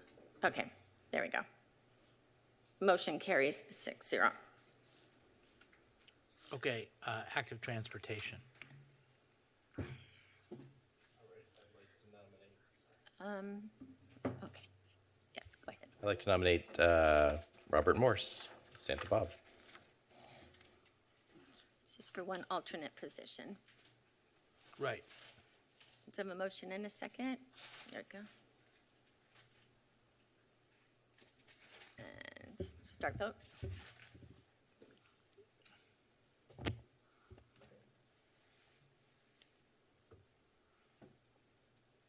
Thank you. Fairview Park Steering Committee.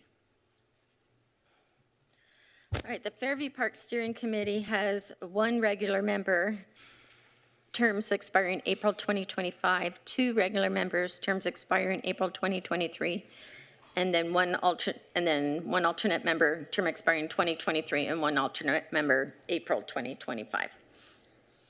Okay. Okay, ready.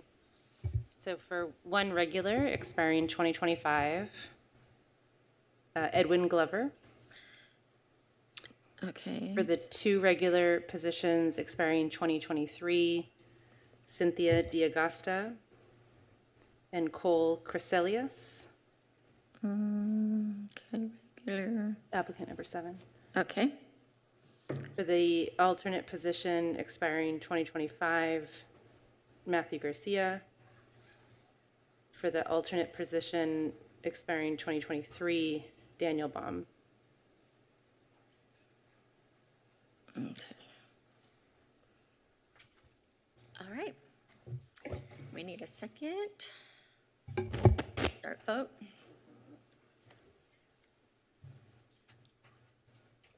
Councilmember Harlan, are you blocked? No, sorry. Okay, Camaros. Isn't making the motion enough? Okay, thank you. Motion carries 6-0. Okay.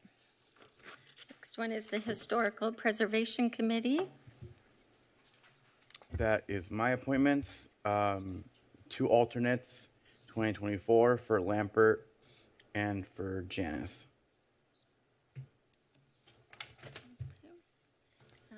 Motion, can you put in a motion, please, and then a second? There we go. Start vote.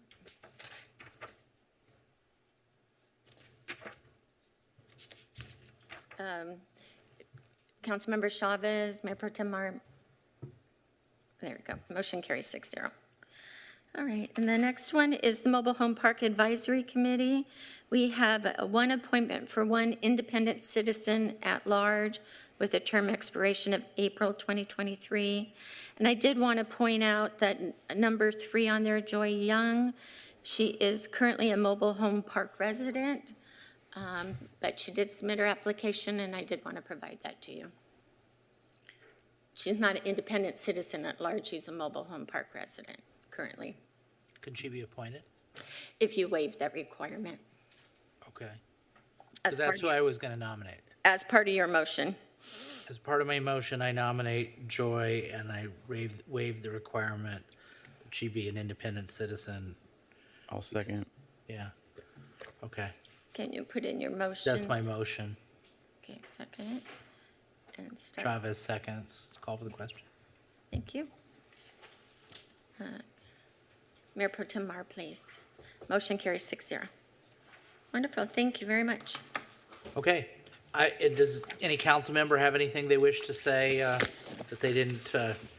Just quickly, I apologize for walking out during comments on the tennis center. I had something in my eye, so I didn't want anyone to take it personally. But it wasn't, just had something in my eye. It was annoying.